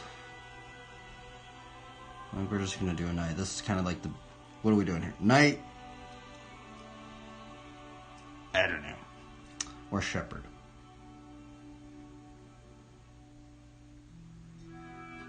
A knight or a shepherd? I guess we did do a knight yesterday. Guess we could go shepherd today. Brute shepherd, maybe. Ugh. Huh. What am I doing?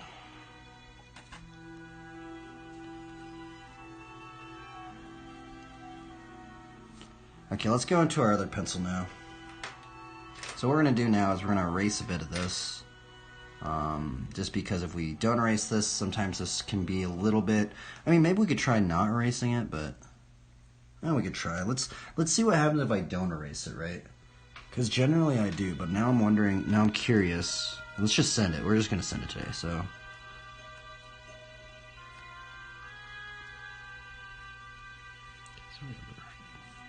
Let's do 3 movable masses. Oh, I should erase it. Oh, darn it. I'm going to erase it. We're going to erase it, everybody. I know. I already know. It's like I'm just trying to cut corners. But I know what happens, right? See, look at this. Yep, that's exactly why I'm going to erase it, because I always think that I cannot erase it, but I'm like, I'm going to roughly erase this because this is going to stay underneath this now.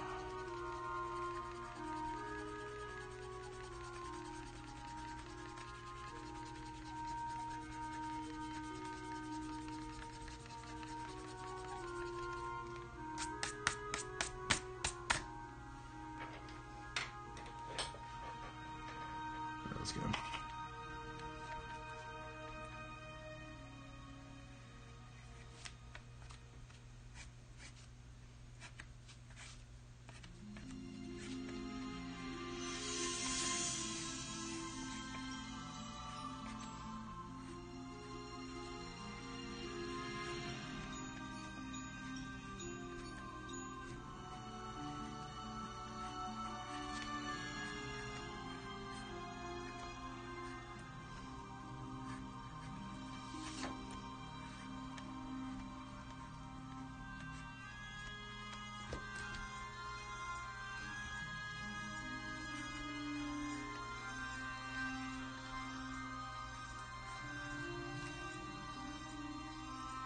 Now, let's go back to the other pencil.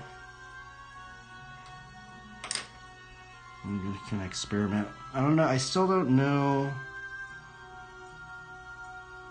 what type of character we're drawing. We might just do a shepherd-ish character. Shepherd or not, knight. Shepherd, knight. Shepherd, knight. What about we do a mixture of both, since I'm just confused now? I'll just do a shepherd knight then. Yeah?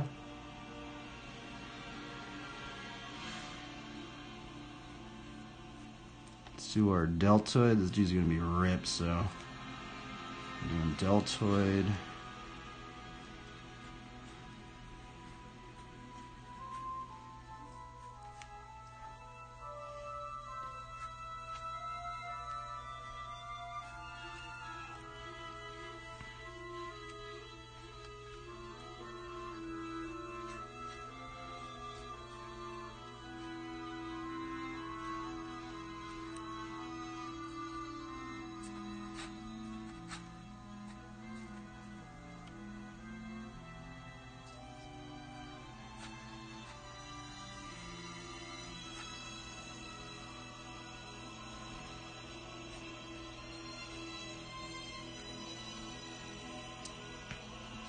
Stick.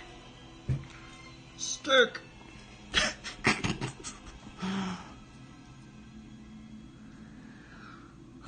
Okay, let's see here. I'm gonna have maybe a shield or something.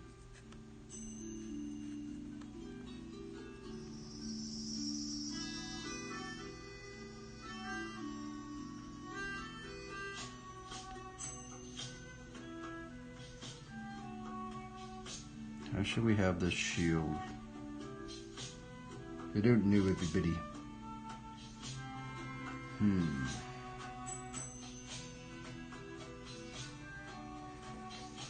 Let's just do. Should we just have like a normal arm shield?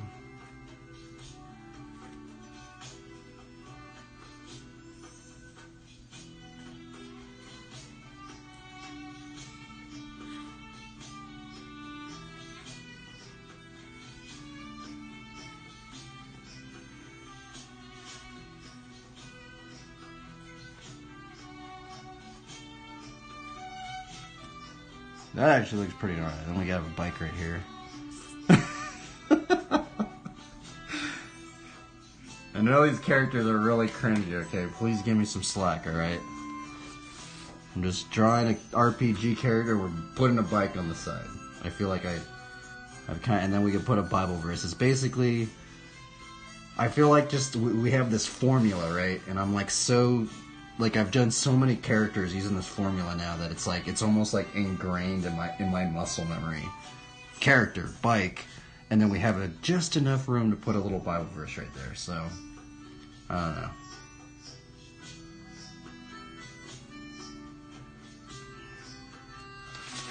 don't know. Let's do this.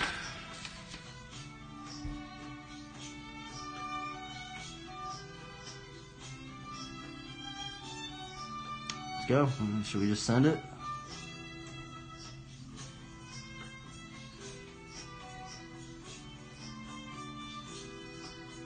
I just have Devin. I know I put like a bunch of Devin Smiley videos on. I guess I'm just rocking Devin Smiley today, I guess, right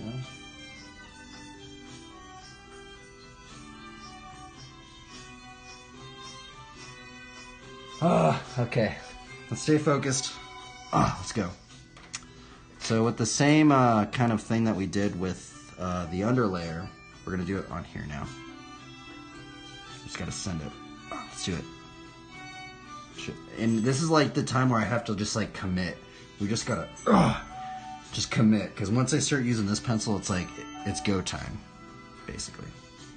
Like, no, we're going to try this, going to try this, going to try this. It's like, no, we're sticking this. Let's go. Let's do it. Let's go with it.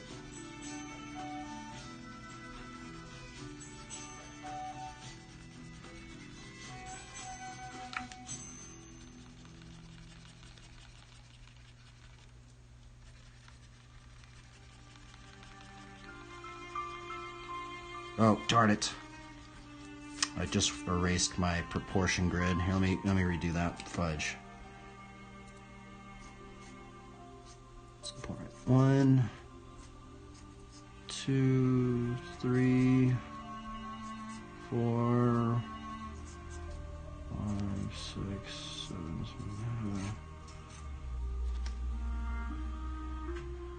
8. All right.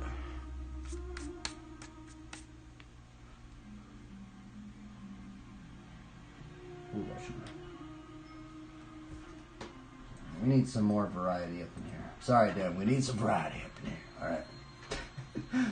We need some variety up in here.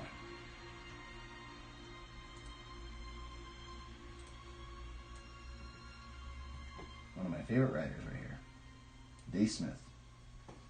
Even though I watched this video so many times. Alright, let's send it right now. So we're going deltoid. Deltoid. This would actually be, I think, yeah, that would actually be front delt, because his arm's actually lifted up a little bit. See that? So it would actually be, I guess maybe you might see a little bit of the back delt, a little bit, but then we have tricep, we have the bicep.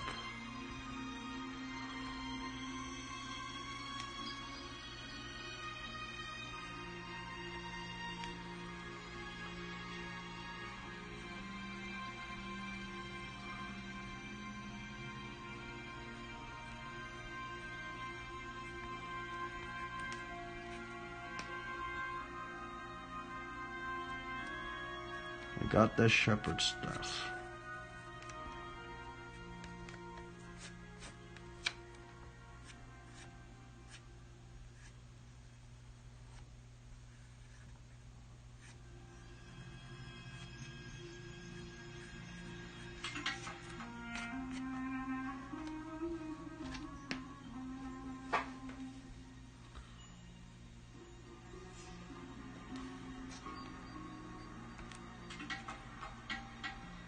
Let's go deltoid. Deltoid. Bicep. Foremorsal.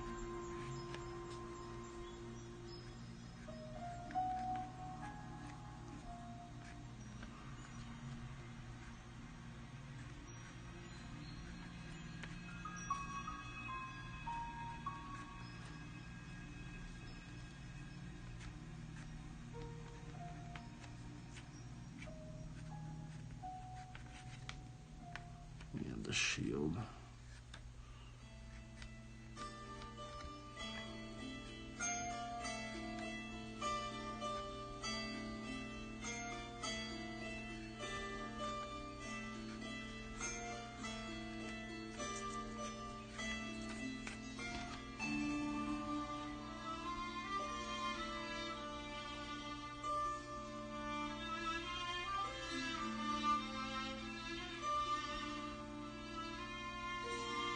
Might work. And we have no other choice. We're gonna have to go with it, but. Ah, fudge. What was I thinking right there? What was I thinking right there? Okay.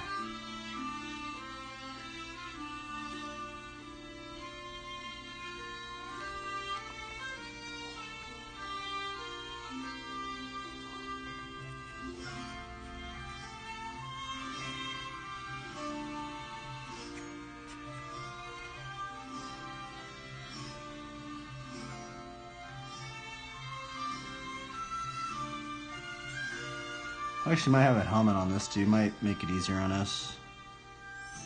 So now what we're gonna do is we're gonna put like a robe. Actually, it's gonna be a woolen. We have a schematic. If you've watched previous streams, there is a schematic on how to make a robe, which we're gonna follow that one. Which that requires the schematic of.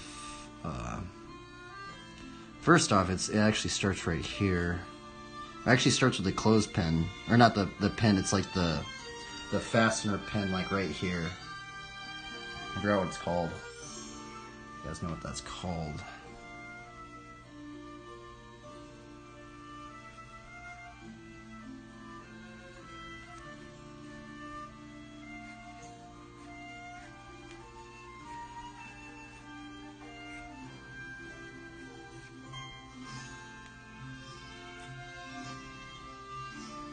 And then it goes down, and it actually goes through, and it goes through the belt right here.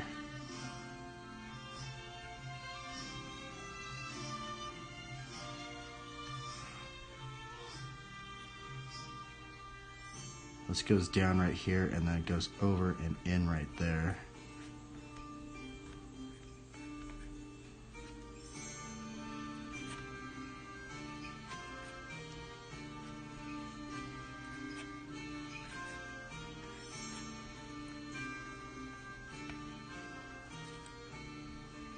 Let's put a leaf bag right here.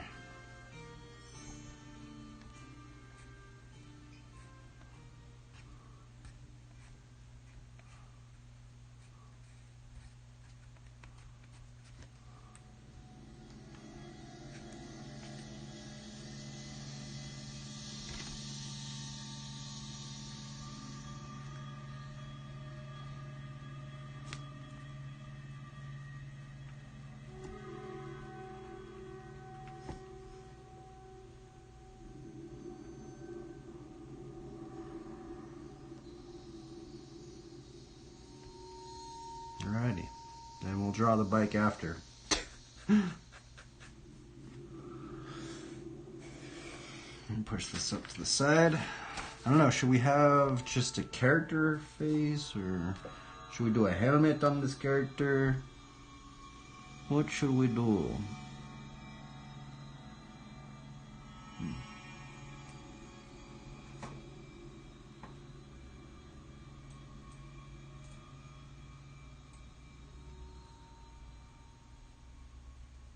Dude, this trick is so hard. This dude makes it look really easy, but this trick's freaking hard. What's this guy?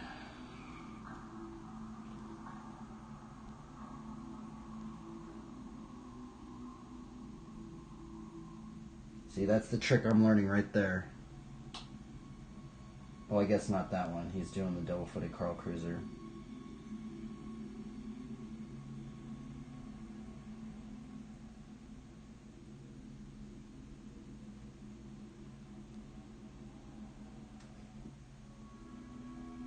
The double-footed Carl Cruiser.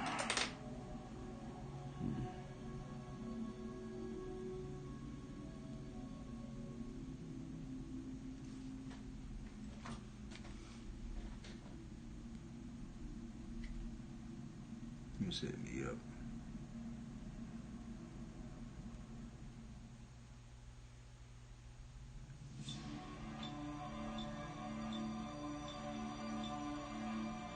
Boom, boom, boom, boom, boom.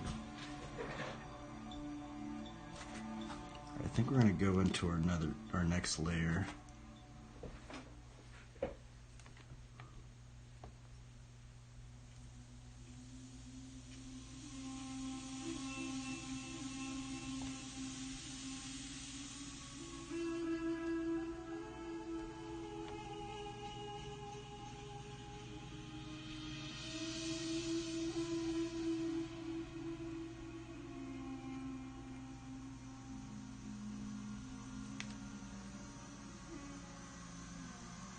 I don't know, should we do a giant mustache or something? What sort of character is this dude, man?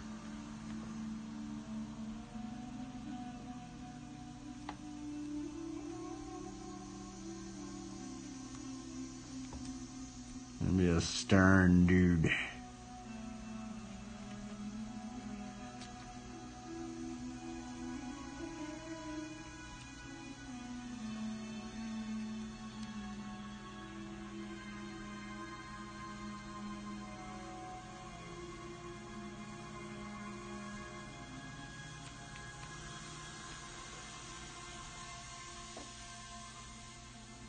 He's gonna have a monk haircut.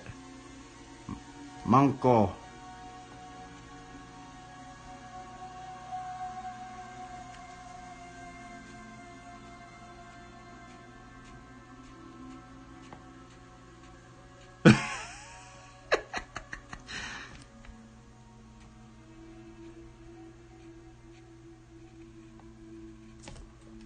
Holy moly.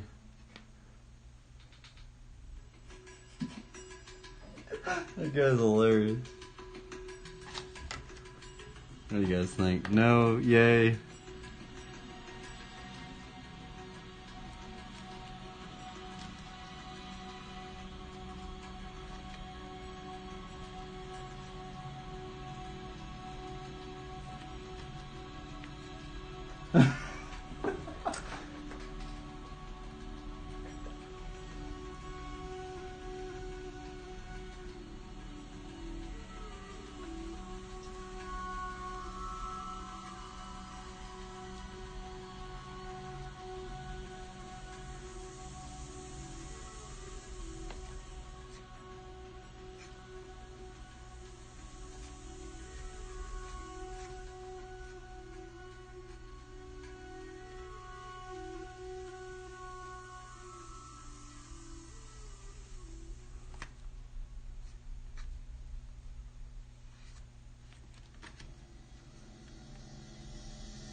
Oh, fudge.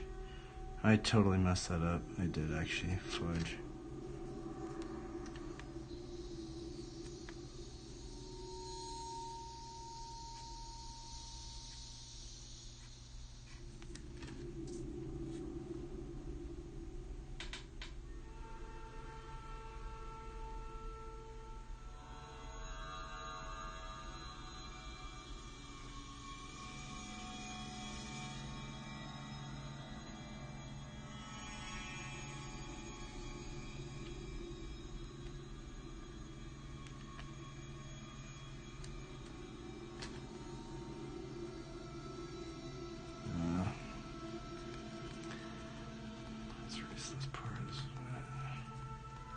'Cause I forgot the arm is actually lifted up right there.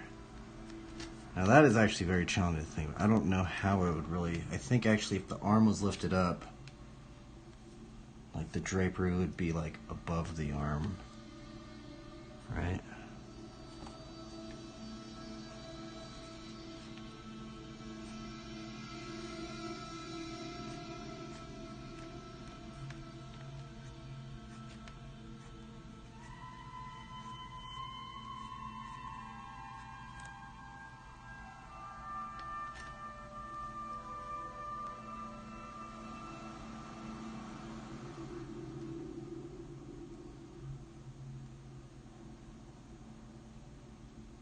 We haven't really been doing the Brad reading technique either, which I always forget.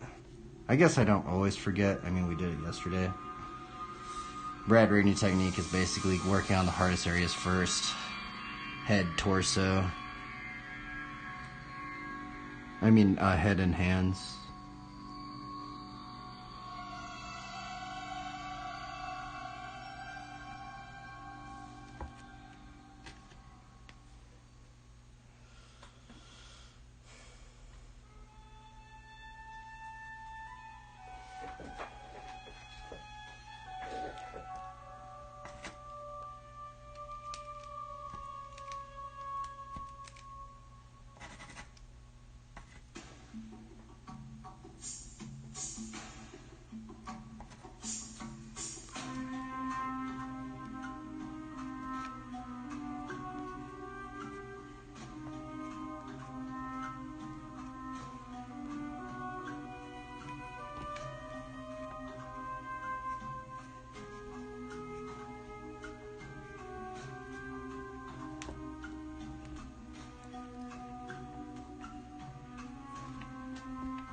This is some weird music, man. We're in the jungle scene of this game.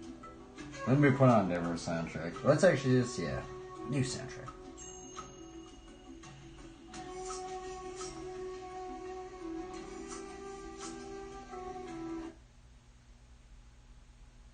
Oh, dude, look at this clip.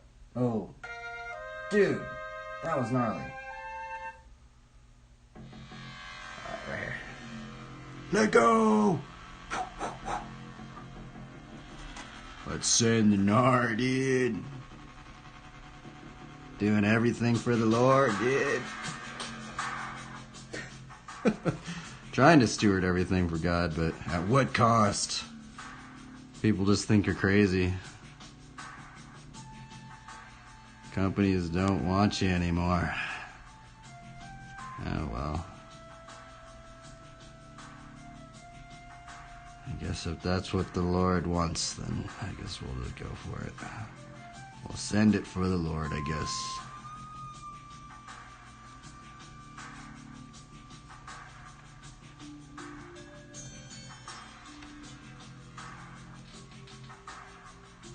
Boom, boom, boom, boom, boom, boom.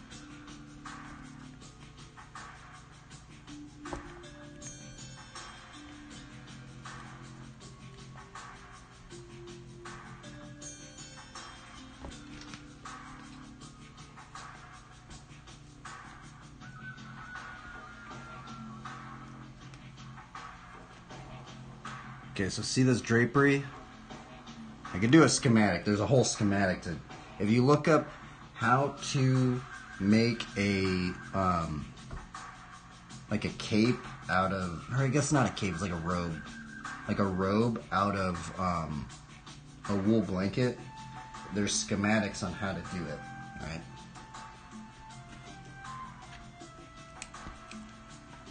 And basically, that's the schematic that we're doing.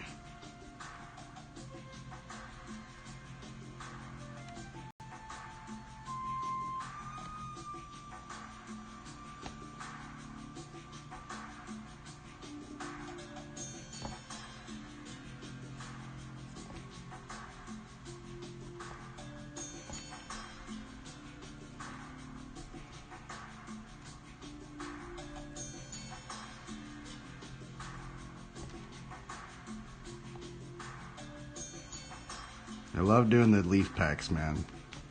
Put a little cross in there. First cross of the day, everybody. How hard is it to put a little cross in there, right?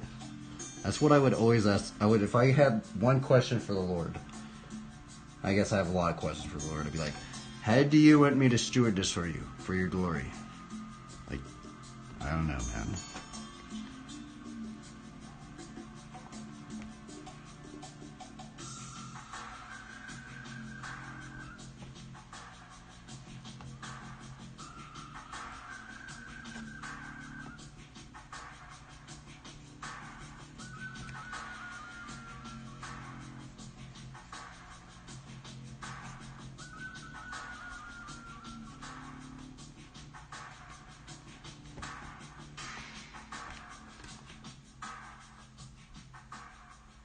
I think we watched this already.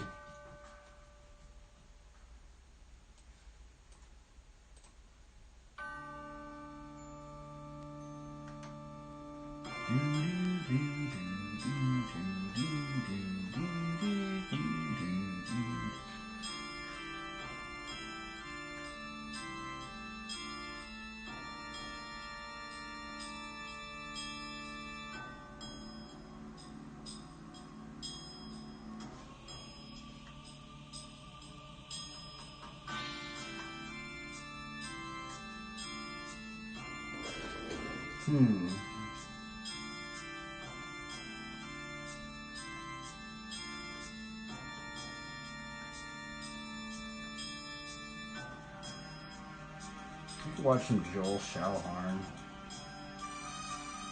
He does some naughty lines.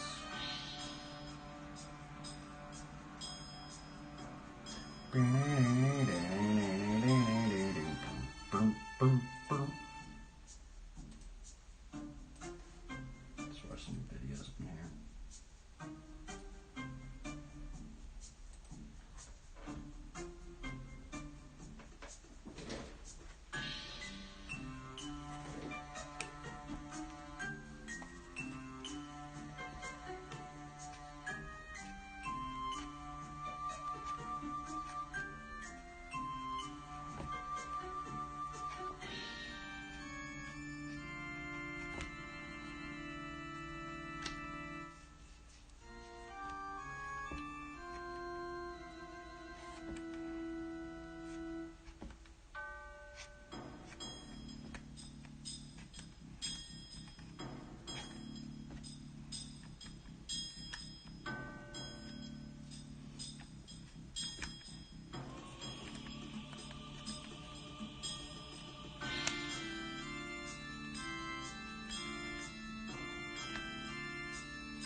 Fudge. Messed it up right there. I guess I'm just gonna go with it.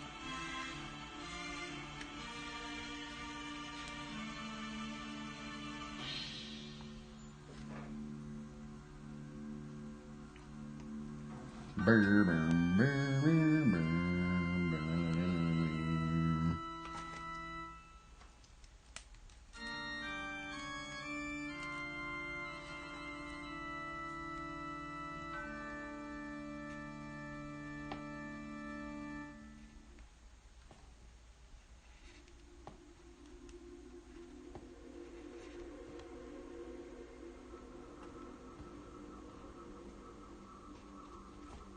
One, two, three.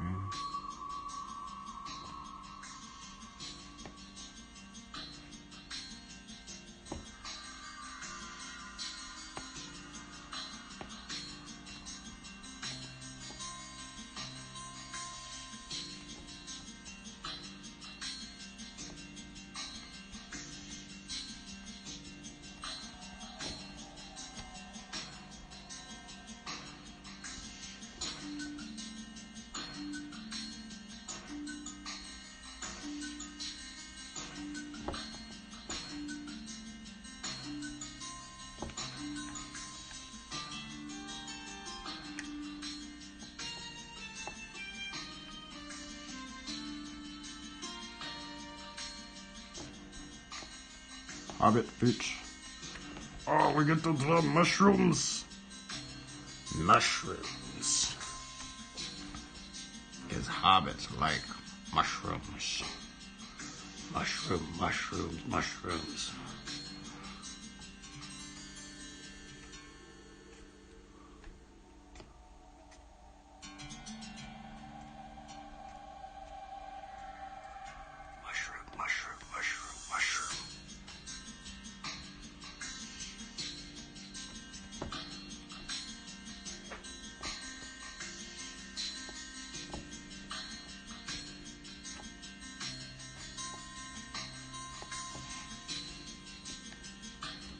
Characters. We're gonna speed running this character, everybody.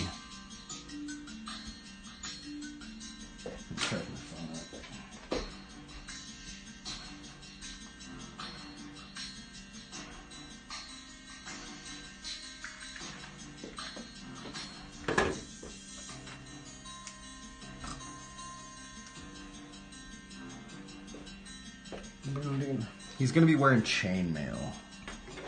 He's wearing chainmail.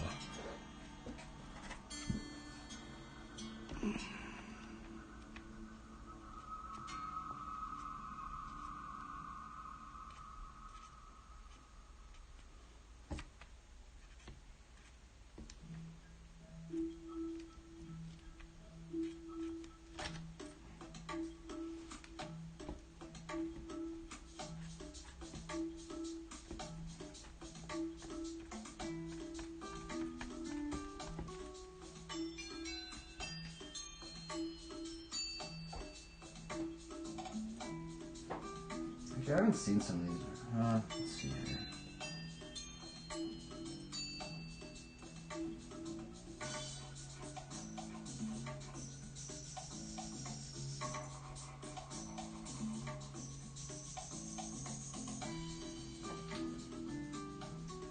Bing, bing, bing, bing, bing, bing, bing, bing.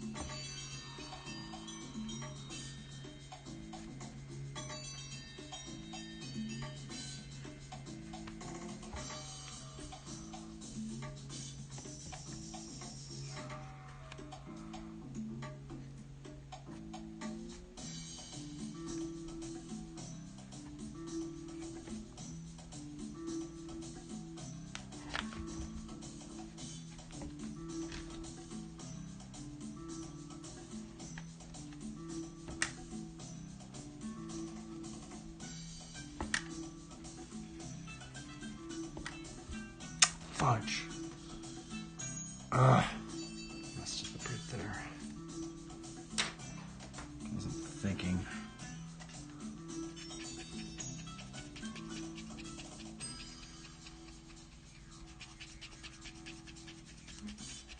It's okay though. At least it wasn't ink. Thank God it wasn't ink. That would have been very, very frustrating if it was ink. Okay, we need some different music. Different music.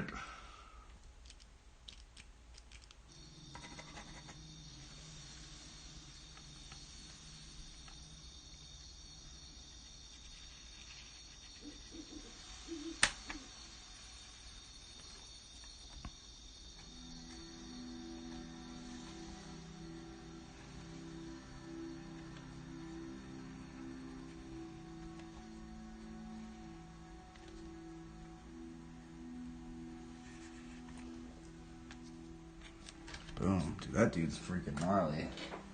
That is a gnarly shepherd right there, brother. Brother, ladies and gentlemen. Dude's a gnarly shepherd, bro. He ain't... That dude's been freaking carrying sheep up mountain. Freaking put him on the back and he's freaking out there.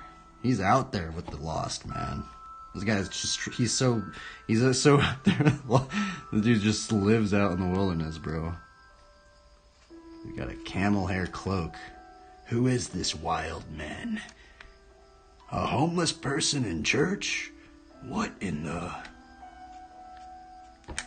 Who is this wild man living out in the wilderness?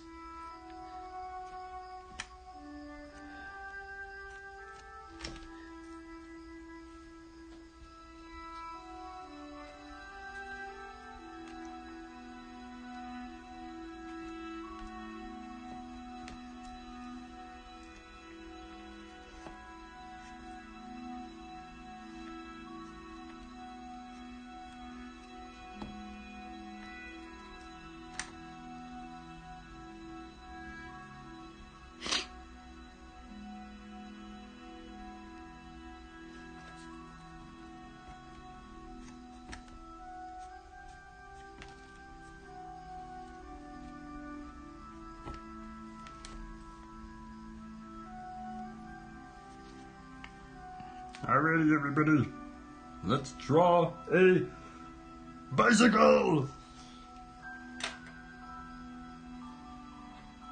Bicycle, bicycle, bicycle. We get to promote the bike industry. We get to promote God. Whether we eat or drink, let us do it for the glory of the Lord.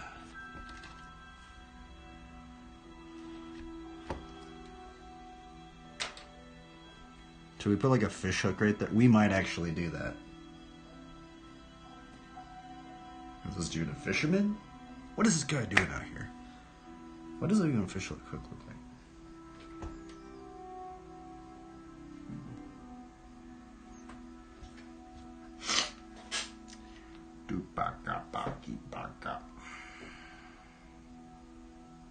I literally gotta look up what a fish hook looks like. What does a fish hook look like? Fish hook.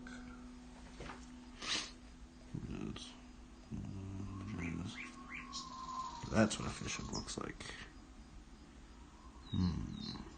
Intriguing. Interesting. We need some different ambience up in here, everybody. Winning's nice. We love to win. But it's not the point for everyone.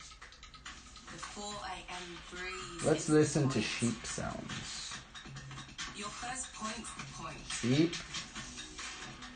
Feeling stronger sounds. is the point. Doing one more than Should it be on copyright? I feel like sheep sound would not be on copyright. Let's see here. Music for dogs? What in the world? TV for dogs? What the heck? Here we go.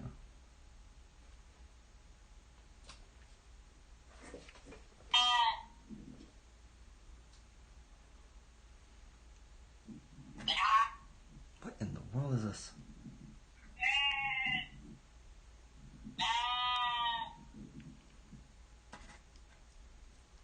I don't know if I can listen to this, everybody. I thought there would be like different ambience on that. There really isn't.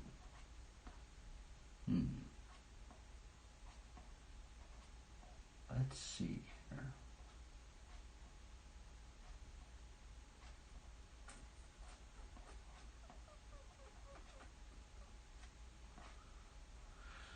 We need different music. Let's see here. I guess what should we listen to?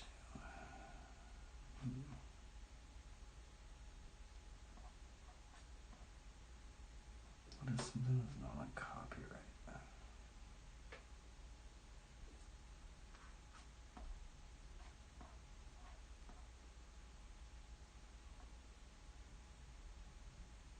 Dude, look at all these guys. They're like wearing armor. It's crazy. Alright. This is not on copyright. It shouldn't be on copyright.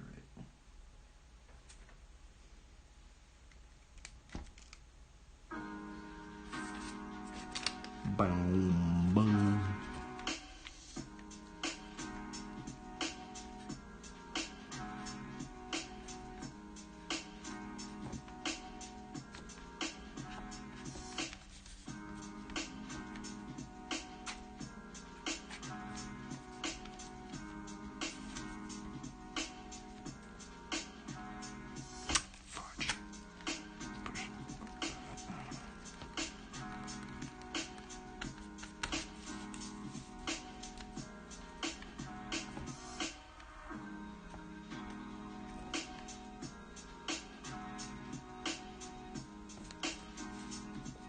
Fish hook, okay.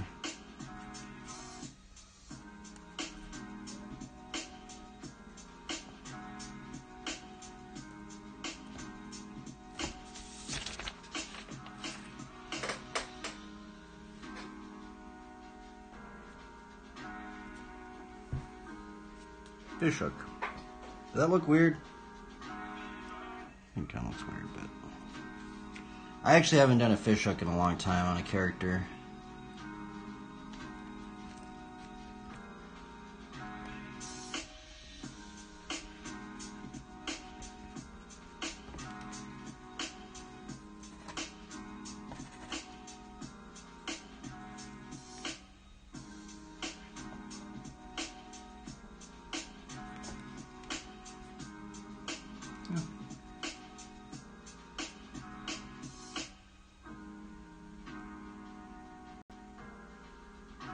Alright everybody, let's change it to BMX streets and let's draw a bicycle. Bicycle!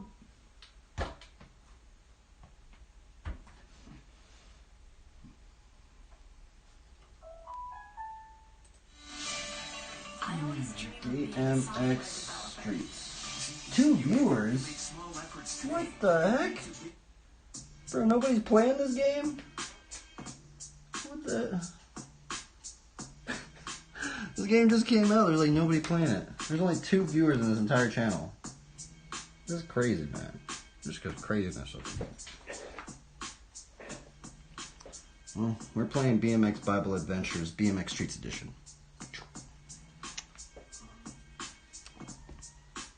Okay, so let's draw a bicycle, everybody. We're gonna draw like half a bike or something.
What type of bike should we draw? Let's draw like a Day Smith bike. What? That's who that guy is right there, Day Smith. What kind of frame does he have? Dude, look at that trick. What in the world, bro? How do you do that? That is craziness, bro. That dude, that's a legitimate hang 10 no-hander. Like, it's so weird because you think that you'd see just a bunch of people doing that trick, but, like, you don't see too many people doing that.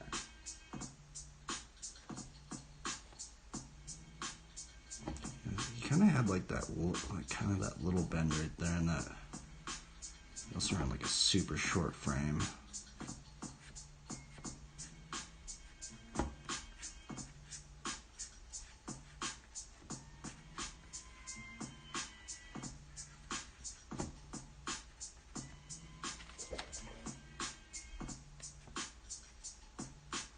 Did run a normal stem, probably like 45 mil, or yeah, probably like what, 45 millimeter offset stem. Dude, he was freaking hauling for that trick right there.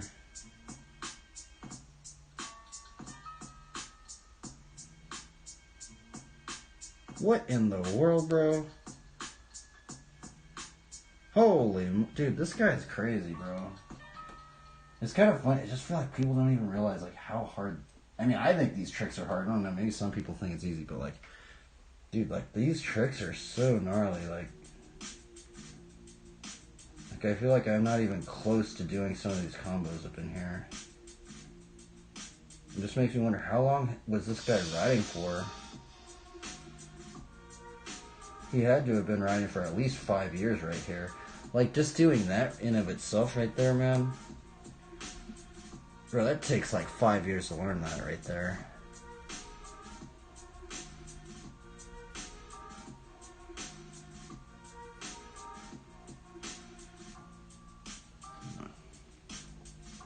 Shout out to Dave Smith. That dude's cool.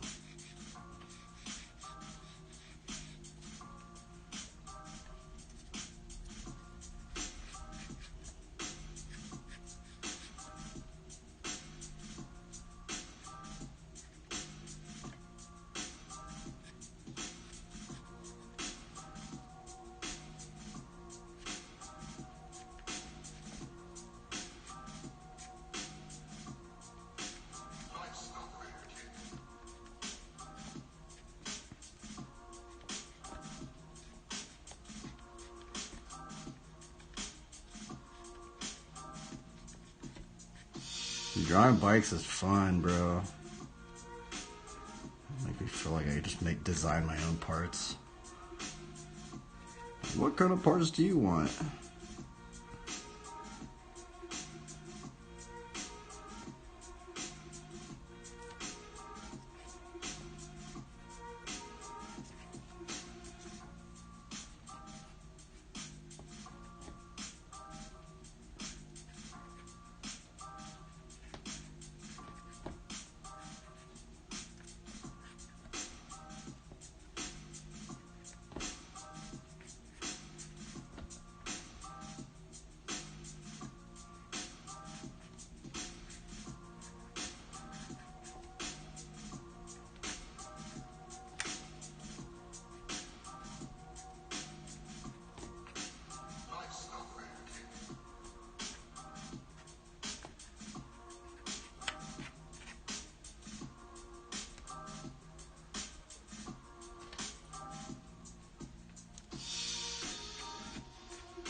Put a halo on this dude.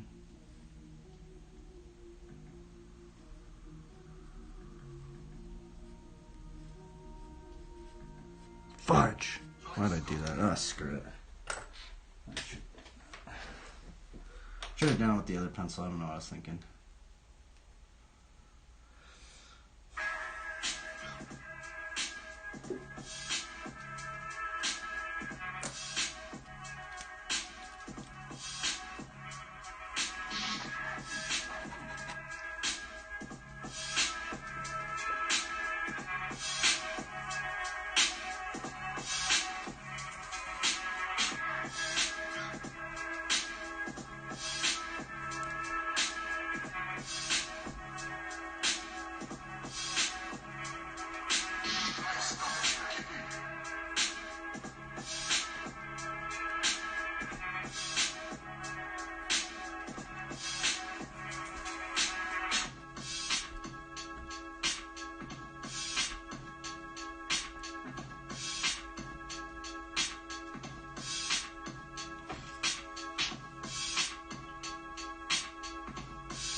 Praise go! That right cam goes crazy. I know, this one right here. Actually, you just actually reminded me, this one actually needs to be a little bit more defined.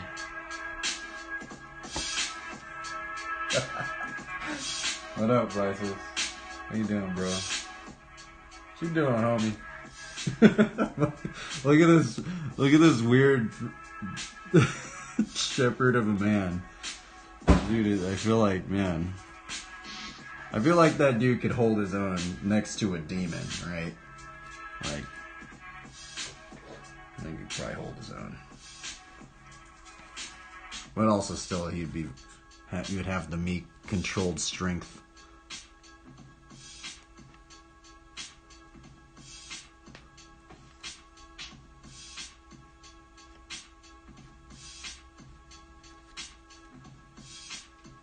the small shepherd. I know. he's just carrying sheep up the hill, bro. You know, he's just the homeless shepherd. The wild man. Sometimes I think about, like, John the Baptist, like, because it's just so weird, because, like, in the scriptures it says, like, John the Baptist just lived out in the wilderness with, like, a camel hair cloak. I'm like, what in the world? Like, that's just such a strange, like, thing to add in the scriptures. You're like, this dude's just living out in the wilderness? Like, what in the world? Like, I don't know. I think it's odd.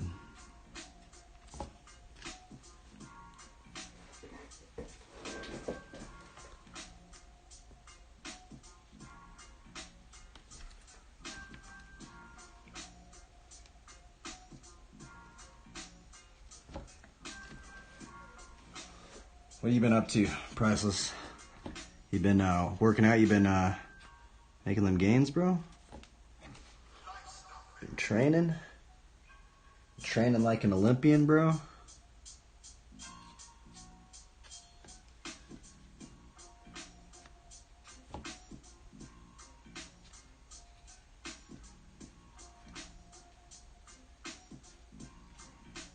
There is this. I did watch.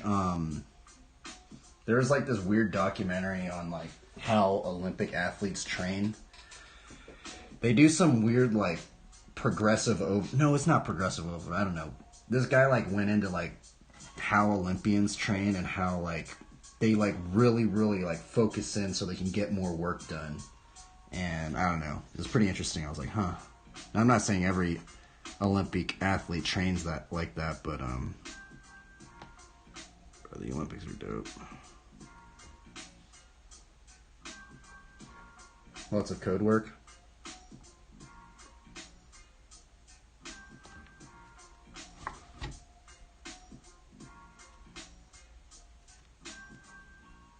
Bro, you need to move out to Silicon Valley.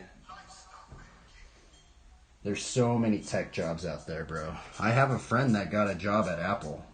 Dude, like, all of his friends is crazy. They're like, I work for this company. I code for this company. I program for this company. I'm like, dang, bro. Like, you guys are gnarly, dude. Like, I'm over here. I'm like, I draw pictures. Just like, it's just funny.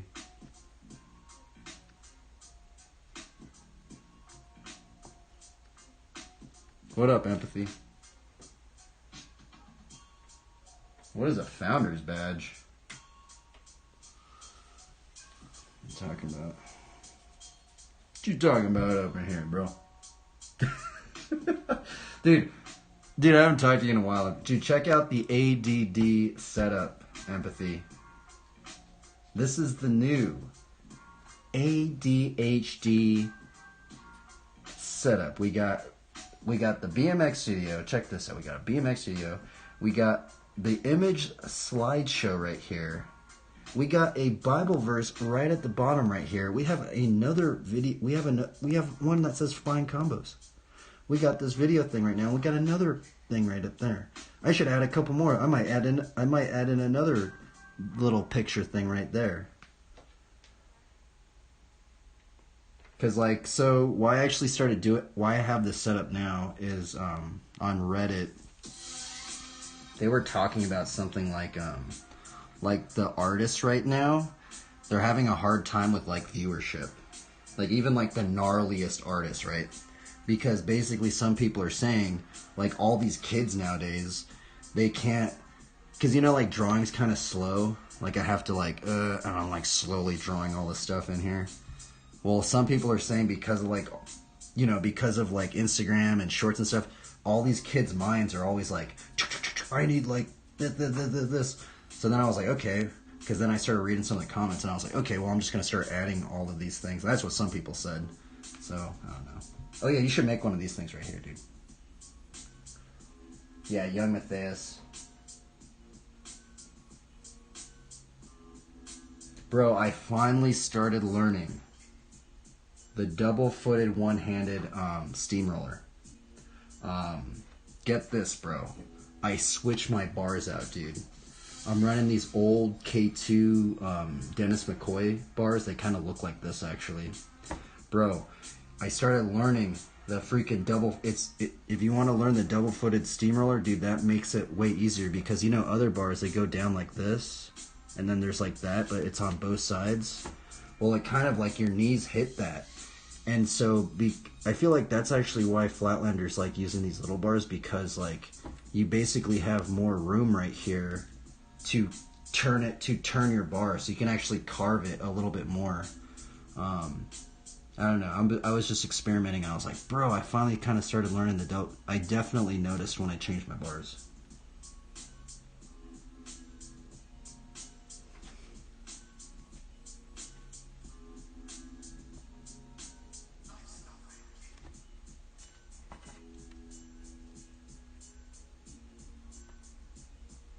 Bro, I actually, you know, the other weird thing that's out in Silicon Valley, the Twitch place, I think Twitch is located in San Francisco. Holy moly, dude, that dude just hauled into that. Dude, look at that. What in the world? How do you do that?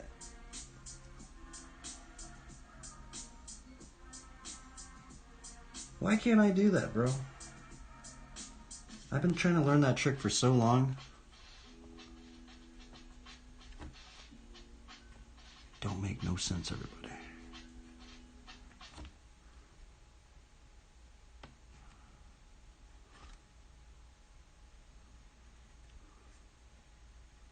I can't believe this is Ashley. Talk about a glow up. They have all your training styles.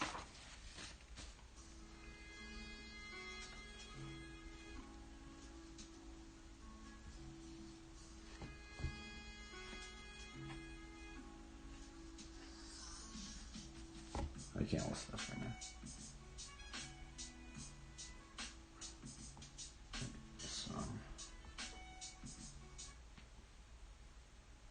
Yeah, on the pure flatline set. Wasn't that dude like 6'5" or something like that? He's like pretty tall. He looks ginormous on that bike right there.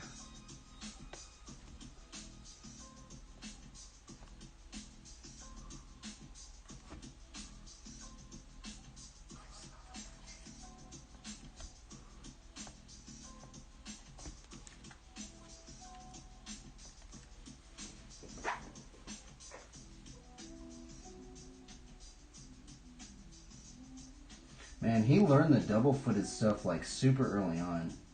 Bro, I've been getting obsessed with the double-footed stuff. The only reason why I started getting obsessed with the double-footed stuff, cause I feel like that's why I can't cliffhanger. Actually, I think I know that's why I can't cliffhanger. It's because I'm not good at the double-footed balance point. It's basically the last step for me finally learning the cliffhanger. I feel like that's what the how-to videos really messed up in my mind, because if you watch every single how-to video on how to cliffhanger, they're like, learn to hang 5, and then they're like, okay, just learn the cliffhanger.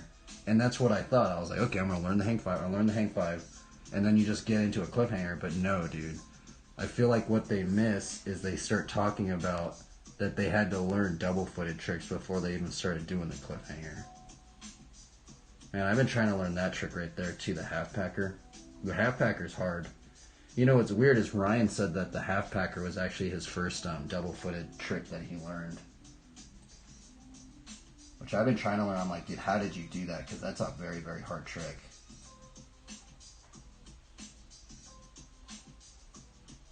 Oh, dude, another thing, I don't know if this dude's even watching. Dude, there was a filmer that came by yesterday. Get this, bro. He filmed Adam Kunn. You know that dude that did the Monster Whip? I don't know if I should watch it right now, but I guess I could put it on. But he filmed that. I told him to follow you. He might be following you right now.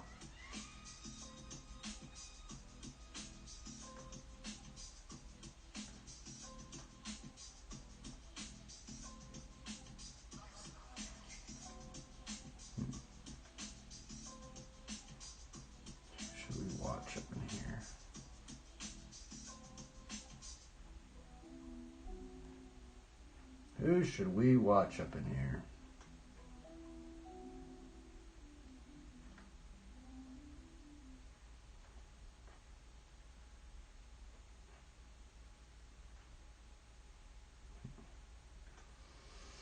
I'm gonna have to go on a.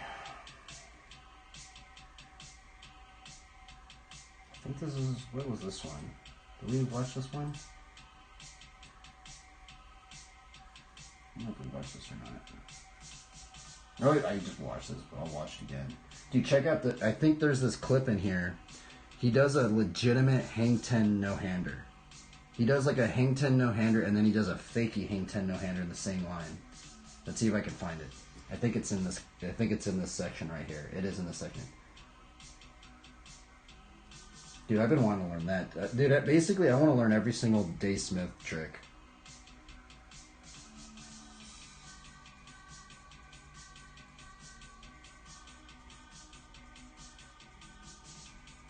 Where is it? I think it's in here.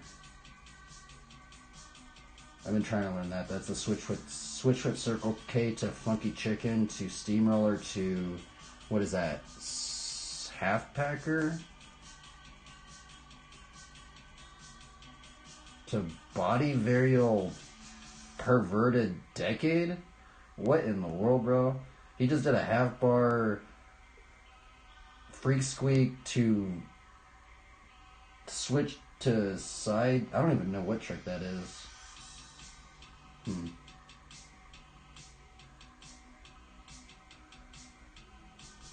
Where is it? I think it's in this. Look at this squirrel. It's hilarious. Maybe it's not in this one. Oh well. Dang, that was gnarly. He just did. Oh, it is this one. Look at this. Dude, that I feel like I don't see anybody doing this trick because normally, like, people do the, normally people do the, Messiah thing. But look at this one. That's a legitimate hang 10 no-hander right there. But check this line out. It's crazy, bro. He does a hang 10 no-hander to seat thing to, I don't know how he went into a side yard, into a funky chicken somehow, into an elephant glide. I think he goes fakey, and then check this out right here. He goes into another hang 10 no-hander. What in the world? Dude, that line is ridiculous, bro. Oh my goodness. He just did like 20 tricks right there. I want to learn this line right here, bro. I feel like, I know it's an old school line, but dude, that is a crazy line right here. Like, what in the world? I've never even seen anybody do that in real life. It's crazy. Some to-dos show up. Alright, let's see here. Unexpectedly. That helps you cross off each one easier. Come on. Skip.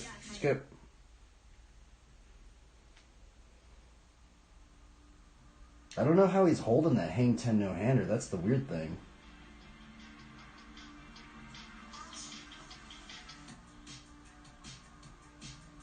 Dang.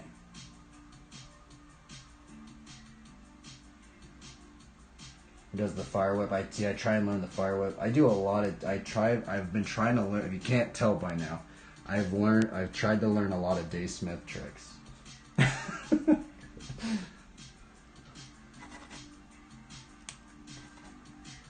Alright, where am I at?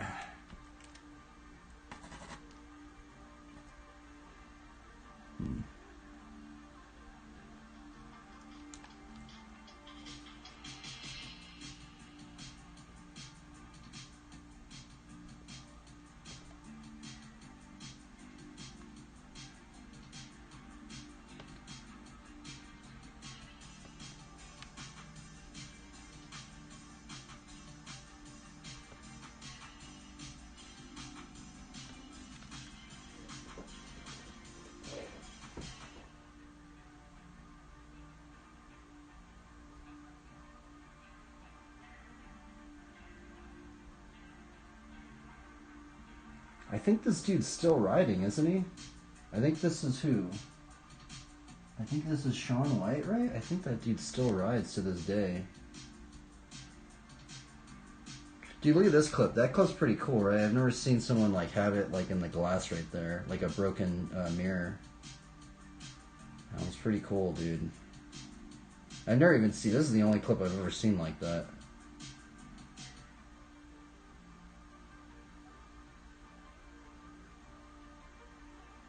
Interesting. Into a switchfoot stick bee? What the heck?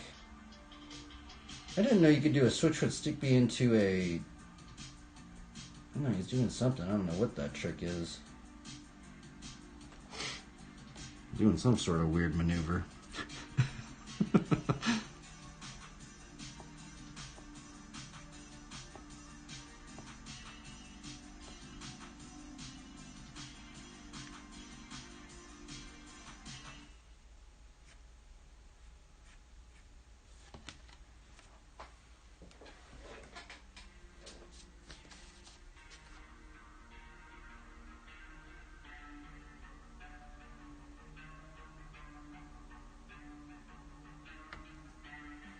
I don't know how rat beats.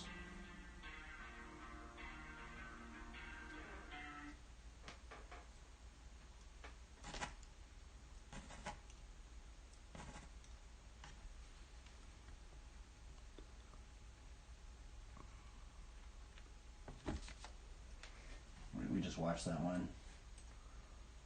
Let's see here.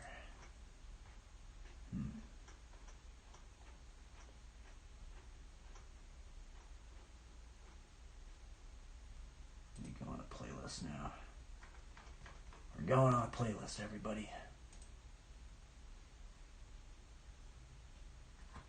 I think that's loading.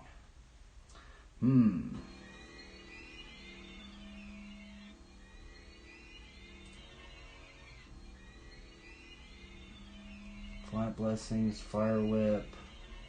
What should we watch?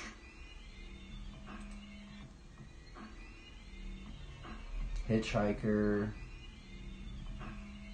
Flat Stream. I guess let's go to this one. Watched a lot of these videos already. Danny Hankerson, Luna Gonzalez. Oh yeah. Have you seen this video? I don't know if you probably showed you this video. This is one of my favorite videos too.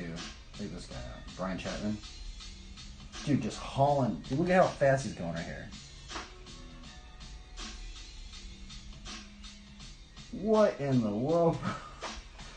Just freaking Mach 10, dude. He's like, I'm going Mach 10. We're going to do a freaking kickflip hitchhiker. Oh, wait. I think I did show you this guy. Oh, well, we're going to watch it again because I would want to ride like Brian Chapman too. He's very just on it. He's like very just exact. I think he's running a really, really high PSI though because he's going really, really fast.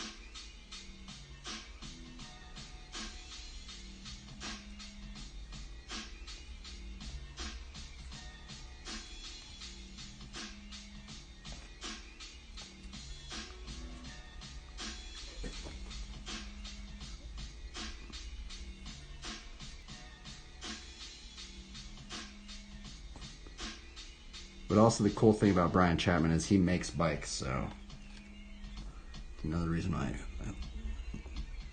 respect that rider. Like, that is cool.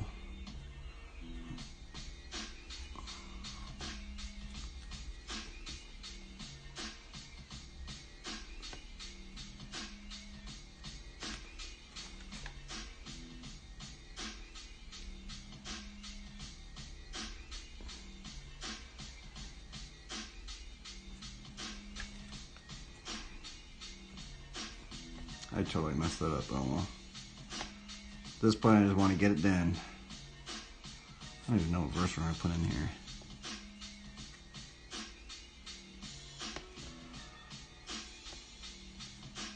I gotta redo that crank. We gotta redo this crank, everybody. It's not centered.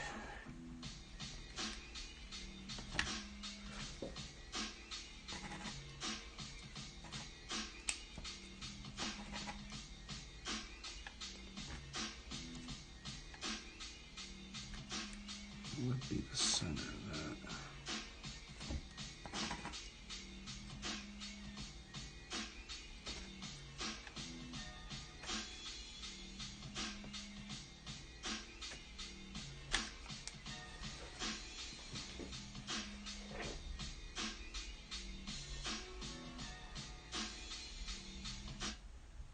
Something's up with his tablet.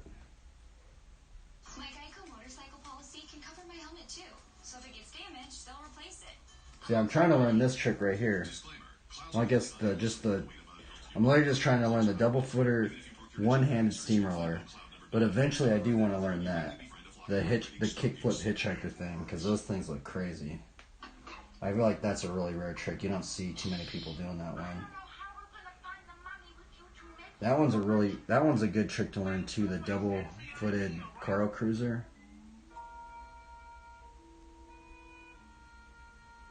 Man, what a solid line right there. But he makes bikes. Here, check it out. This is him right here. He like a bike maker or something.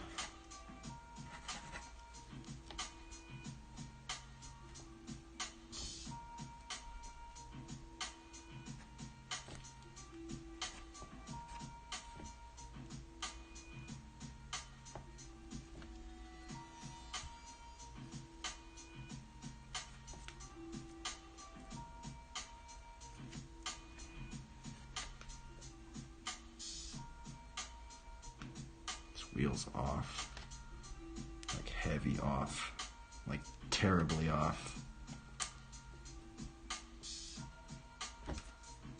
Yeah, it's off right there.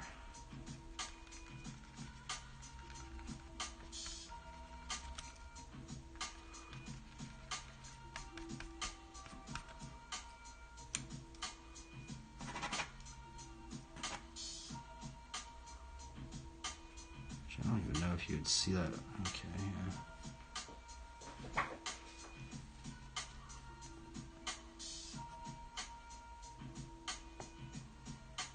Oh, I totally messed that up.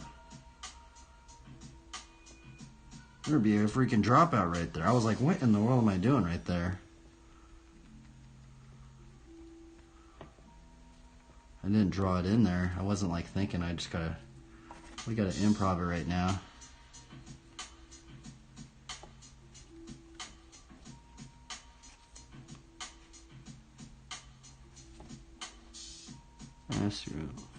That looks really janky right there. Well,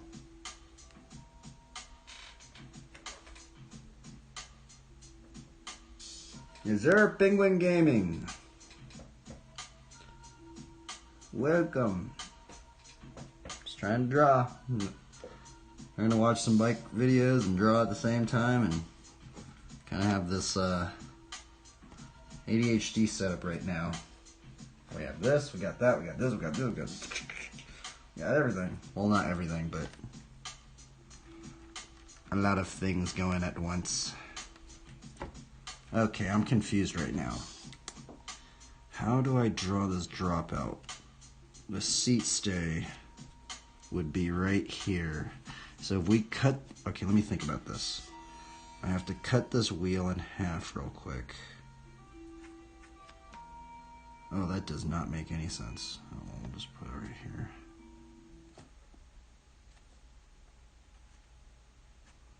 Do you like to draw? How did you find this stream?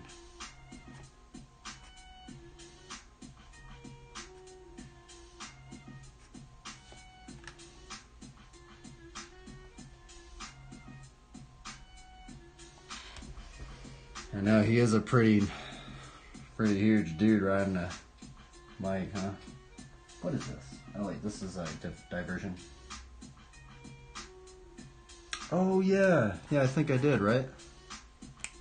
I think I am getting. Let me see. Am I following you? I should be following you. Yep. I got you on the follow.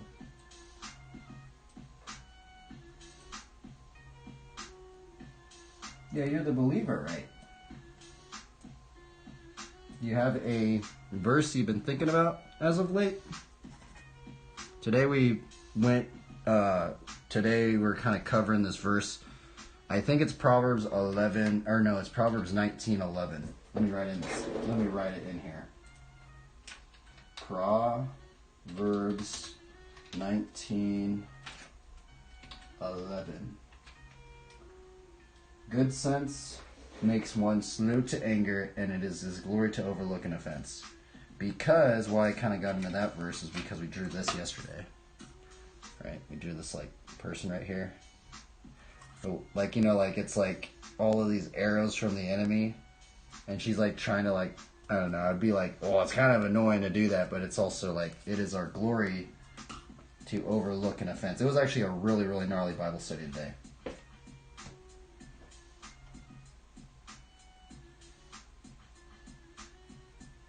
Oh yeah, for sure. The Great Commission, huh? Go therefore and make disciples of all nations, baptizing them in the name of the Father, Son, and the Holy Spirit. I've been wanting, I don't know, do you know how to do it? See this bottom verse right there? I want it just a whole bunch of different verses, but for some reason I can only get it to just be like one verse, because if you put too many verses, it starts like increasing it like that, right? And I don't know how to, because it would be cool to have like 20 verses right there, just kind of going along on the screen, right? But I don't know how to do it. I guess I could look it up, but I don't know how to look it up to do it like that.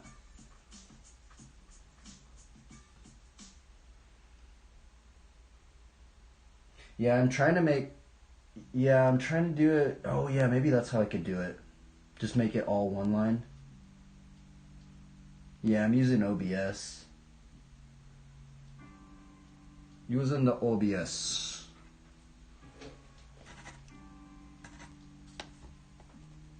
Dude, it's crazy. I just started looking into OBS. There's so many weird settings you can do.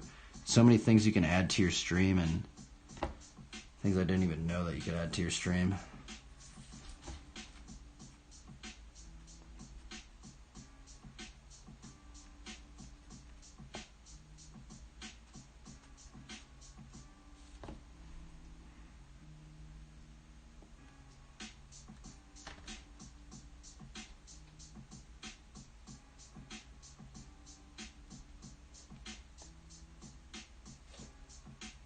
Oh, okay, yeah, I saw that option. And then paste it in Notepad. Oh, that's a good idea. I'm gonna try that out. Dude, awesome. Thank you for that, man.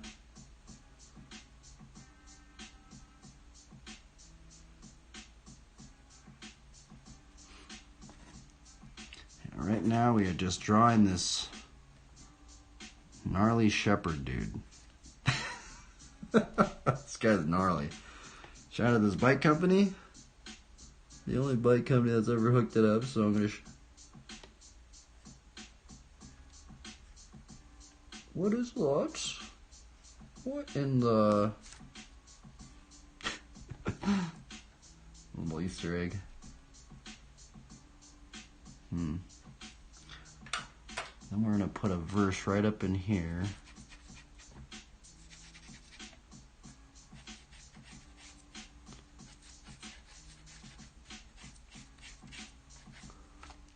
I might do the fishers of men verse. And he said, then follow me and I'll make you fishers of men.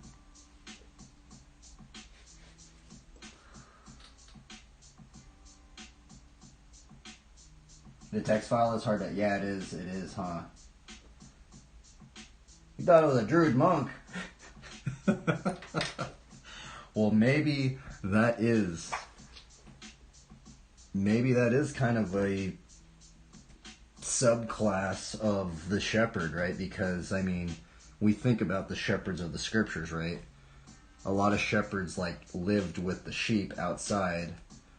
They probably had to have had some crazy wilderness lore to be able to just live outside like that, right?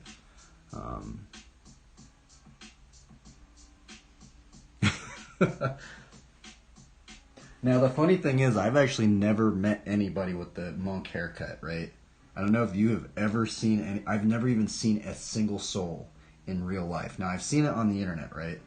But I haven't seen anybody in real life, because I feel like, man, dude, if you see someone just rocking it's almost like it's like a halo on their head, right? I've never seen it, and just totally just bald at the top. I just find it so hilarious. I have on Japan. Oh, interesting, huh?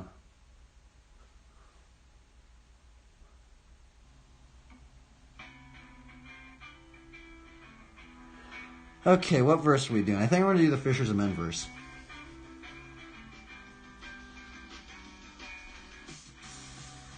Matthew 4:19. Where's my Bible at?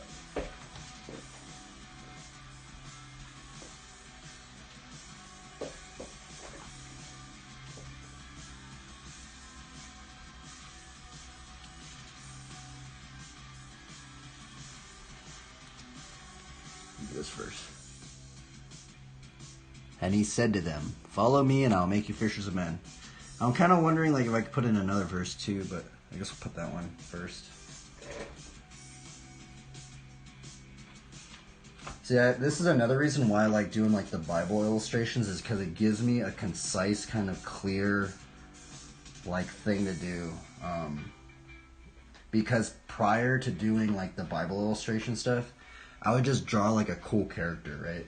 I'd be like, I'm just gonna draw like a rogue or like a knight.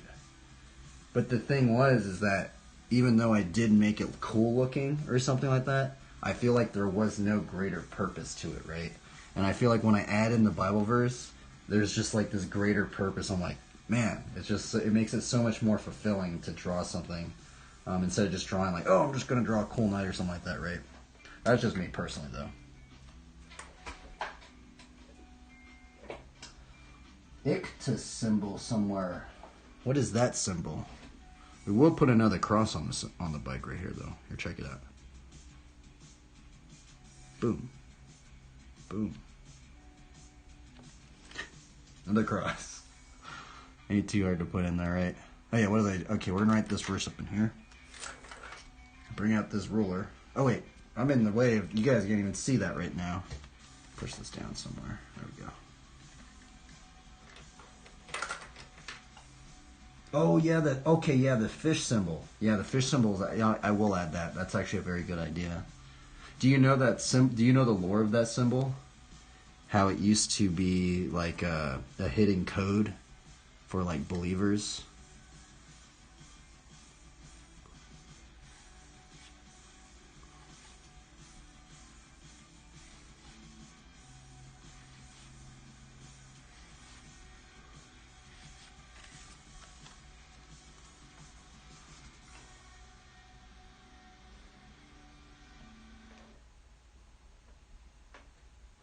We're watching some BMX riding. Diversion. Bobby Carter.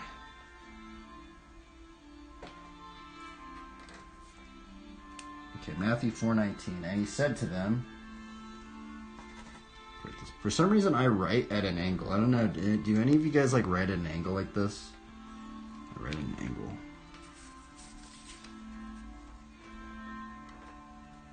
Okay, yeah, the sign of the cross. Yeah, I remember. So I don't know if what I heard. There's like this old like this art documentary thing, and I guess I'll do it just like right on here before I draw it. But what's interesting is, like people back in the day, they would actually carry like a stick, like a walking stick or like a staff. And so like the lore of that symbol is that one person that had the staff, right, if they were walking on sand, one person would go like this, right? In the ground. They'd go with their stick. And then the other person, actually they go like that. And then if the other person saw that, and if they were a believer, right, what they would do is they'd go like this. Something like that, right? And then like, because of that, it was like, it was this hidden code. It was very interesting.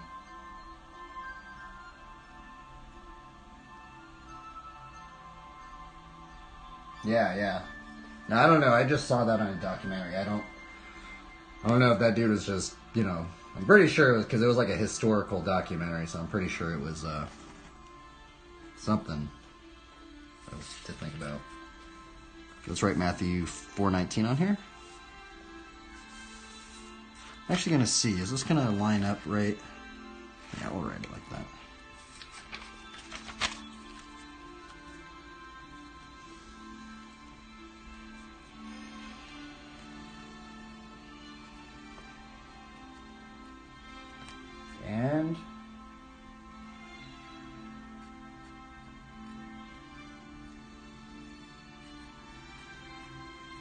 said to them,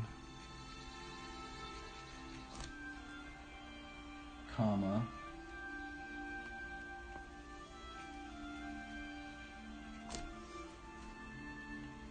follow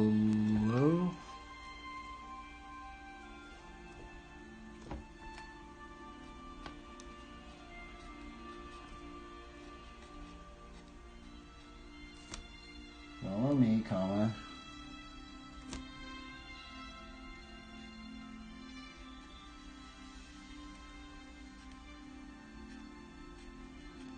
will make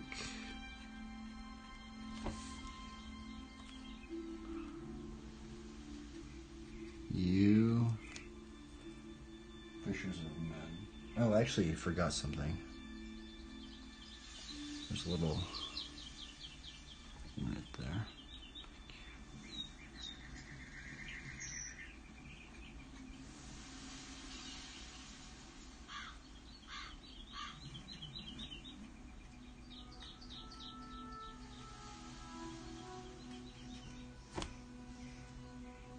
You like my handwriting? I just write in all caps. I used to not write on all caps, but what did I start doing? Matthew 4:19.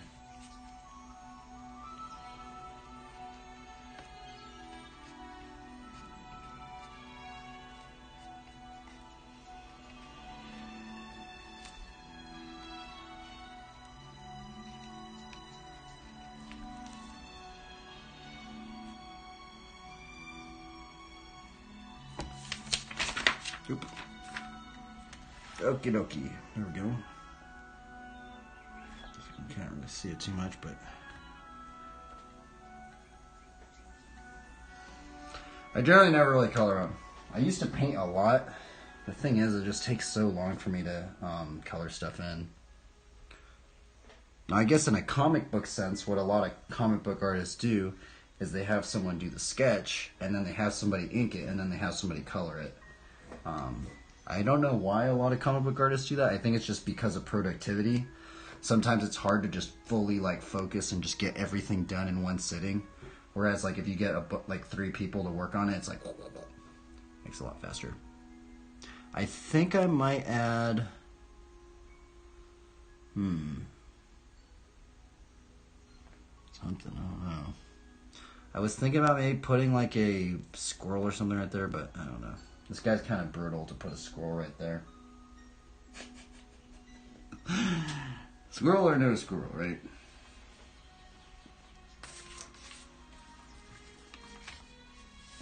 Squirrel or no squirrel?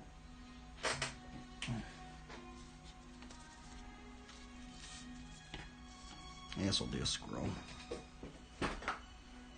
Put a sheep. I could put a sheep. I think I'll do a little squirrel though. Sheep are kind of hard to draw. I can draw a bunch of sheep though. Actually, might be a good idea though.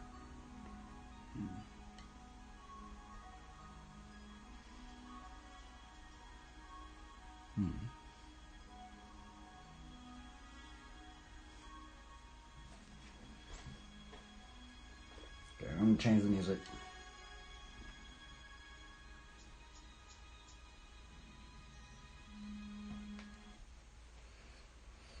Have you ever thought about getting into BMX riding? It's kind of funny because, like, dude, these streams are just so weird because, like, especially these drawings, because I've entered into this weird realm of drawing where we can promote God, we can promote BMX riding, and we can just, I don't know, it's just really weird. It's just like this amalgamesh of just, like, just promoting it all. It's actually hilarious.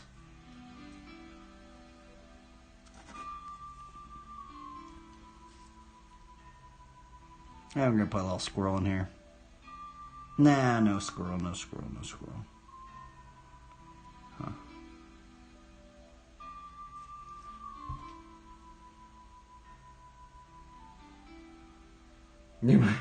I don't know. The thing is, there's actually a lot of older there's a lot of older flatlanders, especially like this style of riding. It's actually the safest form of BMX riding. Though it looks kind of crazy right now, it is actually the safest form of BMX riding. It's actually kind of crazy. I would like to think, I've been kind of like on the weird topic of like, how am I supposed to steward? Because if you look up like biblical stewardship sermons and stuff like this, dude, a lot of like pastors go into like stewarding things for God and stuff like this, and sometimes I don't even know if I'm stewarding it correctly for God. Which actually reminds me, I should put a little Bible up in here. That's what we're gonna do. Actually, maybe we should put a little Bible right here. No, we'll do it right up in here. Just a little one. With a little one with a little seed.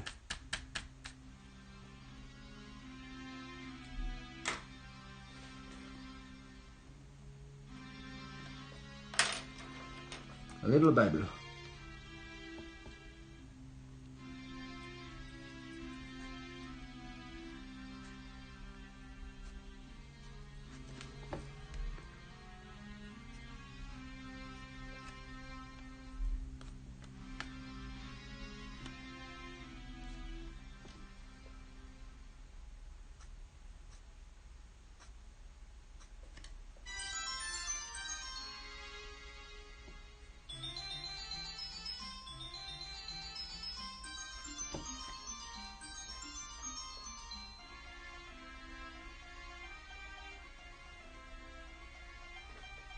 Let's see here.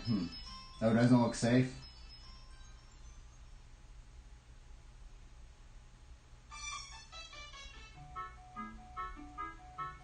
I would like to think that the reason why I actually started doing this is actually because of other believers too. The other believers have inspired me to even go about doing this. Let's get this and push this down a little bit.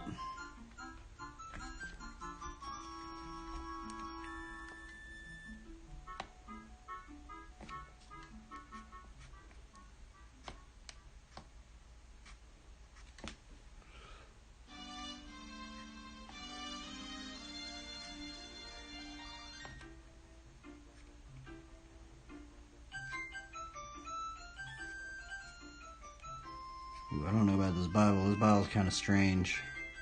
Oh well, we tried.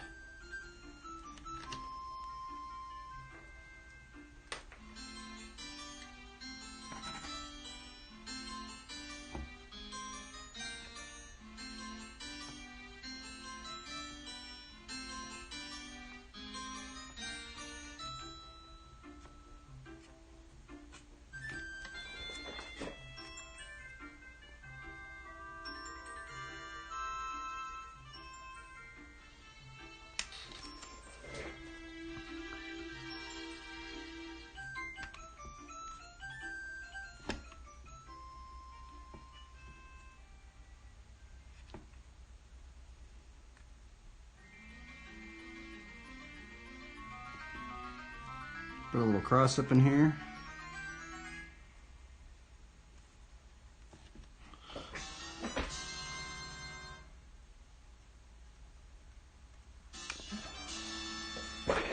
Put a little seed.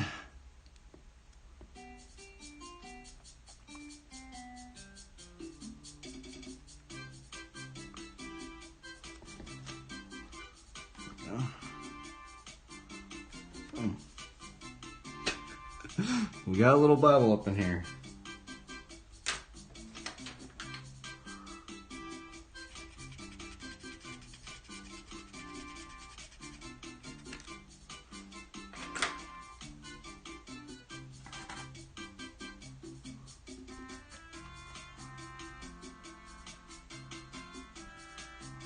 Oh man, I tore this up.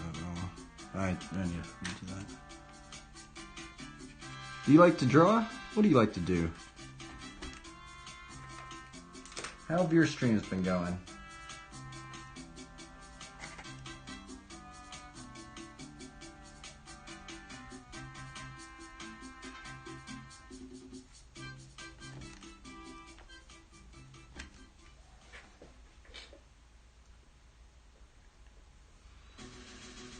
Okay, I'm gonna do the halo now.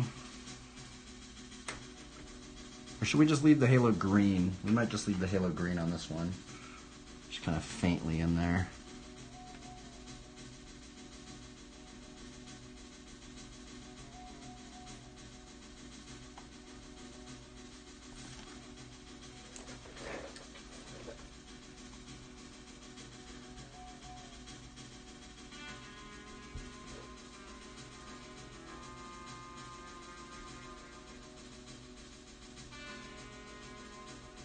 Oh, your wife does?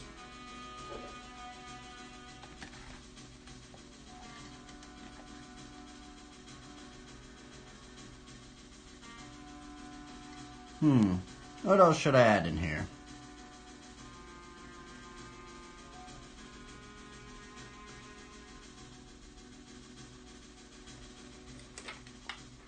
I'm gonna put a little squirrel in here.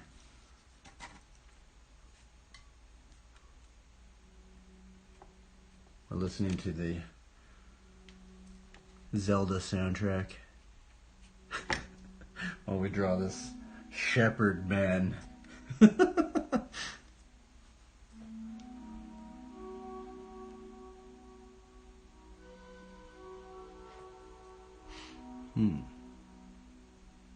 wonder what it looks like as a thumbnail. I think that's the cool thing about streaming is I can see the drawing like that. It does kind of seem like it's working out. But I might put one more verse in here. Look at this. Oh, my phone died. No. Plug this in.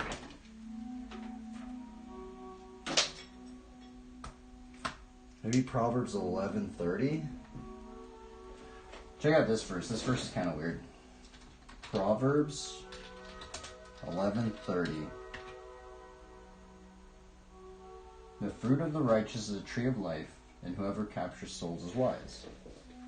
I draw pretty small. This is about almost close to.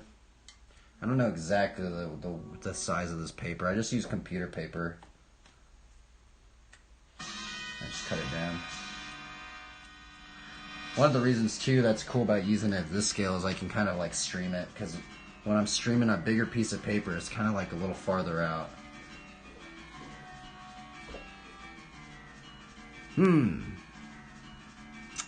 What verse should we put in there? We got Matthew 4:19. I think we can add one more verse in here. I just don't know which verse. Let me think here. I kind of got to do a little verse. Maybe an anger verse. We did do a Bible study on anger. Oh, maybe healing with the words. Maybe for the anger of man does not produce the righteousness of God. That's a pretty short verse. Let's see here. I'm just like looking at all the scripture. And we could put that one in there. That might be a good one. The fruit of the righteous is a tree of life, and whoever captures souls is wise. What, can I fit that in there? Because I have to do it the same tech. I don't think I will be able to, because that's pretty big. Yeah, I'm going to have to do a shorter verse.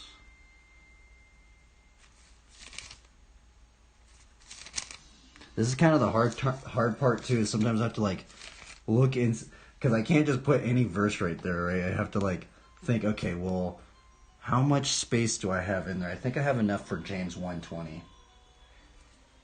Let's go into James 1:20. James 1:20.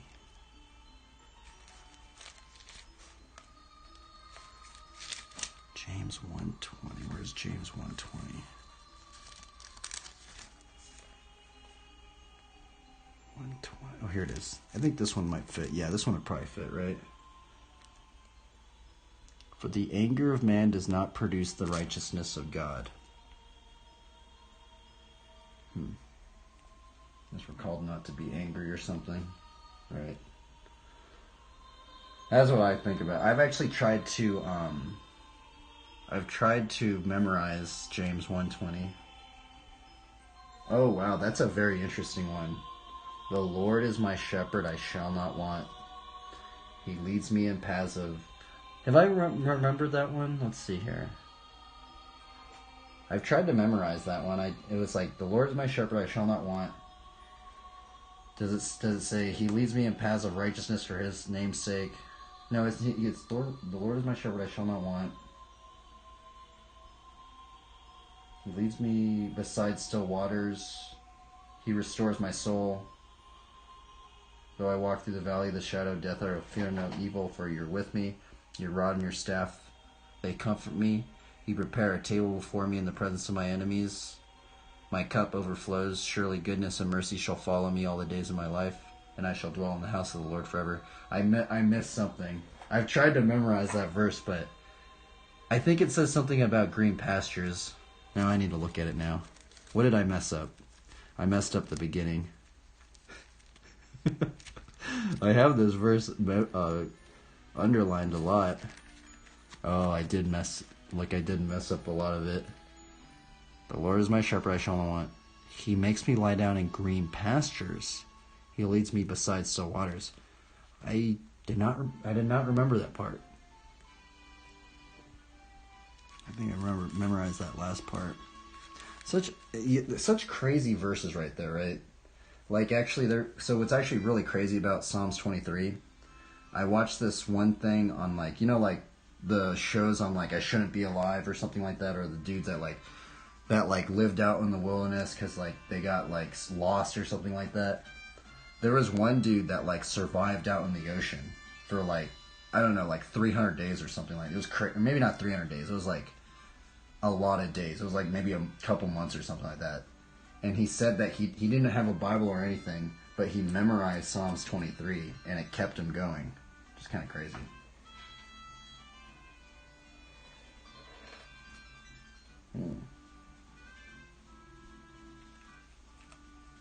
Oh, James 1:20.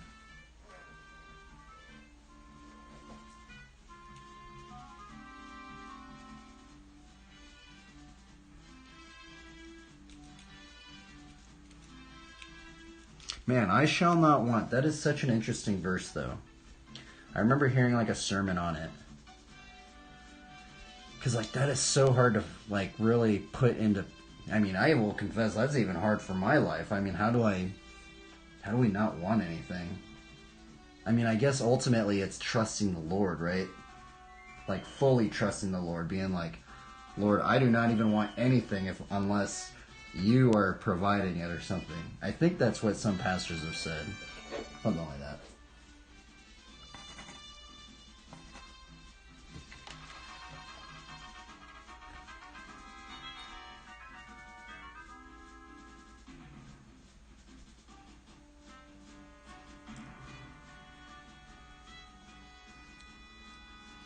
The Lord is my shepherd, I shall not want.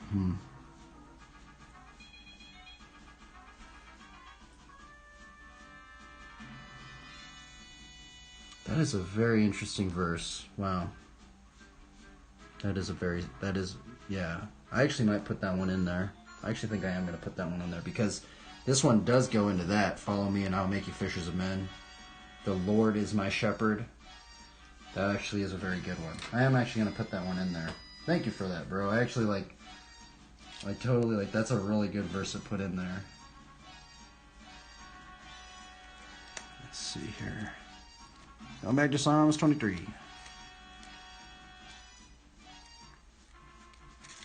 Because why it's also a good one is because he talks about the rod and the staff, right? Psalms 23. Man, that is such a good one. Now I think about it, that is such a heavy verse right there.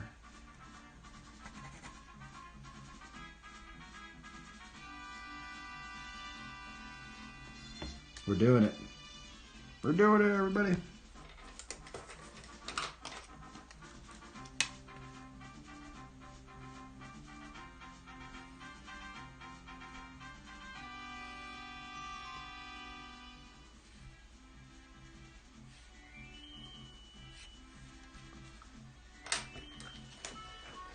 Psalms 23:1.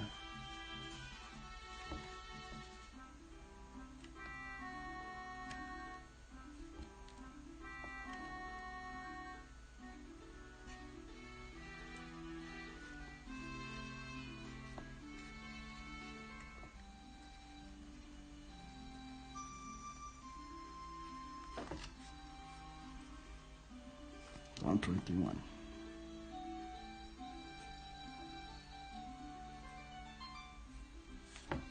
The Lord is my shepherd.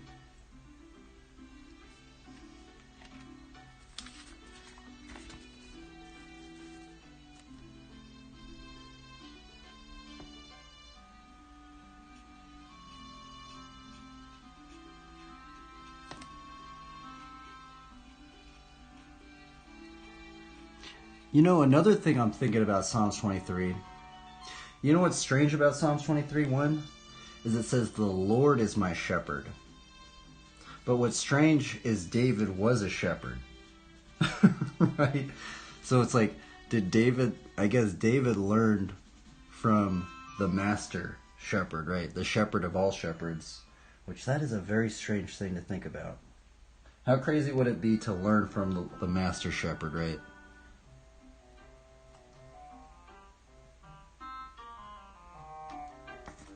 The Lord is my shepherd.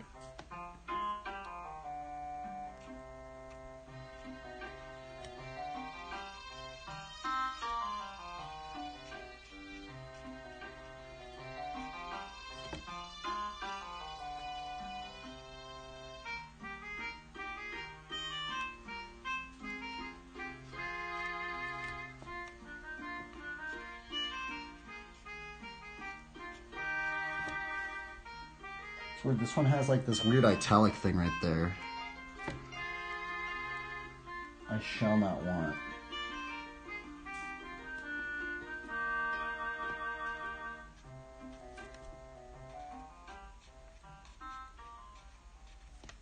Dude, that like fit perfectly in there.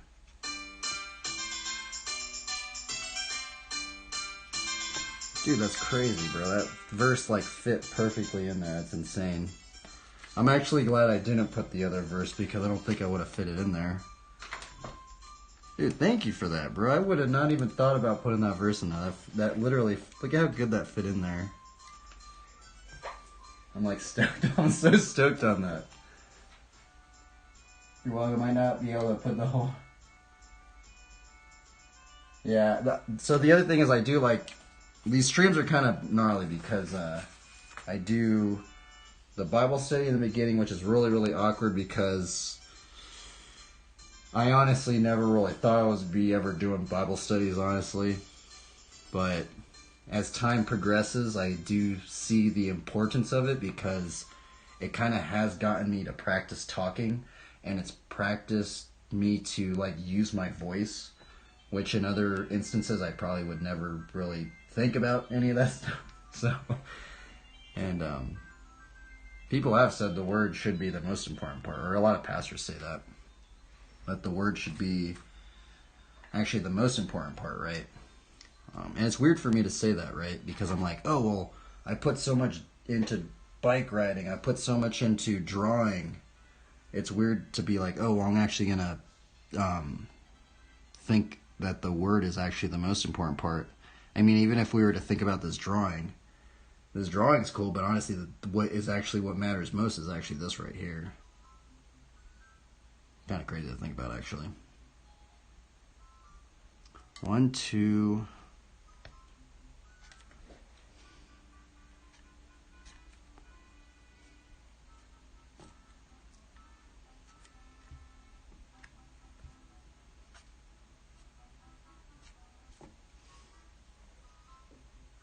I know, I've been streaming for pretty long, huh? Pretty long stream. Not compared to some of the streamers, though. Some of the streamers, it's crazy. I like start streaming, and they've already been streaming. They stream for like 14 hours every single day. It's crazy.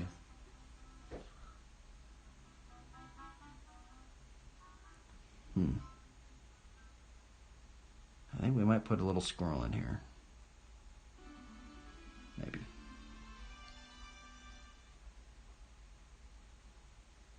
Colossians 3:23. Whatever you do, work heartily as for the Lord and not for men. That is a very interesting verse. I know. I've actually really had to struggle with that. I feel like the Lord has actually tested me sometimes too. Because I'm like, Lord, this is like super awkward. You know. But we're trying it. Honestly, I'm glad I've done it now because actually, the other thing is a lot of these drawing techniques, I've learned it from other believers. A lot of the stuff that I've even gotten into, I would have actually never gotten into a lot of this stuff if it wasn't for believers. It's actually kind of the crazy thing.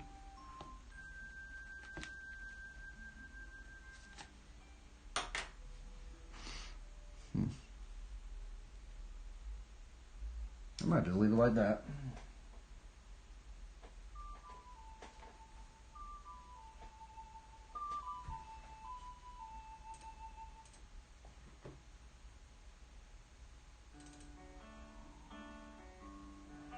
Wow.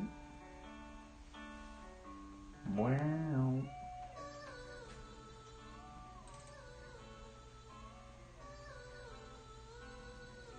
Yeah, the more you do it, it'll be comfortable. I'd like to try and think that.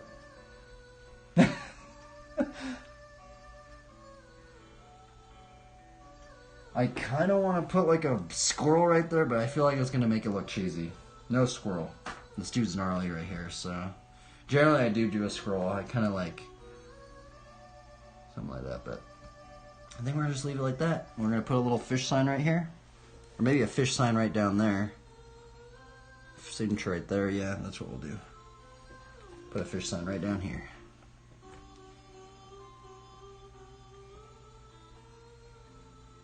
Right up there. Should I do it right there? I guess I should probably put it up here. Put it right up in here.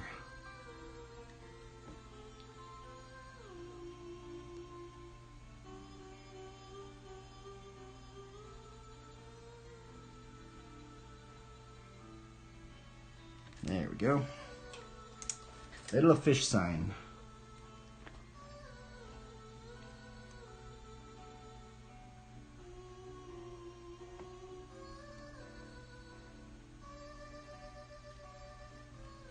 Fish sign, and I'll put a little signature right down there.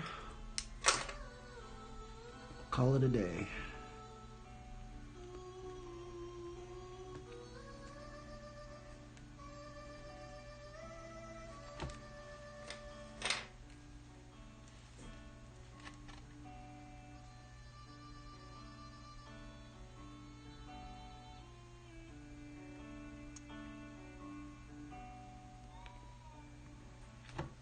Put a little 24 in there.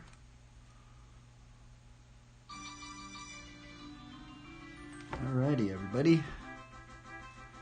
We're done. Maybe it depends on your content. If I'm playing games, I usually last around 2-3 hours, but when I did worship streams, I feel like I can go more than 4 hours. Interesting. Yeah, I feel like that's the other weird thing is like, every time I do a Bible study, I'm always just like, I'm going to do it in like 30 minutes. I literally have not done a Bible study in 30 minutes in so long. It always just like lasts for like an hour. Even when I want it to be like 30 minutes, it's just like, it just keeps going. It's like, you know, there's just so much to learn from it. I think we're done, everybody. So now, what I'm going to do is I'm going to take off all of this ADHD, all this stuff, and I'm going to get a thumbnail for it, and we're going to call it a day. Thank you, Azur, for tuning in. I'm still going to be streaming. I'm just going to get a thumbnail for it. Actually, I guess I should do it right now. I'll just put it on. So I use this wooden board right here. I have these clipper things, and I kind of clip it like a skin, like a pelt or something. So it doesn't like, see how it's like folding up right here? So I can get a better thumbnail for it. That's what we'll do right now. Take this off.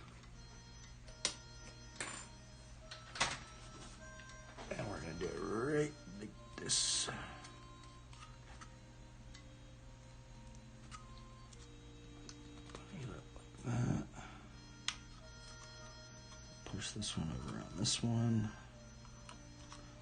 Put this one on this one.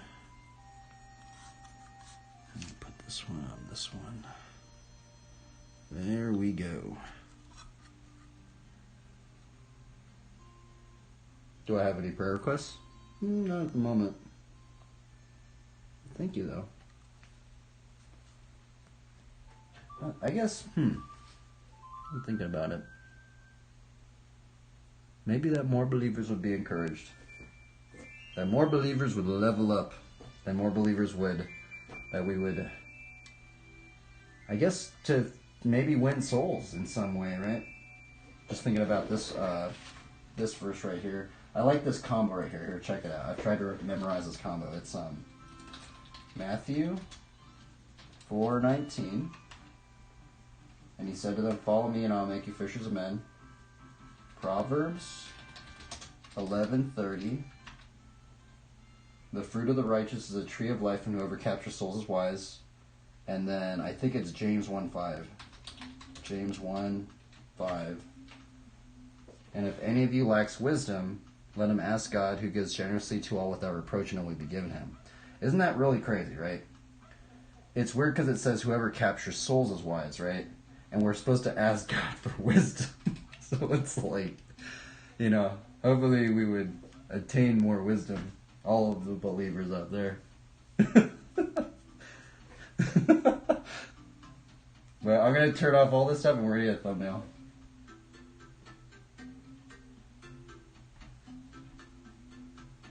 Let me see here. What am I doing? Turn this one off, this one off, this one off, this one off. This one off. Look, a squirrel.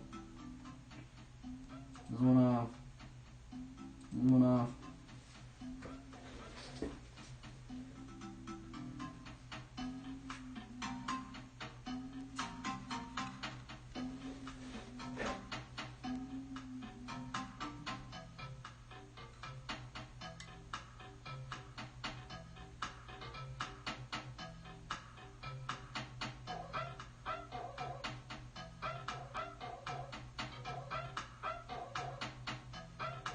Alrighty, everybody.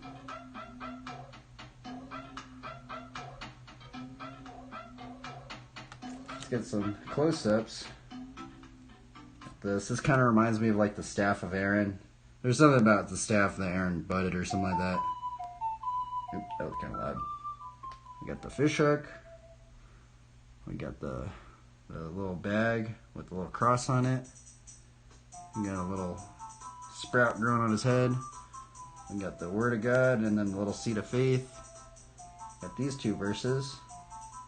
Got a little fish sign. We got the bike.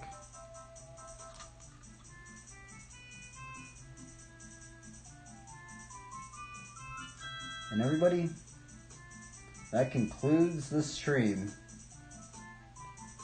So anybody that's watching, thank you for tuning in. Hopefully, we can continue to give glory to the Lord of Lords and the King of Kings, the Lord Jesus Christ. Anyway, everybody, I'm out of here.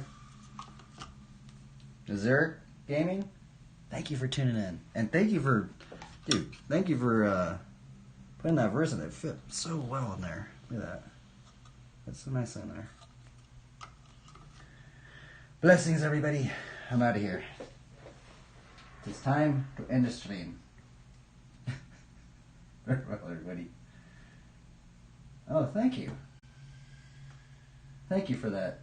Is there Penguin Gaming? Adios, everybody.